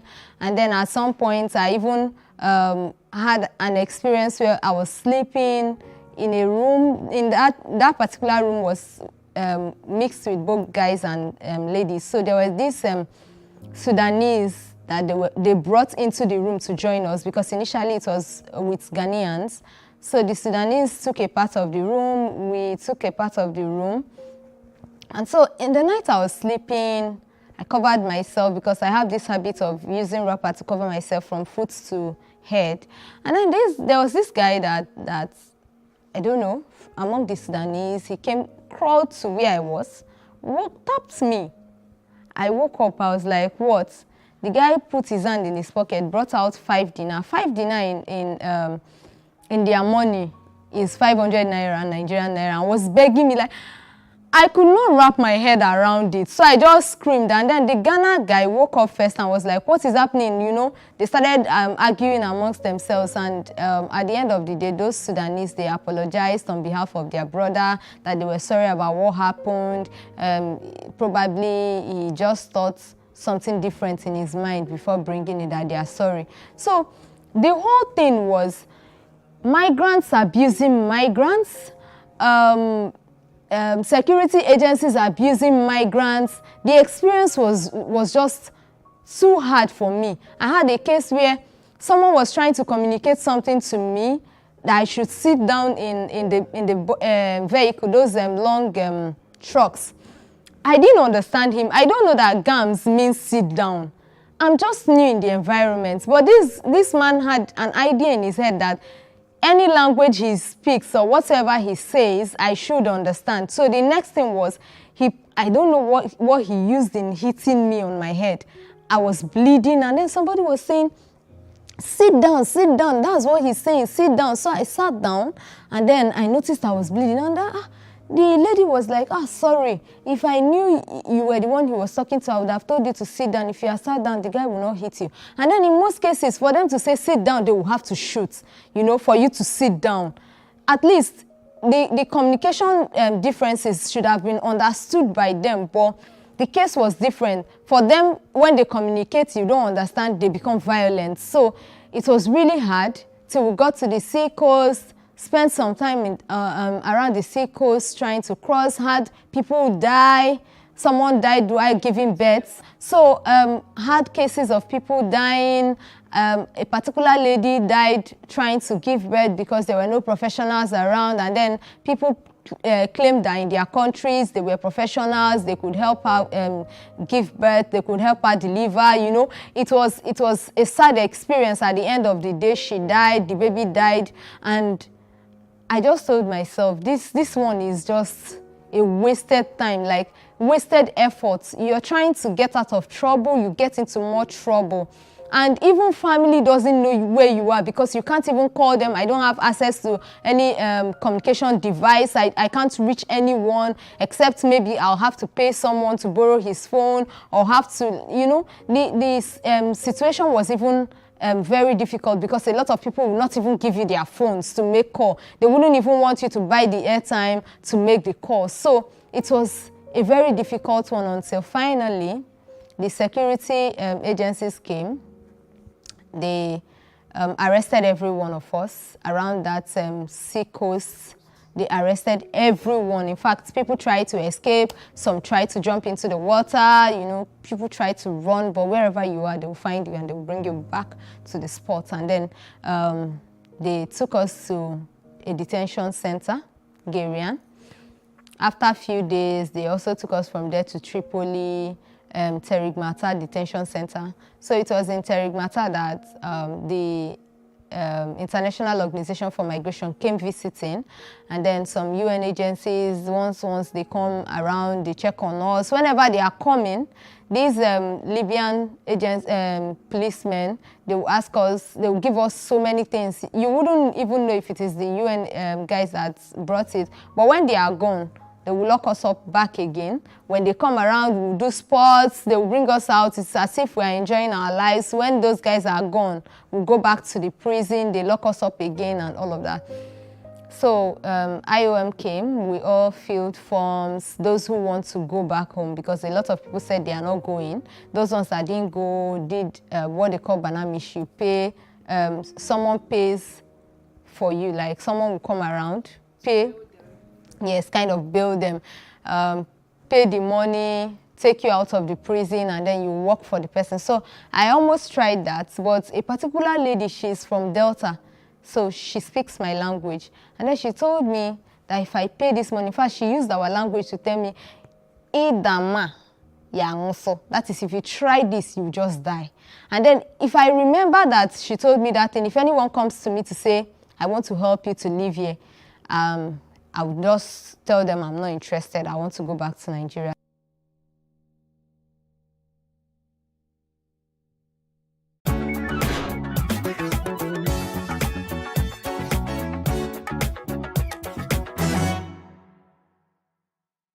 In African countries, including Nigeria, albinos are classified amongst the vulnerable groups of society, which includes people living with various kinds of physical disabilities. Being an albino, it's not really easy, but at times I enjoyed it because I remember back then when they would give us some work to do in school. Because of my color, my father will be angry that they asked me to follow the other students, the other children, and do the work in the field. So most of the times I did not follow them and work.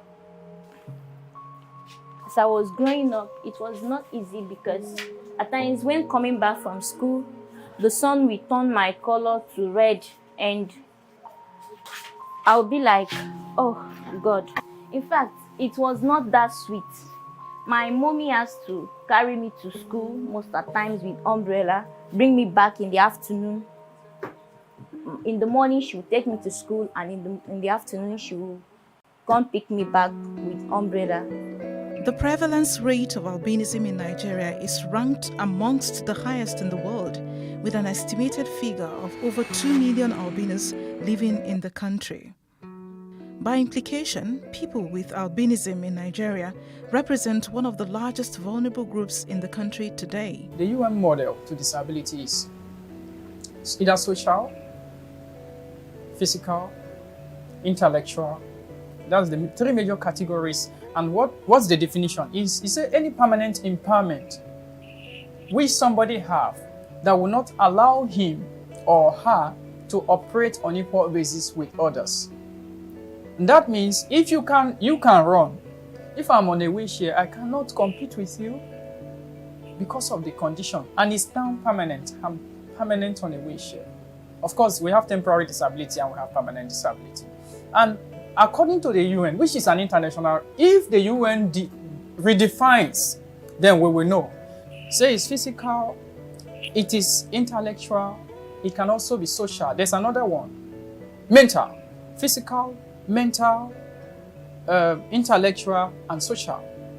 Okay, and any physical, permanent physical, social, intellectual, or mental condition that is permanent, that will not allow anybody to operate in the society on equal basis with others. That is in terms of employment, in terms of education, in terms of healthcare, in terms of job.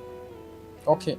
On albinism, our skin is susceptible to cancer far higher than yours. That is physical. If an albino is exposed to the sun over a period of 10 years, there is a 90% chance, 95% chance. Of course, we are saying that there are different classifications of albinism depending on the melanin level. Melanin is what protects your skin from the sun by natural.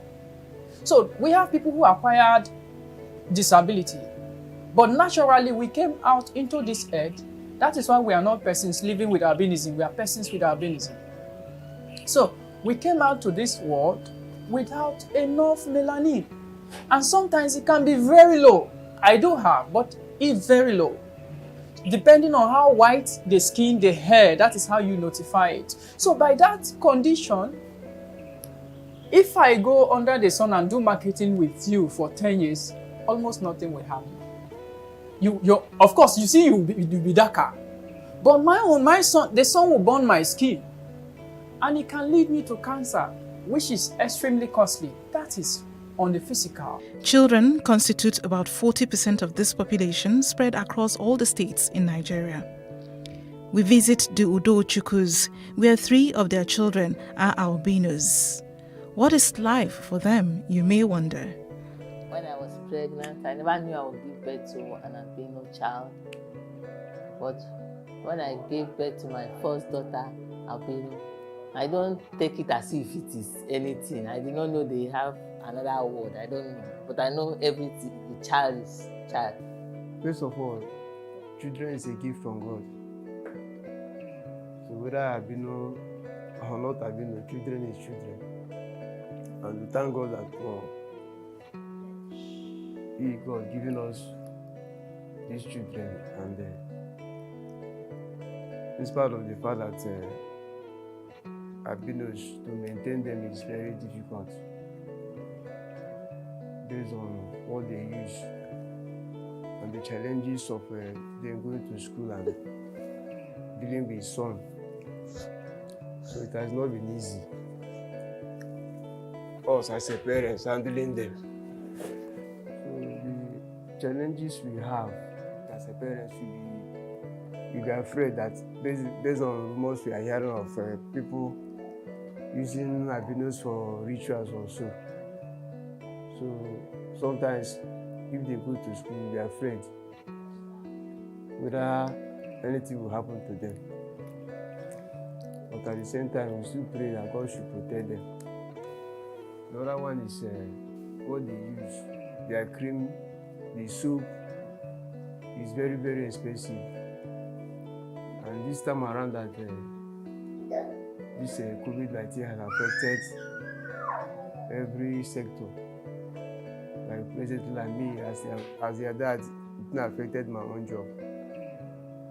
You know, that's not been easy for me to take care of them. At times I felt bad. It's her school. If she's going to school, if she comes back, I want to cross-check her book. There are some things I don't get.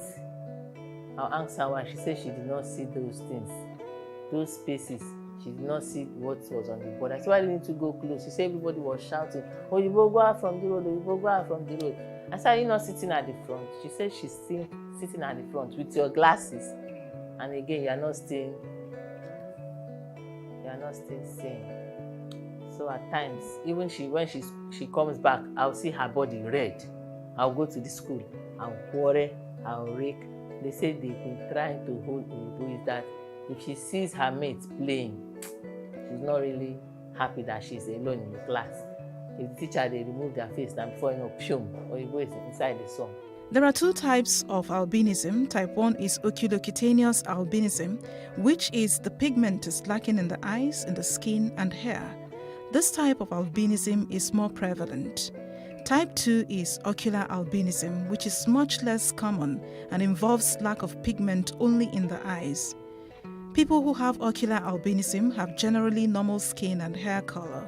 Many even have normal eye appearance. Despite their stated vulnerability and strength in number, and unlike other vulnerable groups in Nigeria, albinos least enjoy the same level of special attention, security, and support from governments at all levels in the country, it would seem. Statistics show that over 600,000 Nigerians with albinism suffer discrimination from their families, schoolmates, and even peers. Some people start being discriminated face discrimination right from their home. You see parents, the reports we get, I didn't experience that in my house, and that's what helped me. I didn't experience discrimination in my house. So you see a child, when the mother is going out, lock the child in the door in the house. When they are in the church together, or in the market together, or in somewhere together, in an event together, they want to start going, and the mother will tell the child, oh yeah, go there and wait for me. So the child already feeling, not understanding the challenges he's facing, of course knows he's facing short vision, the bone of the skin, but for the fact that the mom said, what are you looking for? In the presence, I said, go and get out of this place. It really happens. You walk on the road most of the time in the night, you will not fear as I will fear. Because of that institutionalized stigma, like I've named that, our ladies, it is 3 times easier for a young dark-skinned lady to get married than an albino lady. They will have the same qualification, maybe even the albino lady will be more beautiful, or maybe have more, you know, what they call all this packaging and all that. But just for the fact that she's an albino, the social orientation of that community, in 10 years, in 20 years, when we are done with the social, we have used a lot of sensitization and reorientation to bring down this stigma. When we call it institutionalized, that means in 90% of the cases you'll be discriminated. Chidinma recalls her job hunting days and how she was denied an opportunity just because of the color of her skin. We were like 3 girls. They took those 2 and still request for extra 1 person. They said the kind of food we eat is different. Our cream and everything about us are very expensive, that they cannot afford it. I was like, what kind of food again do we eat? I don't know. We eat normal food. The woman said, no, we don't have money. I beg, oh, please, oh, come and be going. I felt bad. In fact, I cried as I was going because I know I can do the job very well. However, in spite of the color of their skin, they remain comfortable in themselves while acknowledging what may appear as their peculiar challenges. I use this to see, just like this, to see whether I can see what is written in the board. Being an albino has been both blessings and there have been challenges. The color is one of the unique things about us. You don't want to be related with because you are white, and you also want to be related with because you are white. Some people already have this phobia for you being white, and so in some cases it will see as a disadvantage. People might not want to do businesses with you, especially for the business owners. But for some people who want to do business with you because they are seeing a different kind of person, they've not met an albino before, they've not experienced an albino before, they want to see how this person thinks, how this person works. They want to, it's a blessing, it's paves way. Being an albino have also helped me a lot. There are several places that I've been to that I couldn't, if not because I'm an albino, I wouldn't have been able to get to that stage, get to that place.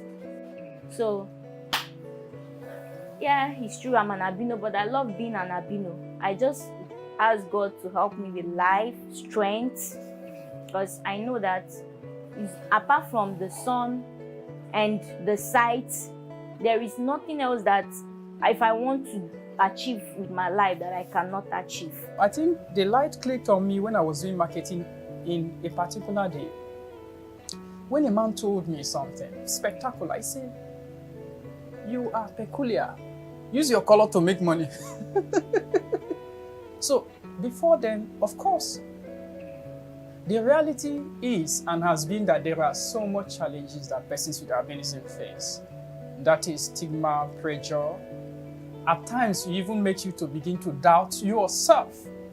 So when the man told me that, look, I was merchandising something, saying you are peculiar or you are spectacular. Use your color to make money. So, and that showed me that there is an angle you can begin to consider. It means that you have to work hard. It also means that there are possibilities that you can go without allowing the pressures that was there. I don't see myself different from them. It's just a difference of color. I'm blessed just as they also are blessed. Grace is a teacher, and while schools are on lockdown as a result of the COVID-19 pandemic, she has her little lesson class going on. Make sure you can write what I can read. Please write very well and make your letters bold and your numbers bold so that I can go through it. Thank you. Hurry up. And her story is not any different. Sometimes when you're walking around the street, you see little children following you about, singing so many kind of funny songs about albinism. Some will call you Oyibo Pepper, some that doesn't eat pepper, you don't take salt. Some will be singing all funny kinds of songs for you. But well, I don't do anything. I don't get angry. I'll just walk away because I know I am unique, I am special and beautifully made. I'm just like them, but a difference of color. So an albino, being an albino is a blessing to me and also to my family.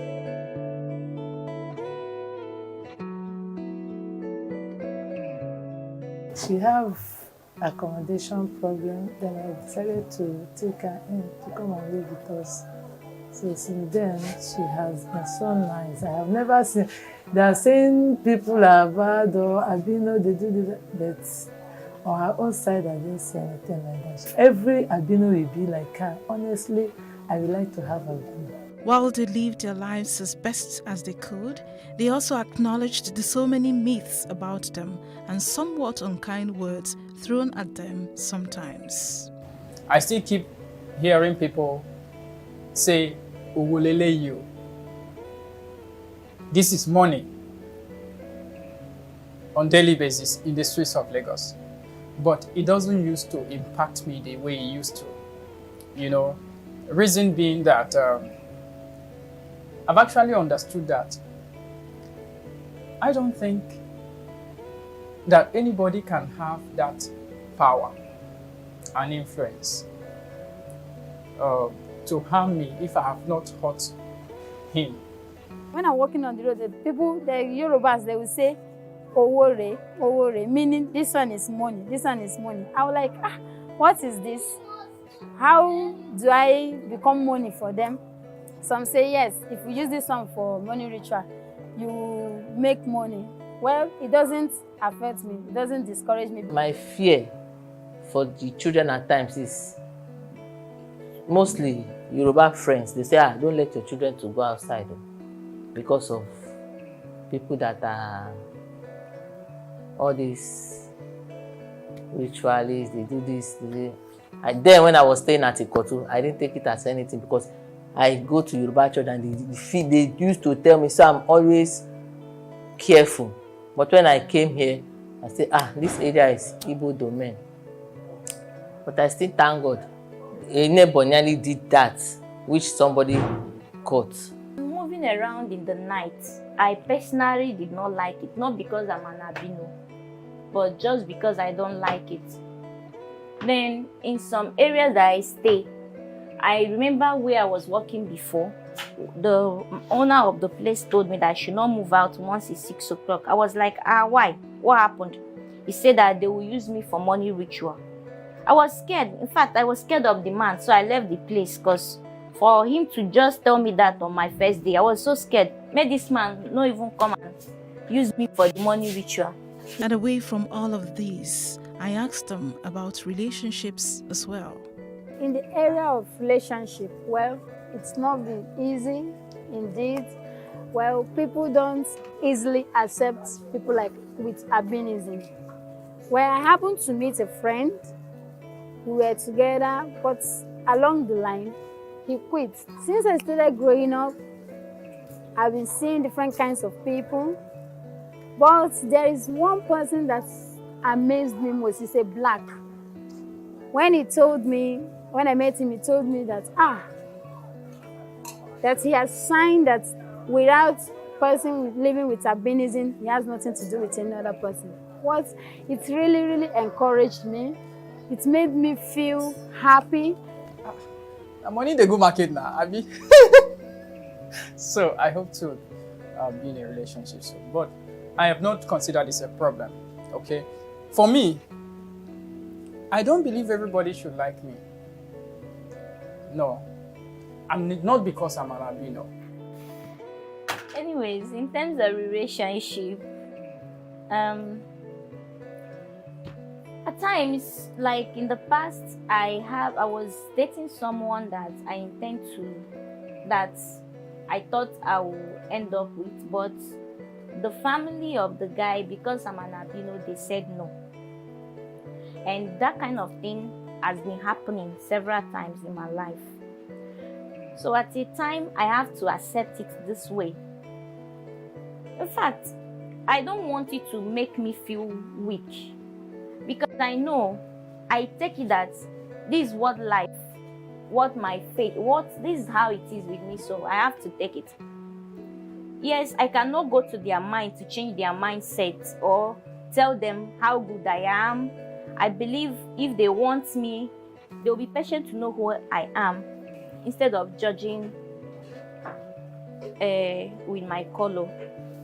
I intend to get married someday, but for now, I'm in a relationship right now. But among these children, there is seeming no discrimination at all.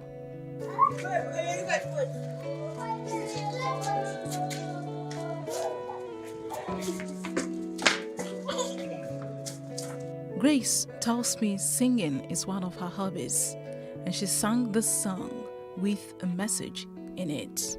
No matter your tradition, we are one. No matter your culture, we are one. No matter your tribe, we are one. Let's come together as one. No matter your language, we are one. No matter your family, we are one. Whether rich or poor, we are one. Let's come together as one. When you hear of drug abuse, what comes to your mind? When we say drug abuse, it seems like something that is so distant, but it's happening every day in our homes. 1 in every 4 persons has mental illness. Regardless of your notion of what drug abuse is, you are sure to get the right meaning here. Welcome to Regardless, an anti-drug abuse television show put together by Christ Against Drug Abuse Ministry. Regardless, the anti-drug abuse show, airing on Plus TV Africa every Tuesday at 5:30 p.m.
Very good evening. I am Emmanuel with Lububuk. This is news update.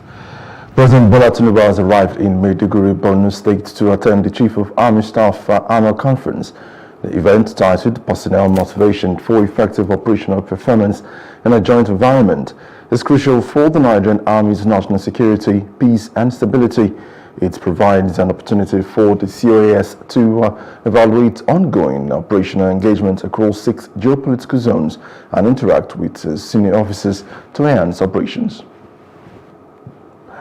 The Rivers State has seen the 27 members of its House of Assembly defect from the People's Democratic Party (PDP) to the All Progressives Congress (APC). Martin Mwawile, who is loyal to ex-Governor Nyesom Wike, and Edison A, who is in the camp of Governor Siminalayi Fubara, have been embroidered in a speakership tussle. The crisis began due to a rift between Fubara and his predecessor, Wike. The defection of 27 lawmakers from the PDP to the APC could further complicate the state's political landscape. I'd like to bring to your attention my decision to leave the Democratic Party (PDP). This decision to leave the PDP is necessitated by the division in the People's Democratic Party, of which I was elected to this house. In particular, the tussle around who the National Secretary of the PDP is has now sharply divided the party and made it unclear as to who is the National Secretary of the party, thereby making it difficult to lead the charts and appropriate communication channel. The situation has made it imperative that I defect to the All Progressive Congress (APC). Therefore, I seek your indulgence in this regard, as to be needful and recognize me now as a member of the APC, and do accept the assurance of my esteemed regards. The section that interests me is the section where we are removing or we are amending that HPN and other principal officers of the council, assuming today that there is no caretaker. Before now, the norm is that you put the local government in the hand of either HPN, and it is not proper for the resources of the people to be put in the hand of someone that does not even understand the terrain of that LG. Everything that is being allocated to the local government belongs to the local government and should be managed by a democratic elected person from that place as enshrined in the Constitution. So it is wrong, it is not fair. People have asked me that their resources should not be put in the hands of those that are from places that are not related to the local government. Let our funds be domiciled and Now, People's Democratic Party (PDP) chieftain Karibo Wilson believes Governor Siminalayi Fubara has strong support from the people of Rivers State. He stated that traditional leaders, youth, and other segments of the populace have brought support for Fubara. The political situation escalated when 27 lawmakers of the Rivers State House of Assembly defected from the People's Democratic Party to the All Progressives Congress. Wilson questioned the motives of the Assembly members and questioned any impeachment moves against Fubara. Before the surprise undemocratic impeachment efforts of 30th October 2023 by a section of our legislative arm against you, the People's Governor. This undemocratic act is and was highly resisted and condemned by the Rivers electorate, and we are in absolute solidarity with you. You kept asking, what offense have I committed to warrant my impeachment? And to this day, no answer has been provided. And we are still waiting endlessly because you haven't committed any offense that warrants impeachment. The campaigns from various political parties are now here to show support for the God-choosing governor of Rivers State. Ama Opus Senebo, Sir Siminalayi Joseph Fubara, Grand Service Star of Rivers State. The Speaker of the 10th Assembly, Right Honorable Edison Eye, he has said I should greet you and tell you that at the appropriate time he will come to speak to his maternal people. He is Ekono Ahoda West. The National Secretary of New Nigeria People's Party, Olaposi Ogini, has described the purported coalition involving the party and 6 other political parties tagged coalition of concerned political parties as fake and untrue. Ogini insisted that the party has not authorized any coalition with any political party, urging the public to disregard the involvement of NNPP in the purported coalition with the People's Democratic Party and the other 6 parties. They said these in a letter addressed to the Board of Trustees chairman of PDP are made available to newsmen on Sunday evening. The party secretary cautioned the PDP to stop dealing with people who did not represent the interest of the NNPP. Now, a nightclub in Oba Anambra State was attacked by unknown gunmen, resulting in tragic fatalities. Now, the gunmen targeted the club with the intention of abducting the owner. However, security personnel resisted, leading to a confrontation and gunfire. Some security personnel who tried to thwart the abduction was brutally killed, as Anambra State Police Command has not officially confirmed the incident, but an investigation is underway. The incident follows a previous attack on a respected spiritualist and nightclub owner. So then, news update. The Northern Caucus of the House of Representatives has condemned a recent incident in the Todembere community, Kaduna State. They commended the Nigerian military and security agencies for the effort in combating crime, as the caucus plans to visit the community to gather information and support the government's effort in rebuilding the community. They have also announced a monetary donation of 45 million naira. Now, the need to pay attention and address societal roles are now once again being brought to the fore. Now, this came up during the public presentation of a book, The Wings of a Pregnant Virgin. Now, the author, Chris Ovomo, said the didactic book, which is all-encompassing, mirrors several issues affecting the society, including... I like to go into details.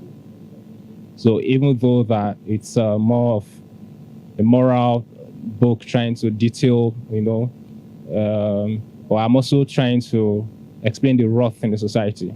And I don't want to explain that wrath without going into details. Maybe hiding some, though I don't want to hide.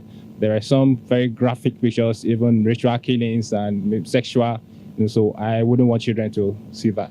The intrigues about a virgin getting pregnant, until you read through that, you get to know that someone could be raped and wouldn't know. One of the chapters talked about how single girls and boys are very enthusiastic to get married. It doesn't matter to who, and it doesn't matter what the outcome of the marriage will be. In our world today, it is the end that justifies the means.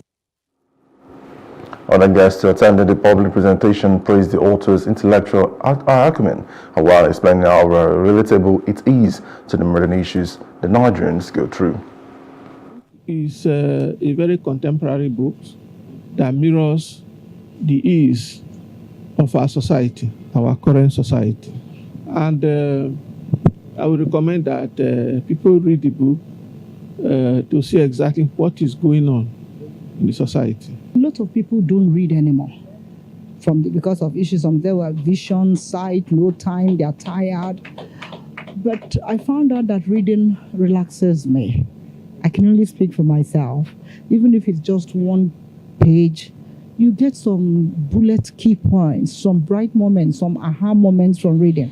So instead of just watching TV or movies end to end, it's always good to make sense, to read, because when you read, you actually improve the mind, and the older you get, reading helps your memory. The book is a very contemporary book that mirrors the ease of our society.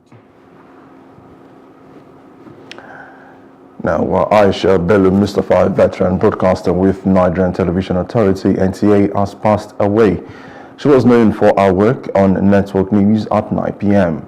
Her family announced her death in a statement expressing their condolences and wishing Allah forgiveness. Now, the funeral was scheduled for 1 p.m. on December the 11th, 2023 at the Central Mosque in Abuja. Now move on to other parts of Africa. Sudan's warring generals have agreed to hold a face-to-face meeting as part of efforts to establish a ceasefire and initiate political talks to end the country's devastating war. Meanwhile, the government has ordered the expulsion of 15 diplomats from the United Arab Emirates over Abu Dhabi's alleged support for rebel forces. Now, Sudan slipped into chaos after sour tensions between Military Chief General Abdel Fattah Burhan and General Mohammed Hamdan Dagalo, commander of the paramilitary Rapid Support Forces, exploded into open fighting in mid-April in the capital, Khartoum, and elsewhere across the country. Now, as South Africa voting for the Russian presidential election likely to see Vladimir Putin re-elected will take place in 4 Ukrainian regions claimed by the Kremlin last year. Now, the Central Elections Commission announced that voting will take place in regions where Russia still lacks full military control. The election will take place over a 3-day period from March 15 to 17th, a move critics argue makes transparency more difficult.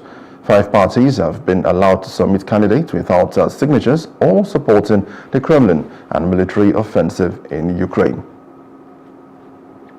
And moving on straight to business, the Central Bank of Nigeria, CBN, has announced an immediate suspension of processing fees on large cash deposits.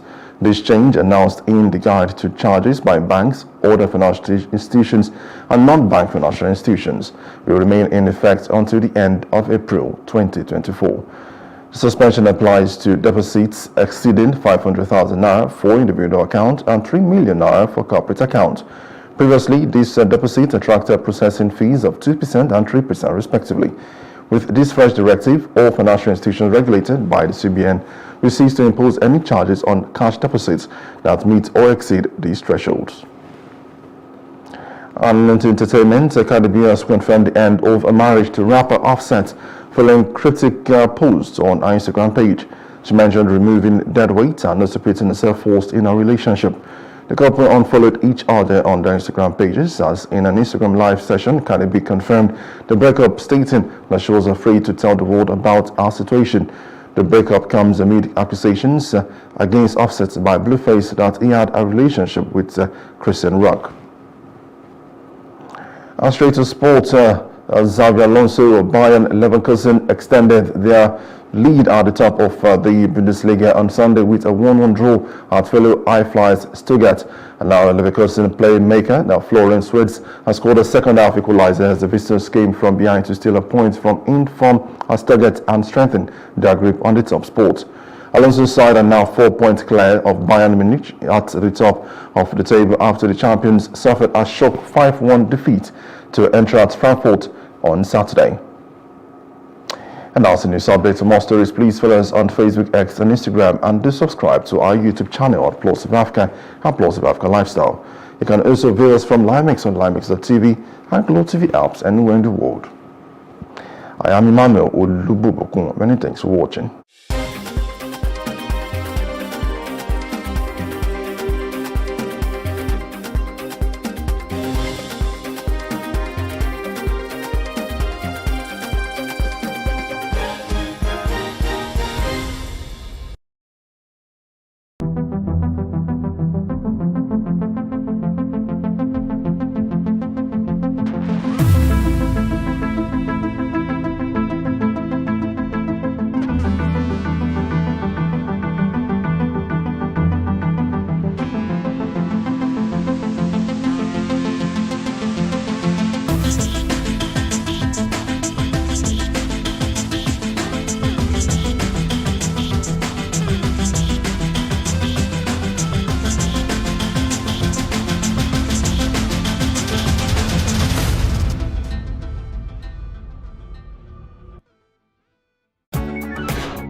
Nigeria is witnessing an increase in entrepreneurs, startup companies, and small and micro-scale businesses. Economists say one of the major reasons for this is a problem that has plagued the country: unemployment.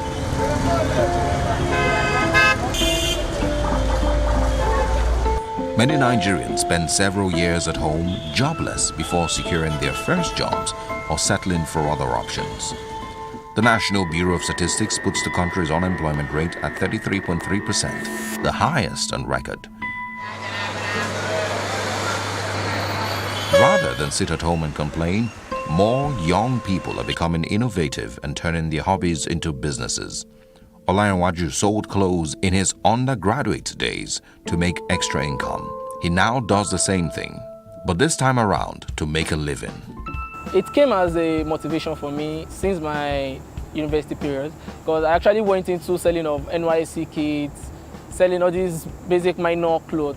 Then after a while, after going to service, it occurred to me that the kind of set of people I roll with, this is what is going on in town. This is the fashion store. This is the brand. And I've been known as Roger Wears. So why is Roger Wears still selling this? Why can't he just move up from this business into the main industry? Samuel Joy learned to cut hair during her days of unemployment. It's now what she does for a living.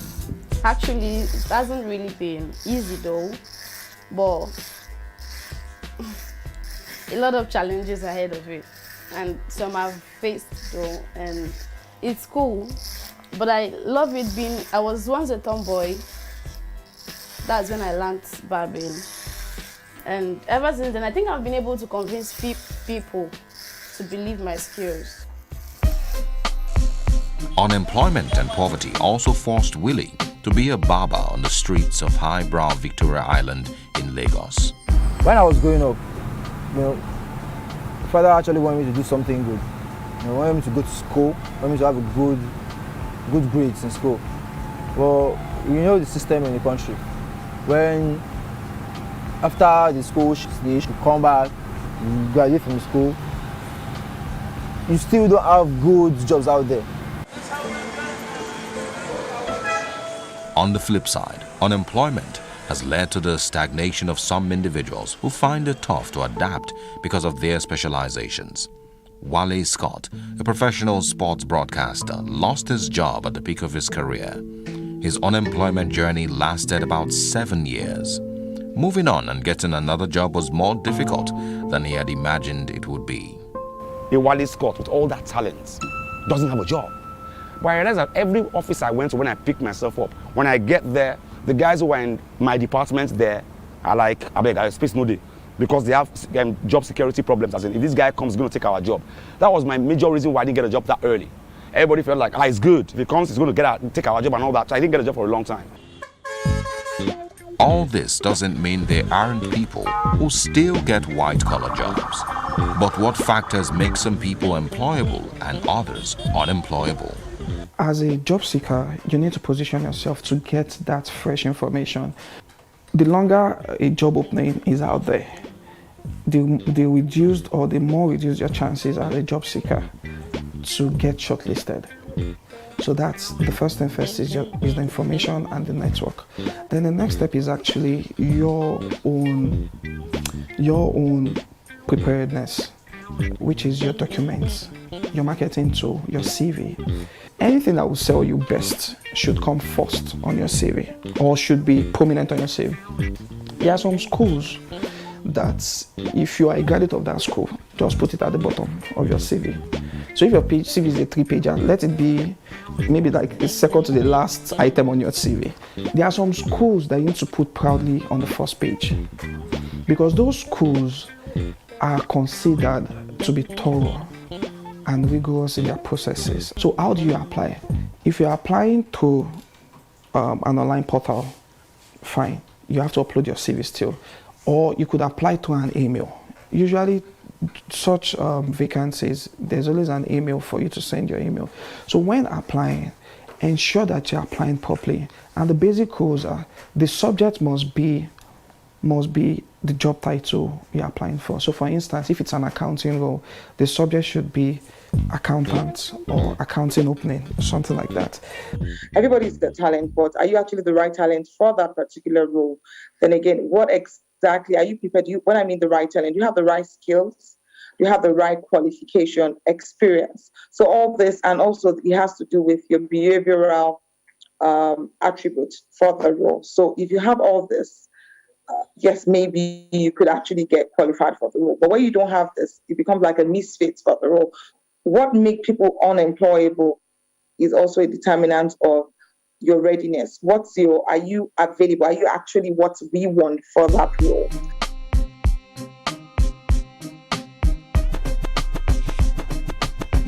At a point in my life, I actually did consider it, and I was back in school. I did consider going into Yahoo Yahoo. All right, so what changed your mind? It's something that when I tried to, I felt this adrenaline rush of being scared of being caught, being scared of sitting in jail. It's something that I did try for like a week, not even, it didn't take up to 2 weeks, just a week. And within that week, it's something I understood that no, this is no way for me. Because, for example, there are a lot of youths that are just like me in the same markets that were into this business. And I've seen a whole lot of them that have bought cars just from this business, that have gotten a house just from this business. There is no lady that is willing to do something that is illegal. Yeah. It's just due to the, what is it called? The bad economy in our country. Because I see myself as somebody that has really been focused from my childhood. There are some ladies that doesn't have patience in doing some things they do. That's why you see some runs girls around. Our Nigerian youths won't try because go easy. That's very kind of primary, from primary to secondary. Secondary, most of them are in university, not graduate. After graduation, on the serve, a year, to be serve. So one serve now, most of them want to send the federal, one serve the federal, and one can serve the states. Instead to the country, me one, sibe, on that one le. So I'm out quickly and fresh. Most of them want online business, non she. About one agency, our youth not quite in business and say. So I feel a lot of people actually have this mindset of they want to go into legal ways and make it out of legal ways. So one day they can always say, back then I never had it, but today I have it because I set my mind into this market business and not the other shady business, because no one knows tomorrow.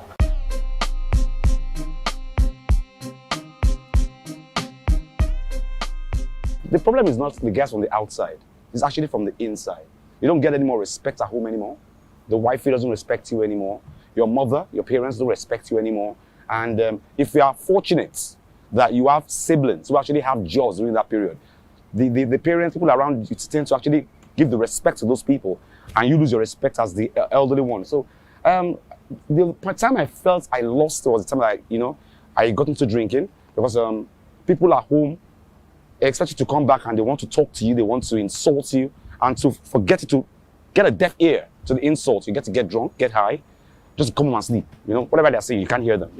And it's a terrible mental state when you can't bring money out to feed your family. You can't bring money out to take care of the house. The worst part is when you go out in the mornings, early in the mornings to go and look for a job and come back in the evening, your neighbors are wondering, where does he go every day, Seth?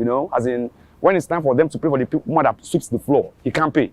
Time to pay for the rent, he can't pay. So where does he go every morning? But you can't stay at home as a man. But you still go out all day, come back at night, no luck. And then nobody at home is understanding that no luck, it happens. They're like, why would you have luck? Most of my friends are already well made. And probably there are times when they will just call me, what's up? Knowing that I'm this kind of person that likes going to parties. I like going out. What's up, Proja? Come on, let's go out. Let's hang out.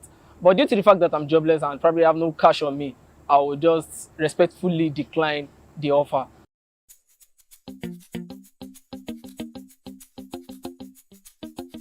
Both the private sector and individual have roles to play as far as employment-related issues are concerned. Take the private sectors, for example. Private sectors, or private sector rather, not sectors. The private sector have they have to help to drive the public sectors in every area where it is failing. I give you a very good example. In the ongoing pandemic, the government of Nigeria has not been able to take to life any vaccine. Not because there are no researchers, not because there are no research institutes, but there were other factors that go into that space to make it happen. One of it is funding of research. We have to start changing the orientation of people. There is the mentality of quick process period when people are supposed to commit to a job or a role or a work or a vocation and learn the ropes, become experts.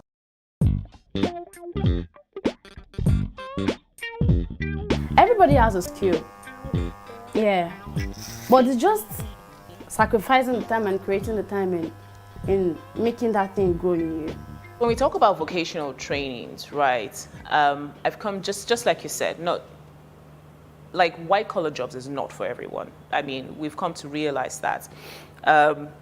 At the moment at Jobberman, we are in partnership with the MasterCard Foundation. We are upskilling about 5 million, well, the mandate is 5 million young Nigerians over 5 years, right, and place 3 million of them in work. And of the 3 million of them that we're upskilling, some of the things that have come up is the importance of gig work, the importance of internship. So it's not just having a full-time employment, but having dignified employment, right? And blue-collar jobs also fall under dignified employment. However, because of the country that we're in, a lot of blue-collar jobs are not regarded as dignified, right? So you go anywhere outside the country, so maybe the developed worlds, and you have like a plumber, you have like a carpenter, and they are regarded and they are respected, right?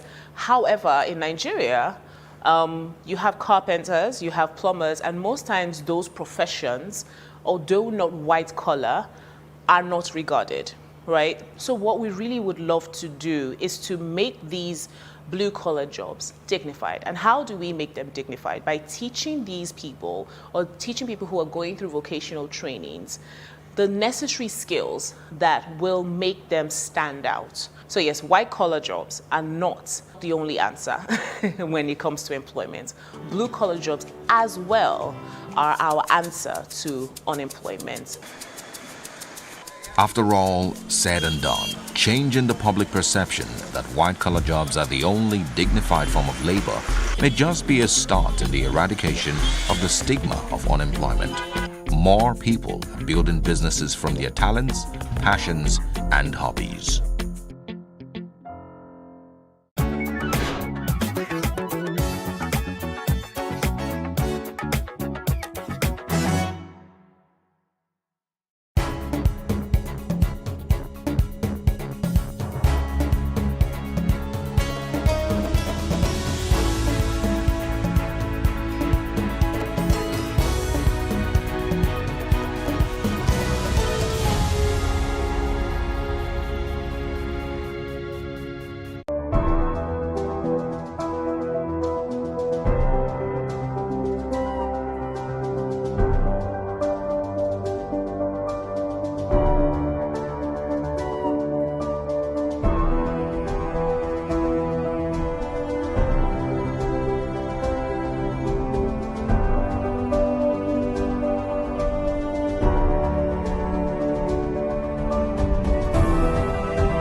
Funding is one of the major challenges confronting businesses of all shapes and sizes in Nigeria and across the world.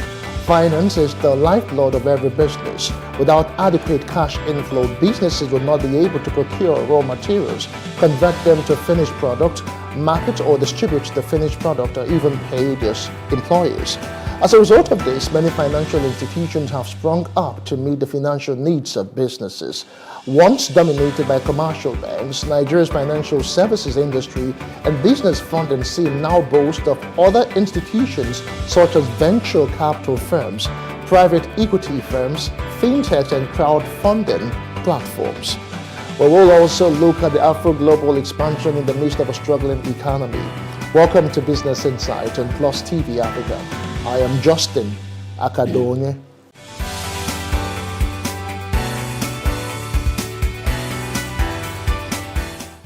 Now, first off, the Chartered Institute of Taxation of Nigeria, CITN, says it will continue to support the government in its advisory role to ensure a better tax administration and effective system in the country. President of the CITN, Samuel Agbeluyi, said this during the Institute's Fellowship Conferment and Annual Dinner and Awards. Details in this report.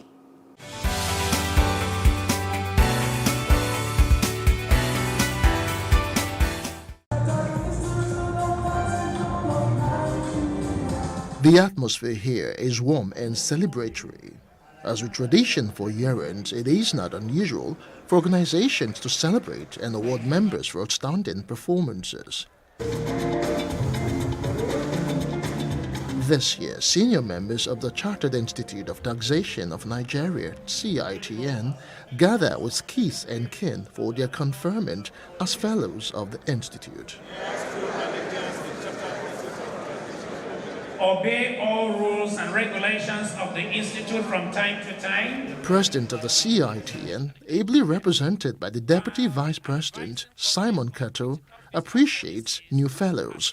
He enjoins them to show professionalism and live to expected standards wherever their services are required. As tax professionals, as you are aware, the Institute takes this ritual seriously and only confers its highest class of membership to deserving and qualified members. Fellowship is not merely an honor, it is a responsibility, a commitment to uphold the highest standards of profession, to mentor and inspire the next generation.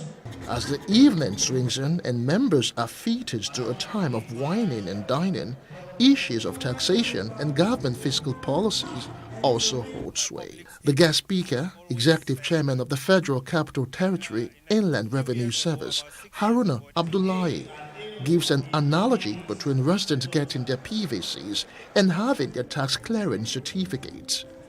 Government is also charged on trust and effect of tax payments. I was trying to make a point regarding why it is very important for people to file their tax returns and have a tax clearance certificate. Because it's important, I compared it to having PVCs. So I said if you have a PVC and you pay your tax, you've done your part, you've voted, and then you've paid tax, and then we're able to interrogate political leaders. Because people decide not to, and then you are also expecting so much from government, but you are not doing your part. And CITN has been contributing not just today. The entire Finance Act that have come up in the past administration, we've always been part of it. And that is what we are out for, supporting to ensure that there is a better tax administration and an effective tax system in the country. And we won't give up. But there must be trust in governance. People are willing to pay, but when we pay, what does government do with the money? We must see the effect of our payment of the taxes complying. Then apart from that, they should make it easy. They should not allow the tax administration to give way to things like corruption or under the carpet activities. At the end of the day, awards are presented to various district societies. The media and individuals are proving themselves worthy. Please, a round of applause for Alhaji Hamzat Balogun. All right, welcome back. Now, despite the development in the financial services industry, many businesses, especially startups and SMEs, are still unable to effectively raise capital to remain a going concern or even take off in the first place. This is partly due to the stringent measures put in place by these fund providers to ensure that their limited capital is made available to organizations and invested in projects that will theoretically guarantee the best returns. On Unfortunately, many organizations, especially SMEs, lack the capacity to scale through these hurdles because of their weak structures and the managerial inexperience of their founders and operators. Now, my guest, Darlington Onyeagoro, has a diverse work experience in various companies and roles. He is currently the co-founder and CEO of Aladdin Digital, an app that supports Africa's economy by providing an ecosystem of solutions for gig workers and SMEs. Prior to that, they founded and advised Blacklisting, an alternative database for chronic debtors and fraudulent individuals reported by verified online lending firms in Nigeria. Darlington also served as the MD of Okash Nigeria under Opera Software AS, where they handled business development, product development, strategy formulation and execution, and people management. Many thanks for joining Darlington on Business Insights. A whole lot of people seem to have issues to differentiating between startups and small businesses. They seem to misplace one for the other. Are there similarities? Are there key differences? Can you just enlighten us? Well, thank you for having me. Okay, the term startup is about 5 to 6 years old in Nigeria. I can still remember some of the earlier startups. I mean, that basically in the financial side, when they started with these small loans, what they call nano loans or digital loans. I remember the first time I applied for a loan on a mobile app, and within a few minutes, I got alerts. I was like, is this possible? You know, in Nigeria, that somebody is not seeing you physically, there's no account officer, you're not filling a physical form, and within 5-10 minutes, somebody is willing to give you 5,000 naira. So that was the beginning of a turnaround, you know, in terms of financial technology. But right now we have various types of startups. But let me try to differentiate between SMEs and startups. I had earlier this year, one of my billionaire friends, I will say billionaire friend because he has an oil and gas company in the southeast. His monthly turnover is over 10 billion. In fact, it was my classmate, actually. We went to the same school, we were in the same class. We both read mechanical engineering. And he just chatted me on WhatsApp and said, please, how do I convert my business to a startup? He's somebody who has almost probably 100 employees, you know, a lot of, you know, tankers. He has petrol filling station, doing billions in turnover a month. But he wanted to raise $10 million, all right? So he felt he had to convert his SME into a startup. So I sent him some documents. So it's very critical. People are getting confused. You know, people hear startup. And they say, but I've been doing business and paying salaries. How do I become a startup? What is so special about these startups? You hear startups raising as much as $90 million. You have startups raising as much as, you know, $50 million, $5 million. Small boys, 27 years old, has a 2-3 month startup, has raised $10 million. And you're wondering, I've been in business for 25 years before this boy was born. How am I not able to raise $10 million? So it's very critical that we explain what a startup is and what an SME is. A startup is a young business that is designed primarily to grow very fast, all right? And normally they actually use technology to bring new innovations into the public in terms of innovation. Let me use the term barbing salon. Whereas an SME, for example, is not about growing fast. And SME is more predictable and also in short term more profitable. While startups are not actually profitable. They deal with more valuation. I will break that in very shortly. Now, for example, I can see a barbing salon in my area, and I feel there is still one more need for a barbing salon in my area. So I will go ahead and replicate that same barbing salon, but I now provide a better environment, cozy environment, better professionals, better staff, customer care. Maybe when you come to my barbing salon, I give you a bottle of wine or tea or coffee. It's still a barbing salon. So that business model has been established for donkey years. You barb, you collect your revenue, and so on and so forth. But all you're just doing is adding, you're just like, you know, not reinventing the wheel per se, but you're just adding some level of finesse to what already exists. That is a small business. Because you're not going to be replicating that barbing salon across Lagos in the next 2 years or across Nigeria. But a startup can start up today with a new innovation in barbing. Maybe it's bringing a new app or a new technology that has not been seen before, a novel idea in that same barbing industry. So that's why startups are different. So you are just replicating barbing salon, adding some small touch up here to make it different, you know, differentiate yourself from the market. But a startup comes on with maybe an app that barbs the hair automatically or an app that does something, you know, very funny. So when they come, they are able to raise more capital because they are bringing technology and into innovation, and they are designed to take over the market in maximum 5 years.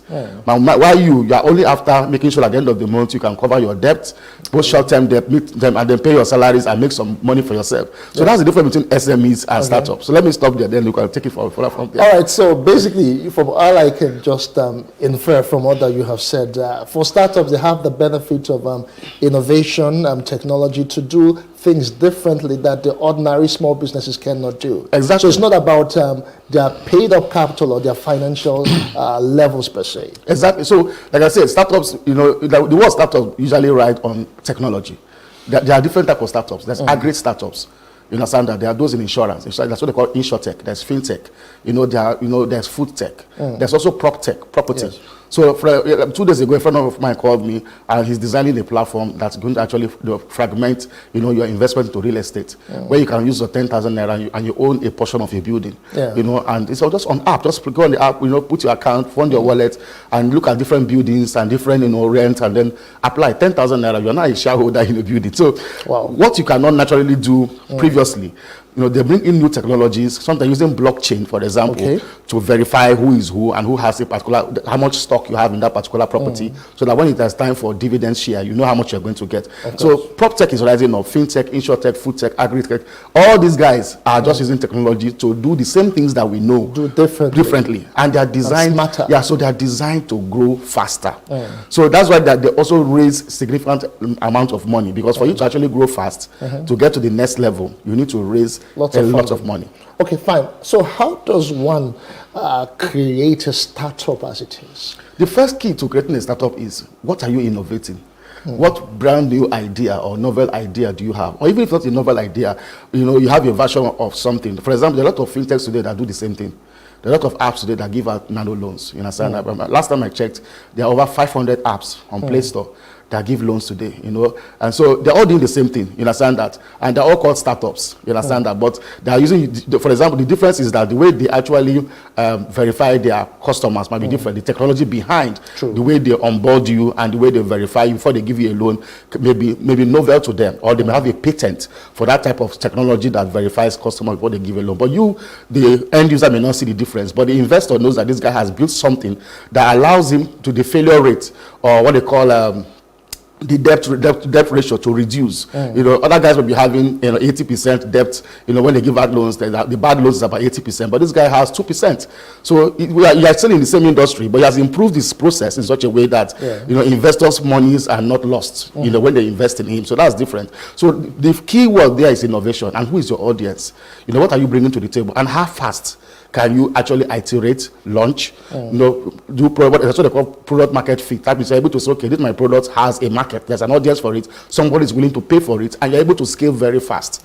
So that's what differentiates a startup from a small business. Okay, fine. That really settles it now. But let's talk about funding. In my intro, I talked about funding challenges for startups, for small business, even for large businesses as well. But let's just focus on startups and small businesses. Before now, it has always been going to the commercial banks and dropping some sort of collaterals and scaling all the hurdles before you can eventually get these finances that you need for your business, or to even upskill your business. But lately, there have been talks about people starting businesses from finances they got from family and friends. We've heard about crowdfunding and private equity. Can you just share some of this with us? Okay, so funding is actually open to both SMEs and startups, but just that startups have a brighter chance to raise more significant money. Before I came here today, I was looking at a crowdfunding site called WeFunder.com. We are actually listed on WeFunder.com. We're actually raising some monies right now on WeFunder. So I looked at a particular startup. This guy has raised $981,000 in the last 2 to 3 months, almost $1 million. And I looked at the product. He has not really launched his product. He had that funding already. Already. You go to the platform. You go to WeFunder.com/black. You will see their, if I call their name, like you go there live. Everybody can go and check them out. $981,000 raised through crowdfunding. People are investing $100, $300 because they believe in the idea. He only has 100 customers who have only done transaction for 2 weeks. Okay, let's just take it one step at Yes. the other. For some people might not really understand, there's been so much talk about crowdfunding. What is it really and how does it really operate and work? So what crowdfunding does is that it allows you, as a startup, mostly SMEs may not be able to do that. So as a startup, it allows you to actually tap into the community. So you share your idea, on their platform, and people see your idea and they believe in your idea, and they can pitch in as small as $100, which is about 100,000 naira, to buy shares in your company. So they're actually counting on you, they're betting on you that you're going to be a successful startup. So that actually started mostly in America, where they actually changed the regulation in a few years ago to allow what they call community rounds. Community rounds means that your customers, your friends, family and friends, and people in the public can actually become part of your company by just investing a small unit of $100 into your company. And a lot of mega startups, today, or big companies, started by crowdfunding. All right, but for you to do that, in most cases, you have to be a US registered company. Okay. That's one of the advantages that startups have that SMEs don't have. A lot of these startups you see today, I don't want to call their names, they're all registered in US. Even my own company, Aladdin, we're headquarters in Delaware, we're in the US, so we have to register a company in the US and the UK. So it has to be in the United States. Yes, because we have to get SEC approval in the US. You have to there's a whole documentation, a whole process that's involved. So it doesn't really come so easy. Yeah, but it can be done. A lot of it. So I was among the first. My startup was the second startup in Africa to go on that platform. And that was in 2021 when we went on that platform. We were the second startup, Aladdin, to raise money through crowdfunding on WeFunder. But it was a whole lot of process, a lot of documentations, a lot of stuff. But it allows you to raise money easily from American people. I have a lot of American investors who just, this is Africa. We like what you're doing in Africa. I'm giving you $1,000. Some give $10,000. Some give $5,000. So crowdfunding is one channel. But beyond that, also venture capitalists are people who are actually designed to give you money as a startup. All right, they look at your proposal, they do due diligence on you, they look at your projections. They're not banks, they're just individual, finance companies or investment companies. Some of them are actually family investments. So a big family that is wealthy can have somebody to manage a particular fund. It's a $50 million set aside to invest in fast-growing startups. So that's why it's quite difficult for SMEs are quite limited. They always go to commercial banks, but some startups now are not designing products to help SMEs with their working finance. So for example, you have maybe a PO, or I know some startups actually give you up to 10 million naira for a PO, and then they just fund it for you and they take that money back, invoice financing and stuff like that. But to raise real money like $10 million, $5 million for SMEs is quite difficult because the venture capitalists cannot see that speed. They can't see that speed to growth. They're asking you, when are you going to dominate Nigeria? When are you going to dominate? When are you going to move across Africa? When are you going to move to London? When are you going to have a London office? The average small business is not thinking in that direction. Not at all. So that's the difference. So it's really, you see, there's a psychology between startup and SMEs. So if you want to actually make that switch, first of all, you must have an innovative product that is able to scale extremely fast to attract venture capitalists, angels, crowdfunding, and all these other things that are available. All right. So, but from what you have said, it's not really something that's so common for the small businesses. But how are these forms of funding popular, as in the level of popularity in Nigeria? For instance, you've talked about crowdfunding that you have to have some presence in the United States. What about for private equity and venture capital? Do you really need so much hurdles per se to scale? No. You can actually be a Nigerian entity. There are a lot of Nigerian companies that actually raise money from venture capital. But for most venture capitals, because they're also looking at short-term investment. So let me just give you a startups are not designed to be profitable. And I want to say this clearly because a lot of Nigerian they're not designed to be profitable. Yes, they're not designed to be profitable. They are designed for valuation. They are designed for exits mostly. You understand that? That's why it took Uber. Uber was operating for years, and Uber was never profitable. But it was valued at above $50 billion. The value of the company was above $50 billion. It's when they did an IPO, when they went public, all right, that all the guys that invested for years cashed out. So that's how startups normally work. They're actually designed to grow very fast. Their value increases. You can see, for example, let me use a popular one called Paystack. Paystack was bought by Stripe for $200 million. And Paystack was just about 4 or 5 years old. But imagine a 4 or 5 years company being purchased at the rate of 200 billion today for a company that is 4 or 5 years old. Because it grew so fast, and then they could see the value and it's supporting thousands of businesses, doing billions of naira in transaction per day. That is what Stripe saw, and they saw the potential to spread across Africa, and they put $200 million on the table. You understand that? So on that thing again, I want to point is that a lot of SMEs they're actually startups in disguise. How so? Yeah, because some of them have innovated a lot of things. If you go online, you see people that have innovated some technologies that can be scaled across Africa. But because they have the SME mentality, they don't understand the startup ecosystem. They are losing out on venture capital. So they need some sort of reorientation. Yes, reorientation, a lot of training. So I'm actually thinking about it because a lot of SMEs have done things very innovative in the medical line, some in the beauty side, some even you go to some people who would have designed a bike. I saw a guy online who designed his own type of bike. You understand? Using scrap metal and very beautiful bikes. But you understand that? So if you go to a local investor, they will tell you, okay, I'll give you 100 million, but I want a return on investment in 6 months. A venture capitalist can give you 100 million. I will not call your line for the next 2 years. You get my point? Because as he's giving you that 200 million, he's giving 10 other startups 200 million. His calculation is that out of that 10, 8 will fail, 2 will succeed. And the 2 that will succeed will give him back his money plus interest. So you can see that venture capital, they have a different mindset. But a Nigerian investor, a local investor will give you 50 million. He won't allow you rest. The chief will call you to VGC every 2 days to come and explain what happened to his 50 million. But the venture capital will give you $1 million. And I'm sure they may not even call you. All they want is just your monthly report or quarterly report telling them how the business is going. Because they're betting on you that you are going to return that investment 10x. For example, some of the guy that invested in Uber, the guy was saying he got, I think, 1,000x. His investment, yes. When Uber went public, he invested small money, but by the time Uber went public, he got almost 1,000x. If I don't want to, in fact, he became a millionaire and started investing in other startups from his own Uber investment.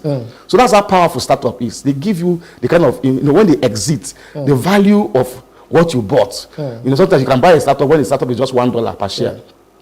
All right, and then by the time it's exiting, the value of that share is $70. So that's a 70x. So if there are so much advantages with the startups ecosystem and all of that, so how come the average Nigerian is not starting some sort of startup or something? No, there is. Yesterday evening in Lekki Phase where I was in an event for startups. I mean, I saw startups everywhere. A lot of founders. There's this sticker, founders. So someone was saying there are over 20,000 startups already in Africa. Oh, wow. And Nigeria is one of the leaders. One of the leaders in Africa is Nigeria. Nigeria gets significant amount of investment from either Silicon Valley or any other places. So the startup boom is already here. So people are now building, and Nigerians are Africans are creative. Kenyans, Rwandans, people are creating a lot of stuff, right? So it's you that don't know. But really, young people are creating startups everywhere, every day. So, but you see, what we need to also educate millions of SMEs out there who have innovative stuff, but don't know how to package it. Yes. I've heard a lot of people say, you can actually register your business for $500. In US, in the United States, you can do it for $1,000, and then you have a US bank account. But these are the things that those guys see. They don't want to invest in Nigerian entities. They want to invest in US entities where you pay your taxes, where you are fully regulated by SEC, and a whole lot of stuff. So that's why most startups have to register in the US in order to attract foreign capital. Let's talk about Afro global expansion. There's a whole lot of issues happening globally with the wars everywhere. But let's talk about how this expansion is going in the midst of struggling economy. Okay, so the honest truth is that anybody who is smart will tell you that if you want to earn anything today, earn in dollars. All right, so if you are a business that is still earning in Naira, you have a long way to go. And and this cuts across both SMEs, startups, conglomerates, whoever you are. Okay. That's why a lot of people are leaving the country. A lot of strategic investors, about GSK, a lot of people. So if you earn in Naira and then you convert to dollar, you realize you're not doing well. You can make $1 billion Naira, you think you are doing well. Convert that 1 billion to dollar, and compared to the investments you have made or the loans you took to get to that level of revenue, you realize that you're not doing well. So what the Afro Global concept is a concept that talks about how do I also penetrate other African countries, or how do I actually also earn money from diaspora, from Africans in diaspora. I need to earn in pounds. I need to earn in dollar. You get my point. So you don't start thinking. So that's that thing. As a business, sit down in 2024, ask yourself, how do I actually change this business to also earn dollar? Apart from Naira, because I will earn Naira today is black market 1,200. I don't know. You can see what it means. So it's also actually affecting a lot of startups too. For example, all those startups who are in the payment space, you do payment, they charge you 15 Naira, 100 Naira. How many 15 Naira transactions will you do to get $1? So you realize that now. So that's why most startups today are actually beginning to expand to Kenya. They're expanding to Rwanda. They're going to other African countries. Some are actually having a London office, because they're in London. They want to get some license to start getting transactions they can earn in pounds or from Canadian dollars or stuff like that. So I call it the Afro Global. And there are a lot of opportunities. And if you look at what Ruto, Kenyan president, did, and Kagame, which is the Rwandan president, where they said by end of December they're going to open up their countries. It becomes visa free for all Africans. So it shows you that the direction is that we are going to become a borderless Africa.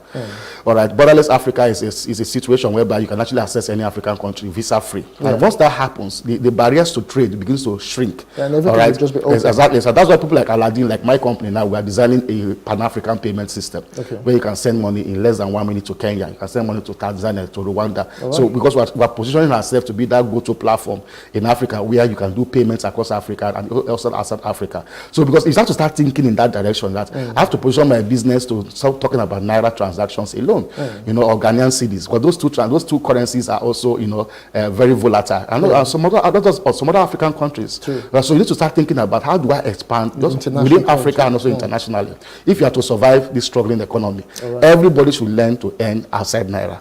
That's the secret to 2024, if you are to survive. All right, thank you so much. All right, so Darlington, as we wrap up this now, very quickly now, so what's the future of startups in not just Nigeria and in Africa, and what is your advice for people who are actually going or thinking about getting into startups?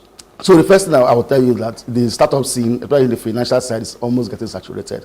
I keep saying that because people are doing the same things over and over again. So if you're actually going to start a startup, please think of other sectors. What can I do in other sectors? You're an expert in engineering. There are still innovations in engineering that we have not seen, agriculture, so many areas. But if you to do a startup, come up with an innovation that is new, or come up with maybe an improvement on an existing innovation that can actually disrupt the game. Once you have that and you have an audience, you are good to go. All right. So as if you're an SME, you have been struggling with your business, but you know that this idea is innovative. It can be a food drink. Or a new innovative food drink for health, or that you have patented. As small as that thing, you can earn billions from it. All you need is somebody to package you and show you that this thing can actually be a startup. People don't even know how to do PowerPoint slides. They don't even know how to do anything. So you don't even know how to package yourself to become a startup. There's an act. There's an art, the formula to becoming a startup when you have an innovative idea, or else you end up being a small business. All right. Thank you. Thank you so much. And that's indeed how much we can take on the show for today. My guest has been Darlington Onyeagor. He is the CEO and founder of Aladdin Digital. Many thanks for being a part of the show. Thank you very much for having me. All right. That's as much as we can take. Business Insights will return to your screen same time. My name is Justin Akadonye. Many thanks for being there.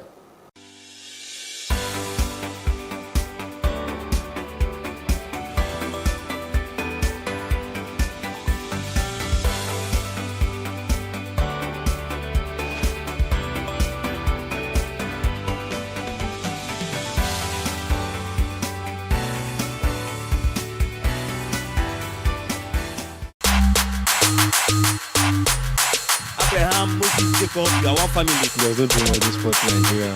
See how your body just dripping diamond.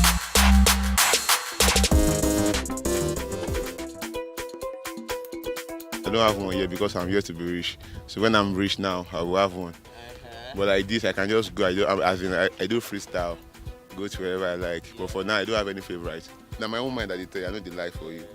It's not like you're on TV. I'm trying to film. I'm just studying my mind. So I don't have any favorite destination for now. In Nigeria, there are a couple of places in Abuja, a couple of amusement parks in Abuja. I usually, Wonderland, a couple of nice spots. Since I stay in Lagos, so my first destination is like Landmark Beach. This is one of the most favorite of mine.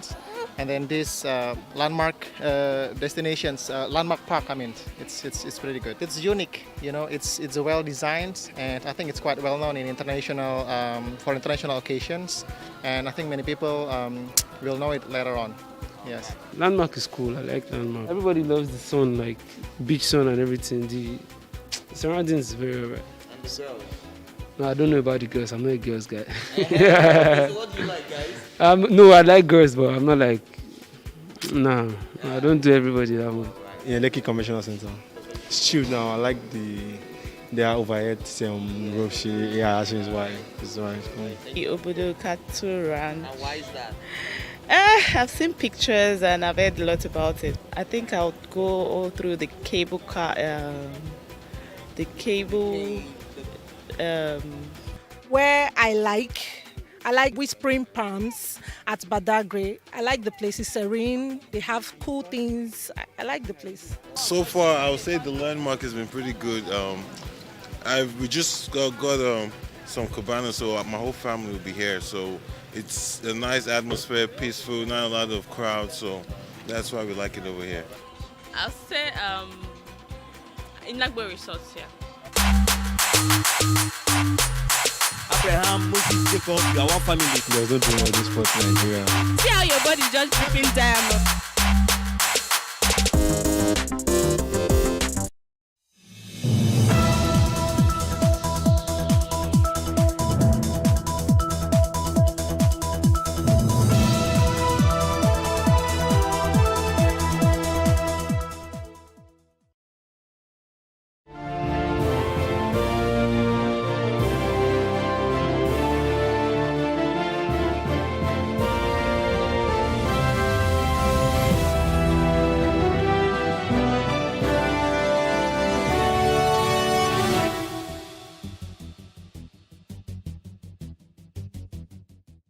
Senate asked the federal government to withhold allocations to local councils not democratically elected. And in Ondo State, the Speaker of the Ondo House of Assembly, Olamide Oladiji, has revealed President Tinubu asked Ayedatiwa to tender undated resignation letter. I am Gola Oba, and this is Plus Politics.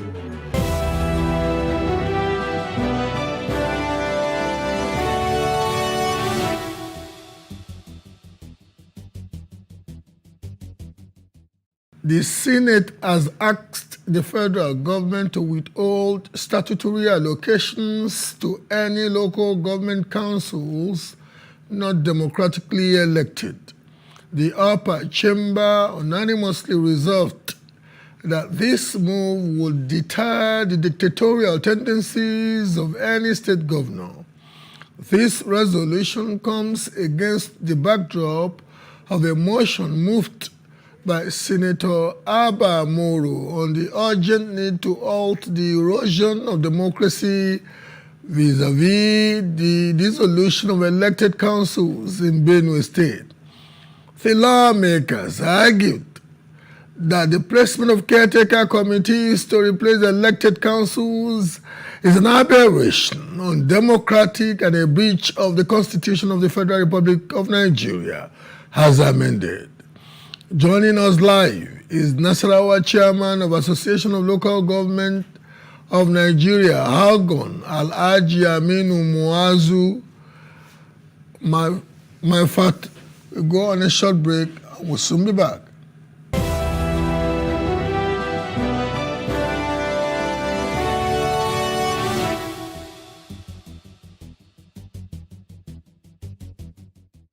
Welcome back. We had technical issues connecting with our first guest. We moved to the second topic for the day, and we are very grateful to our guest who is literally on as we speak.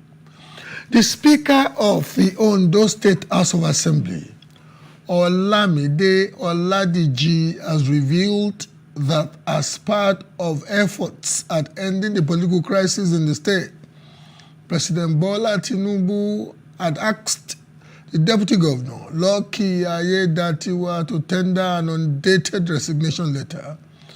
And despite moves by President Tinubu and the leadership of All Progressives Congress APC to resolve the political crisis currently rocking governance in that state, the issues seem to be piling up by the day as the State Assembly has demanded the resignation letter of Ayedatiwa as proposed by the President. Joining us live is Kennedy Peretai, PDP Publicity Secretary, Ondo State. Honorable Peretai, good to have you. guesting on Plus Politics. Thank you so much. Good evening. But the name is pronounced Perete. Perete, thank you very much. I was just about saying, I hope I have not murdered the name. I really wouldn't like to be accused of murder, you know. Thank you very much. Okay. Thank you. What is happening in your state? Just when we thought we had made some steps in the direction of progress, the crisis seems to be recalibrating and moving in the direction of discombobulation. What is happening? Well, you will recall that immediately they returned from Abuja, I issued a statement to say that what President Tinubu has done amounts to window dressing, that the issues have not been addressed, and that as long as the governor of Ondo State, Rotimi Akeredolu, remains in hiding, as it were, it means there is not going to be respite, and the siege was still on. But 2 days after, we saw the first fireworks. You know, the State Assembly was said to have been, they are said to have received a list of nominees for to be council chairman and vice chairman. And we were told reliably that the deputy governor was not in know of it. But before we knew it, we went to court. The court did not give us a date, but we actually issued a statement saying that what they did was an illegality, because as far as the Constitution of Nigeria is concerned, local governments are supposed to be administered by democratically elected officials. That is Section 7 of the Nigerian Constitution 1999 as amended. But they have not done that. Yesterday, what the High Court in Ondo State gave us an order restraining them from swearing the illegal chairman. But we're told that by around 8 p.m., they hurriedly are going to the Cocoa Conference Hall and swore them in. So we have not seen the last of this crisis. It has just started as far as I'm concerned. As the official opposition party, we know this is the presidential system of government and we don't quite have something akin to official opposition party as you have in the parliamentary system of government. But the PDP would ordinarily be referred to as the leading opposition party in the state. What are the options that the PDP has at this juncture beyond noise making? You must have some constitutional remedies. You have members in the State House of Assembly, don't you? Yeah, we have 4 members. You know, what we are having in those states is quite embarrassing. And statesmen, elder statesmen like Chief Ruben Fashionti have intervened. They have written to Mr. President. We have also provided options. What can be done? First, if Rotimi Akeredolu cannot resume, as is the case now, we have also proposed that he should honorably resign, because as it is now, Ondo State is drifting. Nobody is in charge of the affairs of Ondo State. There is no governor, there is no deputy governor. The third in rank, which is the Speaker of Assembly, has been embroiled in a crisis with the deputy governor in the state. So, but the House of Assembly is operating, you know, not as on the basis of parties. Once they enter plenary, or once they enter the one that they call executive session, according to them, they operate together. So it is not the matter of whether this person is PDP or this person is. I would suppose that statement that once they enter executive session, they operate together is an indictment of your party. That your members in the House of Assembly are lacking ideological commitment. They have no respect for the Nigerian Constitution, and they go in cahoot with the with the majority party that is seemingly slapping the constitution black and blue? No, I've not said that. If you remember the processes that were involved, at a particular time, 11 members of the 26 members of assembly were opposed to the impeachment. The 4 members, the PDP members in that assembly, are part of the 11. So we cannot say that they are working together with the APC majority. I've not said that. What I said was that at a time when some lists were making the rounds about signatures, one of the members from the PDP, that's the minority leader of the House, said that the list that was seen in public domain with the signature was the list they signed for attendance in one of their meetings. It was not for impeachment. But as it were, it was difficult for him to come to the public and make that known so that it will not be a case of the majority suspending the minority, which happens all the time. We saw it in Edo State, where the governor made sure that some members of the assembly were suspended, and for a period of almost 3.5 years. You also need some tact so that you don't get expelled, you don't get removed from parliament, and you'll be helpless, even though they don't have such powers. So that is exactly what I mean, that when they enter into executive session, they operate as a body, not as this one is PDP or this one is APC, not because they are collaborating with the so-called majority. However, the Constitution also has a provision that empowers the lower house of the National Assembly in a crisis situation like this, especially where you have an aberrant House of Assembly, to take over the powers of the State House of Assembly. And I would suppose at this juncture, the members of the PDP, both from Ondo State and at large in the National Assembly, especially the House of Representatives, ought to be articulating the implementation of that provision now. Don't you think so? Well, as far as I'm concerned, the issues are still being pursued because there is a provision, a constitutional provision, which says that if the governor is unable to perform the duties of his office or the president beyond a particular point, maybe beyond 21 days, I think section 190, subsection 2, it says that the deputy governor is supposed to be empowered through the doctrine of necessity to act in the position of the governor, which is what we have asked the Ondo State House Assembly to do, and they have not done. But in this case, what is clear to the public is that the Speaker of the Ondo State House Assembly is a master of impunity. He is somebody who has made up his mind that he will stand against the will of the people, the wishes of the people, and continue to take instructions from wherever source is taking this instruction from. For example, how on earth can a speaker say that he was constituting caretaker committees when the Constitution clearly states that elections and democratically elected officials are supposed to run the affairs of the local government? So is it not the case of the lawmaker breaking the law? So Oladipo has clearly shown himself as incompetent and against the wishes of the people. So we are still in court in several of these cases. I hope, Kennedy, I hope you know the difference between what is called politicking and realpolitik.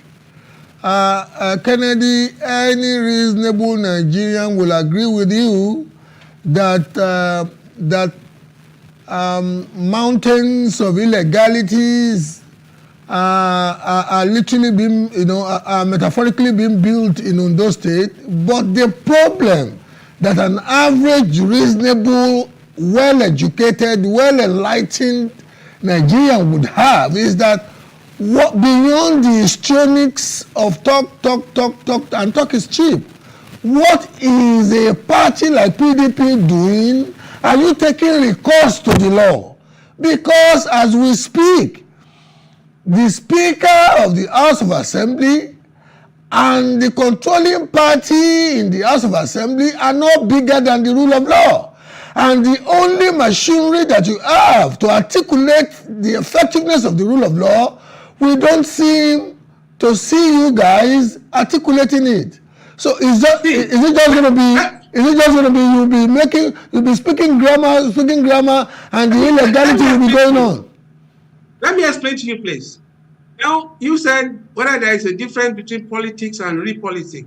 I don't know about that. But what I can tell you is that when this matter started, apart from beyond issuing statements, beyond issuing press statements, we staged a protest in which I'm sure you are aware that armored personnel carrier was moved to our office to seal it up by the Commissioner of Police for days.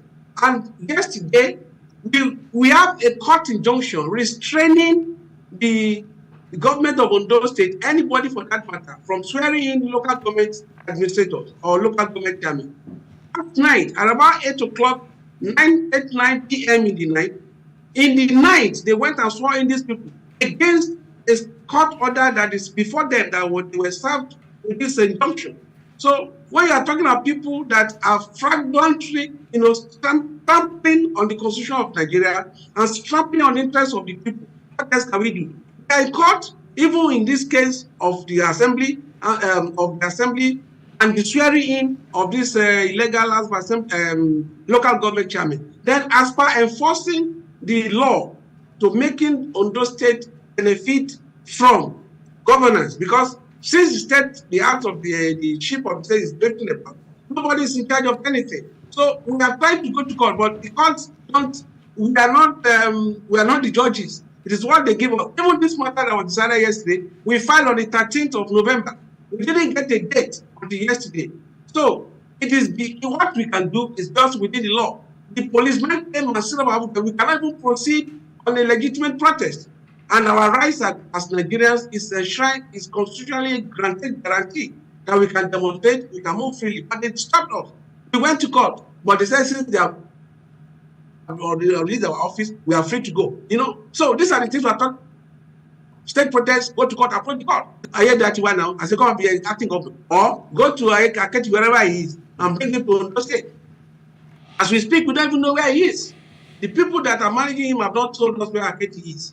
And for more than 6 months, nobody has seen this man in public space.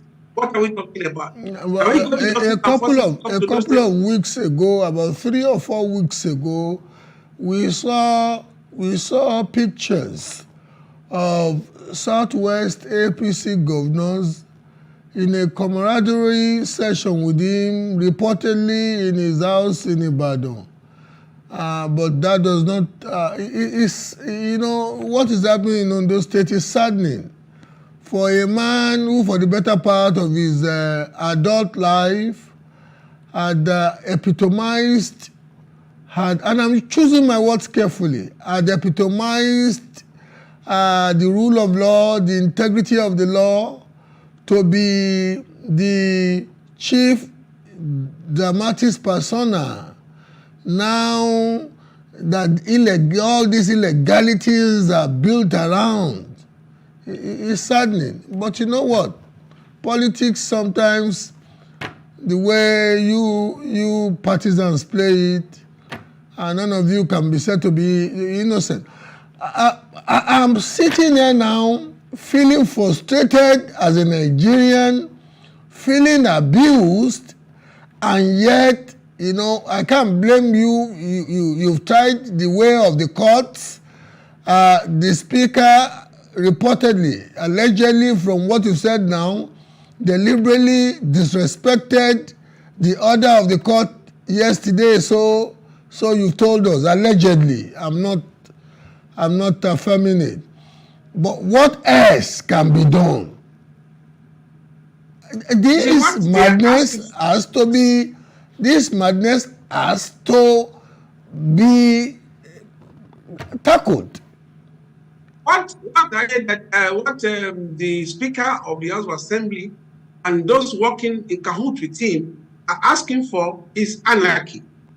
Because in a state where laws are not obeyed, laws are put in place for the order of society, for the good of well-being of the state. So in a situation whereby somebody flagrantly abuses the law, tramples on the law, and says, what can you do? It means we're asking for anarchy. If a man slaps you, maybe you go to court. Say, look, somebody has slapped you. I wouldn't want to encourage you, Kennedy, especially for somebody who holds a very lofty office of, very lofty office in a major political party, to speak as though you are encouraging violence. Well, I'm saying, even if the president, Jeff Kennedy said so, those who make peaceful change impossible, make a violent change inevitable. That's what I'm saying. That it's an invitation to I'm basically counseling, especially yourself, that you must be very, very determined not to be seen to be encouraging violence. Number one, I have not said so. I'm only stating the obvious. I'm not condemning you, but I have a duty too to make sure that you are made to realize that some of your emotive pronouncements can be misconstrued by those who are ill-educated, who are not as exposed as you are, and that is why it is incumbent on me to make sure that I let you realize that you have a duty, especially to a system that you are profiting from, to be very circumspect in your use of language. No, what do you mean by profiting from? Is this situation of profiting from in what sense? I'm a Nigerian. I'm not in government. No, you are the spokesperson of one of the two major parties in Nigeria. Yes, in a state of anarchy, there wouldn't be room for you to even sit. I think it's better that you get me clearly. It's better you get me clearly. What I said, those who make peaceful change impossible. I'm familiar with the dictum. I'm familiar with the dictum. I'm familiar with the dictum, Kennedy, and I know how.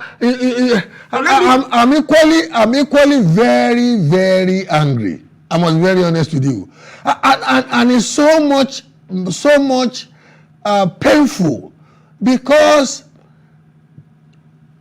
on a previous occasion that Aketi stood for the integrity of the Constitution and our laws, he actually counseled somebody who was in the same situation that he is in now to resign. If Aketi resigns today, it will not be in penury. It will not be hungry. It will not lack anything that will still protect his life and give him the dignity of an upper class life in Nigeria. So why are people now determined to push him in the direction of stigmatizing his legacy? Because at this juncture, Aketi's legacy as a human being is practically being stigmatized. I think it's about time members of his family, close members of his family, and people, the anger zone, who think they are profiting from this, they are rubbishing his legacy. My opinion, it doesn't make it this thing, but this is saddening, very saddening. It's unfortunate. It's quite unfortunate that Ondo State is in this state of affairs, because Ondo State is, populated by very cerebral and people who are well-to-do in every walk of life. But where we have found ourselves is quite unfortunate, and we are using the opportunity to plead with those that are holding Ondo State by the jugular, that they should release Ondo State so that we can have peace in Ondo State, we can have governance in Ondo State the way it ought to be. Anybody can be ill. Nobody is challenging the fact that Akedi, why should it be ill? No, why not? Anybody can be ill. But the Constitution provides for a situation like this. So once it happens, there is a constitutional safeguard which must lash onto for the state to move forward, which is what some people are holding back, including the Speaker of the House Assembly. For example, how can anybody tell a man that was duly elected to bring a letter of resignation that is not dated? Where on earth is it hide? Where has that kind of thing ever happened before? It's ridiculous, and it's actually making Ondo State look like people don't even know what they are doing. And just a few people are doing all of this. And we are using the opportunity to plead with them that it will be in their own very best interest, because as posterity, in everything we do. As history, I'm going to record for everybody which role individuals played in this drama. And we are just doing our own part as much as we are able to do, using the law as our guide. This issue of Aiyedatiwa having been made by the president to sign an undated letter of resignation, one does not know how far that is true, but I just pray it's not true. And the reason why I pray it's not true is that His Excellency the President may be walking a very, very thin line of decency on that subject for a man who, for a time in his life, stood against the Gorgon Medusa of autocracy, fought for democracy, had to go to exile for democracy, being privy. I just pray it's not true. And you see, I don't suppose people like you two or people the speaker said so. Speaker of the Ondo State Assembly said so in plenary. It is in black and white. He said so. It's on tape. I'm not the person saying it. I understand your point, Kennedy, but at this juncture, I am not one that respects that speaker so much anymore, because he could say anything. A character like that could say anything to either want to bamboozle those who are not standing with him, or wanting to machinate his own selfish ambition. Because all this, to any political tea leaf reader, all this is about the ambitions, the vaulting ambitions of these characters. Or am I wrong? Because, very correct, sir. What I said in some of the statements I issued earlier was that I expected Mr. President, who is also a veteran in this business of politics, to know that what is at stake is the 2024 elections coming up in Ondo State. Who will succeed Aketi in the APC? So it is a fireworks that is connected with who becomes the successor to Aketi to pick the APC ticket. Now, whatever it was, Aiyedatiwa is deputy governor, and he has a constitutional duty or responsibility to take over from Aketi if Aketi is incapacitated in this manner. But those who are also eyeing the governorship seat know that if Aiyedatiwa becomes acting governor, they will be at a disadvantage in the contest for the APC ticket. This is the underlying factor. This is what is behind all the fireworks I've seen. I hope some of those who advise the president will remember that they literally, including the president, literally took to the streets when it was necessary to help articulate the emergence of the then Vice President Goodluck Ebele Jonathan to have the Constitution work as it ought to work for him. And now, Kennedy, how do you want to end this? We really have to go now. Yeah, let me say that the problems that we have in Ondo State are being inflamed by the president himself, because if some people are becoming difficult to deal with, are refusing court orders, he has that wit, he has that act, he has that strength.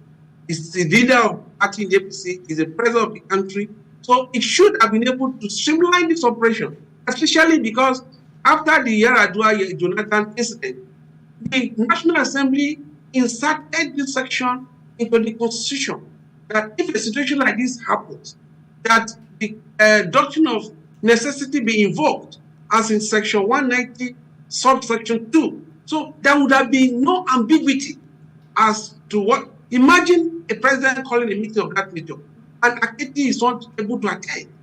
That in itself is a statement. It means that if it were not something serious that was holding him down. Okay, Kennedy, I feel you, as they say on the streets. I really pray that we always throw Christianese and Pentecostalism into it in Nigeria, but it's about time this unedifying situation in Ondo State ended. About time it ended. Thank you very much, Kennedy. Thank you. Thank you for gracing the show. Thank you so much. Today's throwback. Jos, a city that defines Nok antiquity, modern mining, and cosmopolitanism. In the depths of a giant nation that Nigeria is, among the rolling hills and lush landscapes, lies the city of Jos, a place whose history is as rich as the deposits of cassiterite, that is, the mineral from which tin, which at the dawn of the 1900s drew the exploitative attention of the British colonialists, who lured in laborers from all the major tribes of Nigeria, is derived. As the sun rises over the picturesque plateau, it illuminates a land that has been shaped by the footprints of ancient civilizations and the imprint of colonial rule, fostering a unique natural tapestry that weaves together the stories of the Nok people and the legacy of British influence. Long before the arrival of the colonialists, the land that would come to be known as Nigeria was home to the enigmatic Nok people, skilled artisans whose exquisite terracotta sculptures still captivate the imagination of modern-day archaeologists. The Nok people, thought to have thrived around 1000 before Christ, in the vicinity of today's city of Jos and the sprawling Nok Valley, which reaches far out to parts of Kaduna, indeed Kwara, left behind a trail of mastery and mystery. With their sudden disappearance in the late first millennium shrouded in the mist of time, the echoes of the Nok people lingered in the fertile soil of Jos as indigenous ethnic groups, predominantly farmers, cultivated the land and forged their own traditions and ways of life. As the wheels of history turned, the British colonialists cast their gaze upon the beautiful land, enticed by the discovery of vast deposits of cassiterite, the primary ore for the production of tin.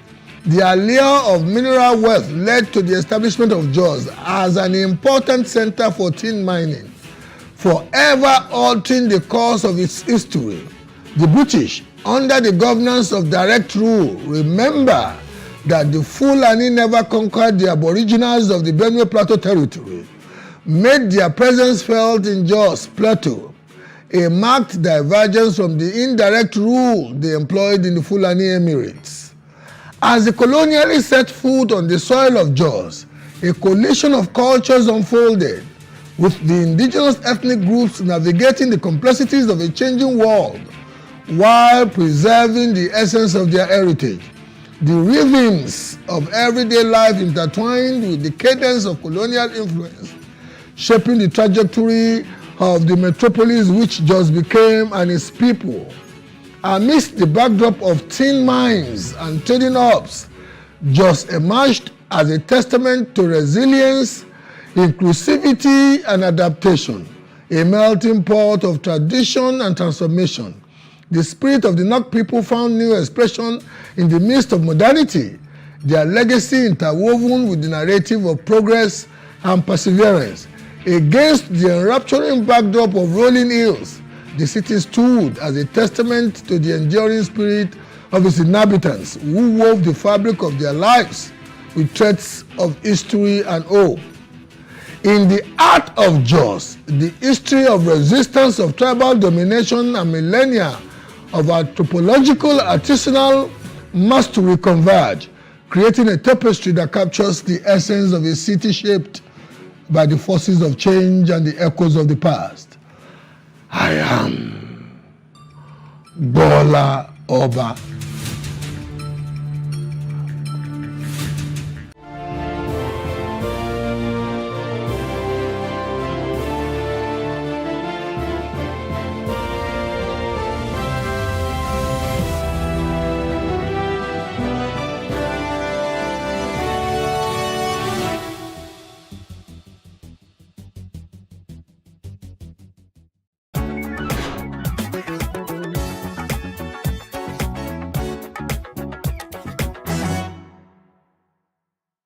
I have not come across a blind person who have become sighted.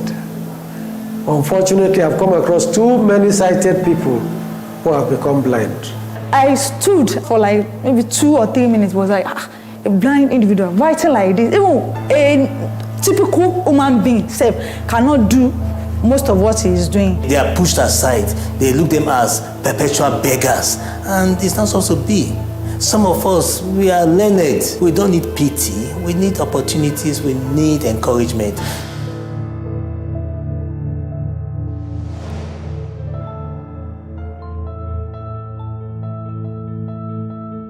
A February 2021 report by the World Health Organization says that globally, 2.2 billion people have a visual impairment.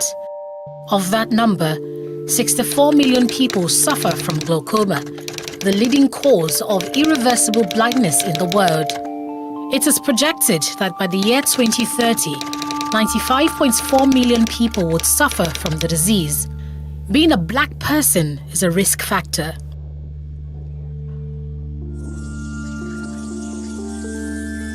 At Ikeja Junior High School, Lagos, Nigeria, there are 55 steps from one end of the hallway to the other. There are 18 steps down the stairwell and 15 steps between classes. Cyril Ojime counted them all because he needed the figures as well as his white cane to find his way around work. It's more than the cost price. Cyril is a 48-year-old visually impaired mathematician. He teaches math here to students with and without hearing disabilities in junior secondary classes 1 to 3. This situation presents a peculiar communication challenge. Imagine they will do sign language, I cannot see what they are signing. I will talk, they cannot hear what I'm saying. So if they want to talk, I cannot even hear them. They will make noise with it. And it has really been a very difficult situation. How are you today? Fine. I had to learn a little bit of sign language, and that gladdened their heart. They love seeing me making that effort to communicate with them. Unfortunately, they feel, because I cannot see them back, they feel saddened about it, that I'm not seeing them sign back to me, communicating with me in their own way. Here's where 30-year-old Tawalkat Babatunde comes in. Take note, it's over the cost price, not the selling price. She's a sign language specialist at the school. She works with Cyril to coordinate and communicate math lessons to the class. I'll make sure the class is being arranged. Okay, keep quiet, watch what he's saying, explain. When he's explaining, I'll demonstrate. You do give them classwork and homework. I'll mark it, distribute it to the students. Honestly, the first day we worked together, I stood at just for like maybe 2 or 3 minutes, was like, a blind individual writing like this. Even a typical human being cannot do most of what he is doing. So I was amazed. Cyril Ojime is a 1996 graduate of Pure and Applied Mathematics from the University of Ilorin, Kwara State. He's also an award-winning math and further math teacher with experience spanning 11 different schools in 5 states across Nigeria since 1999. Cyril recalls a childhood experience that motivated him to take up teaching as a career. I used to have a math teacher. He would just put some problems on the board and I would just be smiling. We would not be able to solve it. So in my mind, I said, I want to be a teacher whereby I will make maths to look simpler than what this man is doing. That resolve made in the early 80s still nudges him to demystify math for children today. However, in 2012, Cyril was diagnosed with glaucoma. This almost put paid to his life ambition of teaching math. When I first of all found out 2012, it was like a shock to me, because as a then, in my family, the extended family, we only know for maybe eye issues such as myopia or long distance issue, then maybe at worst cataracts, but nothing like glaucoma. So it was a surprise to me. And when it came, when it started, it was as if it was an insect in my eye that was blurring my vision. So when I was told it was glaucoma, I went to Google it to read more about it. When I learned it was white blindness, I got a bit scared at first. But I said, okay, let me see what can be done. Dr. Adiola Onokoya is a professor of ophthalmology at the Lagos University Teaching Hospital, LUTH. She throws some light on Cyril's condition. Glaucoma is the commonest cause of irreversible blindness. It's a disease of the nerve of the eye. That nerve is like a cable that connects the eyeball to the brain. In glaucoma, what happens is there's some damage, inside the eyeball where you have those nerves originating from that we call the optic nerve. They are damaged. And what damages them? Well, it's either there isn't enough blood flowing into them, or because there's a lot of pressure inside the eye. And once those cells in the eye die, even the eye is opened, is looking at whatever object, but there is no connection. There's a disconnect between what the eye sees and the brain. So the eye looks normal, but no image processing is taking place. What causes glaucoma and how can it be treated? Nobody knows the cause. And if the cause of a disease is not known, then there's no cure. It's commoner in blacks than in the Caucasian. There's just an inherent, risk for us to develop glaucoma, being blacks. And then if you have a family history, because genetics is at the basis of glaucoma, really. And then if that pressure is high, that's eye pressure, intraocular pressure, if it's high, and then people who have severe hypertension, people who have very low blood pressure, even people who are using low blood pressure medication but they are overusing it. Management of the glaucoma, we can give eye drops, and if the eye drops are not working well, then you may have to go to surgery. It's a lifelong disease. But suffice is to say that once you have lost vision from glaucoma, it is not recovered. Cyril was in the prime of his career when glaucoma struck. He was deputy head of the math department, mathematics coordinator, and was vying to be head of senior school before he began to have challenges with his vision. The new reality devastated him. He began to struggle with tasks that were once easy. Then, to be moving around, it was difficult for me. There are times I would just miss my way when going to the class. I would not really know the right class that I'm going to until I therefore come back and count my steps again. Some of my colleagues will be assisting me in typing, to be marking that I'm going through a phase. And I thank God for my colleagues then who rallied around me to see that I was not failing. Being a private institution, they were not looking at whether you are going through a phase or whether you are going through a medical situation. There was for you to be effective, no matter what it takes. Be effective. Don't go down. Don't relent in your effort. So I was trying to meet up. He sought medical help in 2012. However, the doctor's strike paralyzed healthcare services for 6 months. In that time, his eyesight worsened. For 6 months, when they were on strike, I could not get medical attention, and that was when the eyes deteriorated. Thereafter, when they called back the strike, it was a bit late. The pressure in the eyes became very high and uncontrollable. Despite eye drops and medication, it just skyrocketed. If the doctors were on ground, I would have been able to get the proper medical attention on time. I would be able to at least know the right eye drops to take to preserve the vision. And I'll be able to at least, if it was not becoming better, at least the doctors would have been able to refer me to Lutz or even to another institution entirely for me to get proper attention. Indeed, the lack of a reliable healthcare system in Nigeria does jeopardize the health of citizens. Additionally, glaucoma does not show symptoms. Therefore, Cyril only began to have signs of visual impairment in the advanced stages of the disease.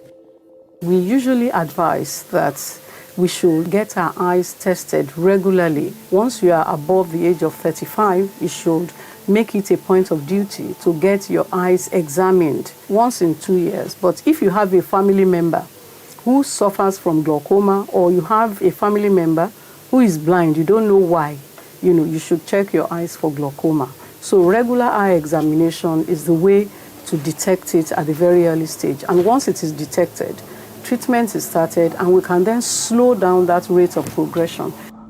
As Cyril's eyesight was deteriorating, his work at Olashere Grammar School in Osun State was failing. In March 2015, he made a decision he never imagined he would take in his early 30s.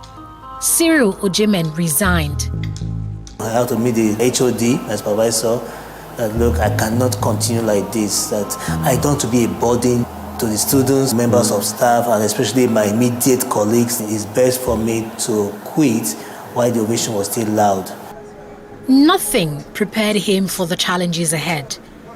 He was about to face trying times due to a deteriorating vision and a lack of steady income. 2016 to 2018, I will call those 2 years the worst period of my life. Number one, I stopped going out. 2, feeding myself, my family became difficult. 3, paying for children's school fees stopped. After exhausting my gratuity, nothing was coming in, a lot of expenditure came in, no income. So everything was just dry. And I felt for my children because it was something they never expected, never wanted to experience.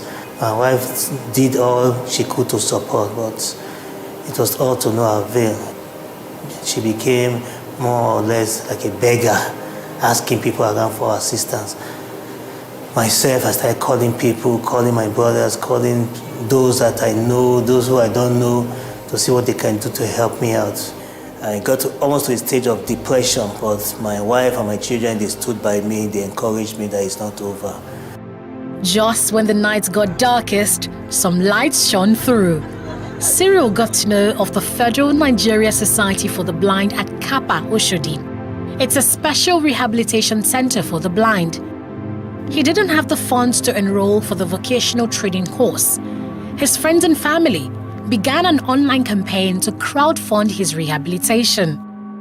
The help started with my classmates, Federal Government College Kano classmates. They came in. At first, they helped with the surgery, but after a while, they stepped back to take care of their own personal issues. But by the time I now raised the voice again in the wilderness to say, please, I need help, they came again, sent 1 or 2 things just to keep body and soul together. My elder brother came in, then ex-students, those that I taught, came in as well, and they rallied around, helped me out until I graduated. With his fees paid, he began a 1-year process to rehabilitate for his new life. I did braille reading and writing, did rehabilitation and mobility. Mobility is by means of how you move around without being aided with the use of a white cane. This is a white cane. It's a white cane. You just put it on the ground and you just be feeling around. It guides one, a visually impaired person, to move around freely without any fear of falling down. Then I learned how to operate the computer using keystrokes. My students from Ikeja Junior High School. E4, 40, E4. So I'm going through their scores. Gradually, I started getting used again to the laptop, something I felt I could not do again. And what really helped me was the application that was installed in the computer. It's called JAWS, Job Access with Speech. On the phone, we have what we call TalkBack. So that's the way we started using handset and the computer in general. The experience changed my life and my way of seeing life in a new perspective. In 2019, Cyril graduated as the best student at the rehabilitation school. Thereafter, he enrolled in another course by Sightsavers, an international non-governmental organization dedicated to empowering the visually impaired with digital skills. Sightsavers really helped me out in terms of how to replan yourself, how to organize your career, how to work out your CV to make it to be a one-page document, how to prepare for an interview, what kind of questions to expect, how to do follow-up after an interview, then preparing for the work environment, and it gave me that boost and that confidence to be bold, to be self-confident, to be to have that charisma, to have that character, to move on. So Sightsavers did that for me. Despite all this training, he was not quite prepared for the challenge of getting back into the labor market as a person with disability. Luckily, an old connection came through. The person's name is Mrs. Grace Egbobi. I will be grateful to her. She got in touch with me and said, there's an opening in the public sector. They are looking for a maths teacher, and she's going to submit my name, being that that's my course. And an interview was conducted, and today I was employed. I was posted to Ikeja Junior High School. When I first of all met the principal, Mr. Safiu, he said he's not going to reject me because he sees in me something that will be of benefit to the school. He gave me a brief interview in my office, and he told me that he will be able to handle mathematics skillfully. So I said, let me give him a try. And since then, I've been watching him. What I noticed about him is that he has great passion for this job. You will never see him coming late to work. He's always front in the class, and he does the work with passion. I'm happy his decision of accepting me is paying dividends now. And ever since I stepped in here, I've been putting my best, and I believe the best is still yet to come. Just when he thought getting a job was hard enough, commuting to and from work as a visually impaired man became a tough road to travel. When I leave the compound, I stay at the gate side. The person that do help us at times, he comes in, he will take me to the bus stop. I will enter a bus going to Oshodi.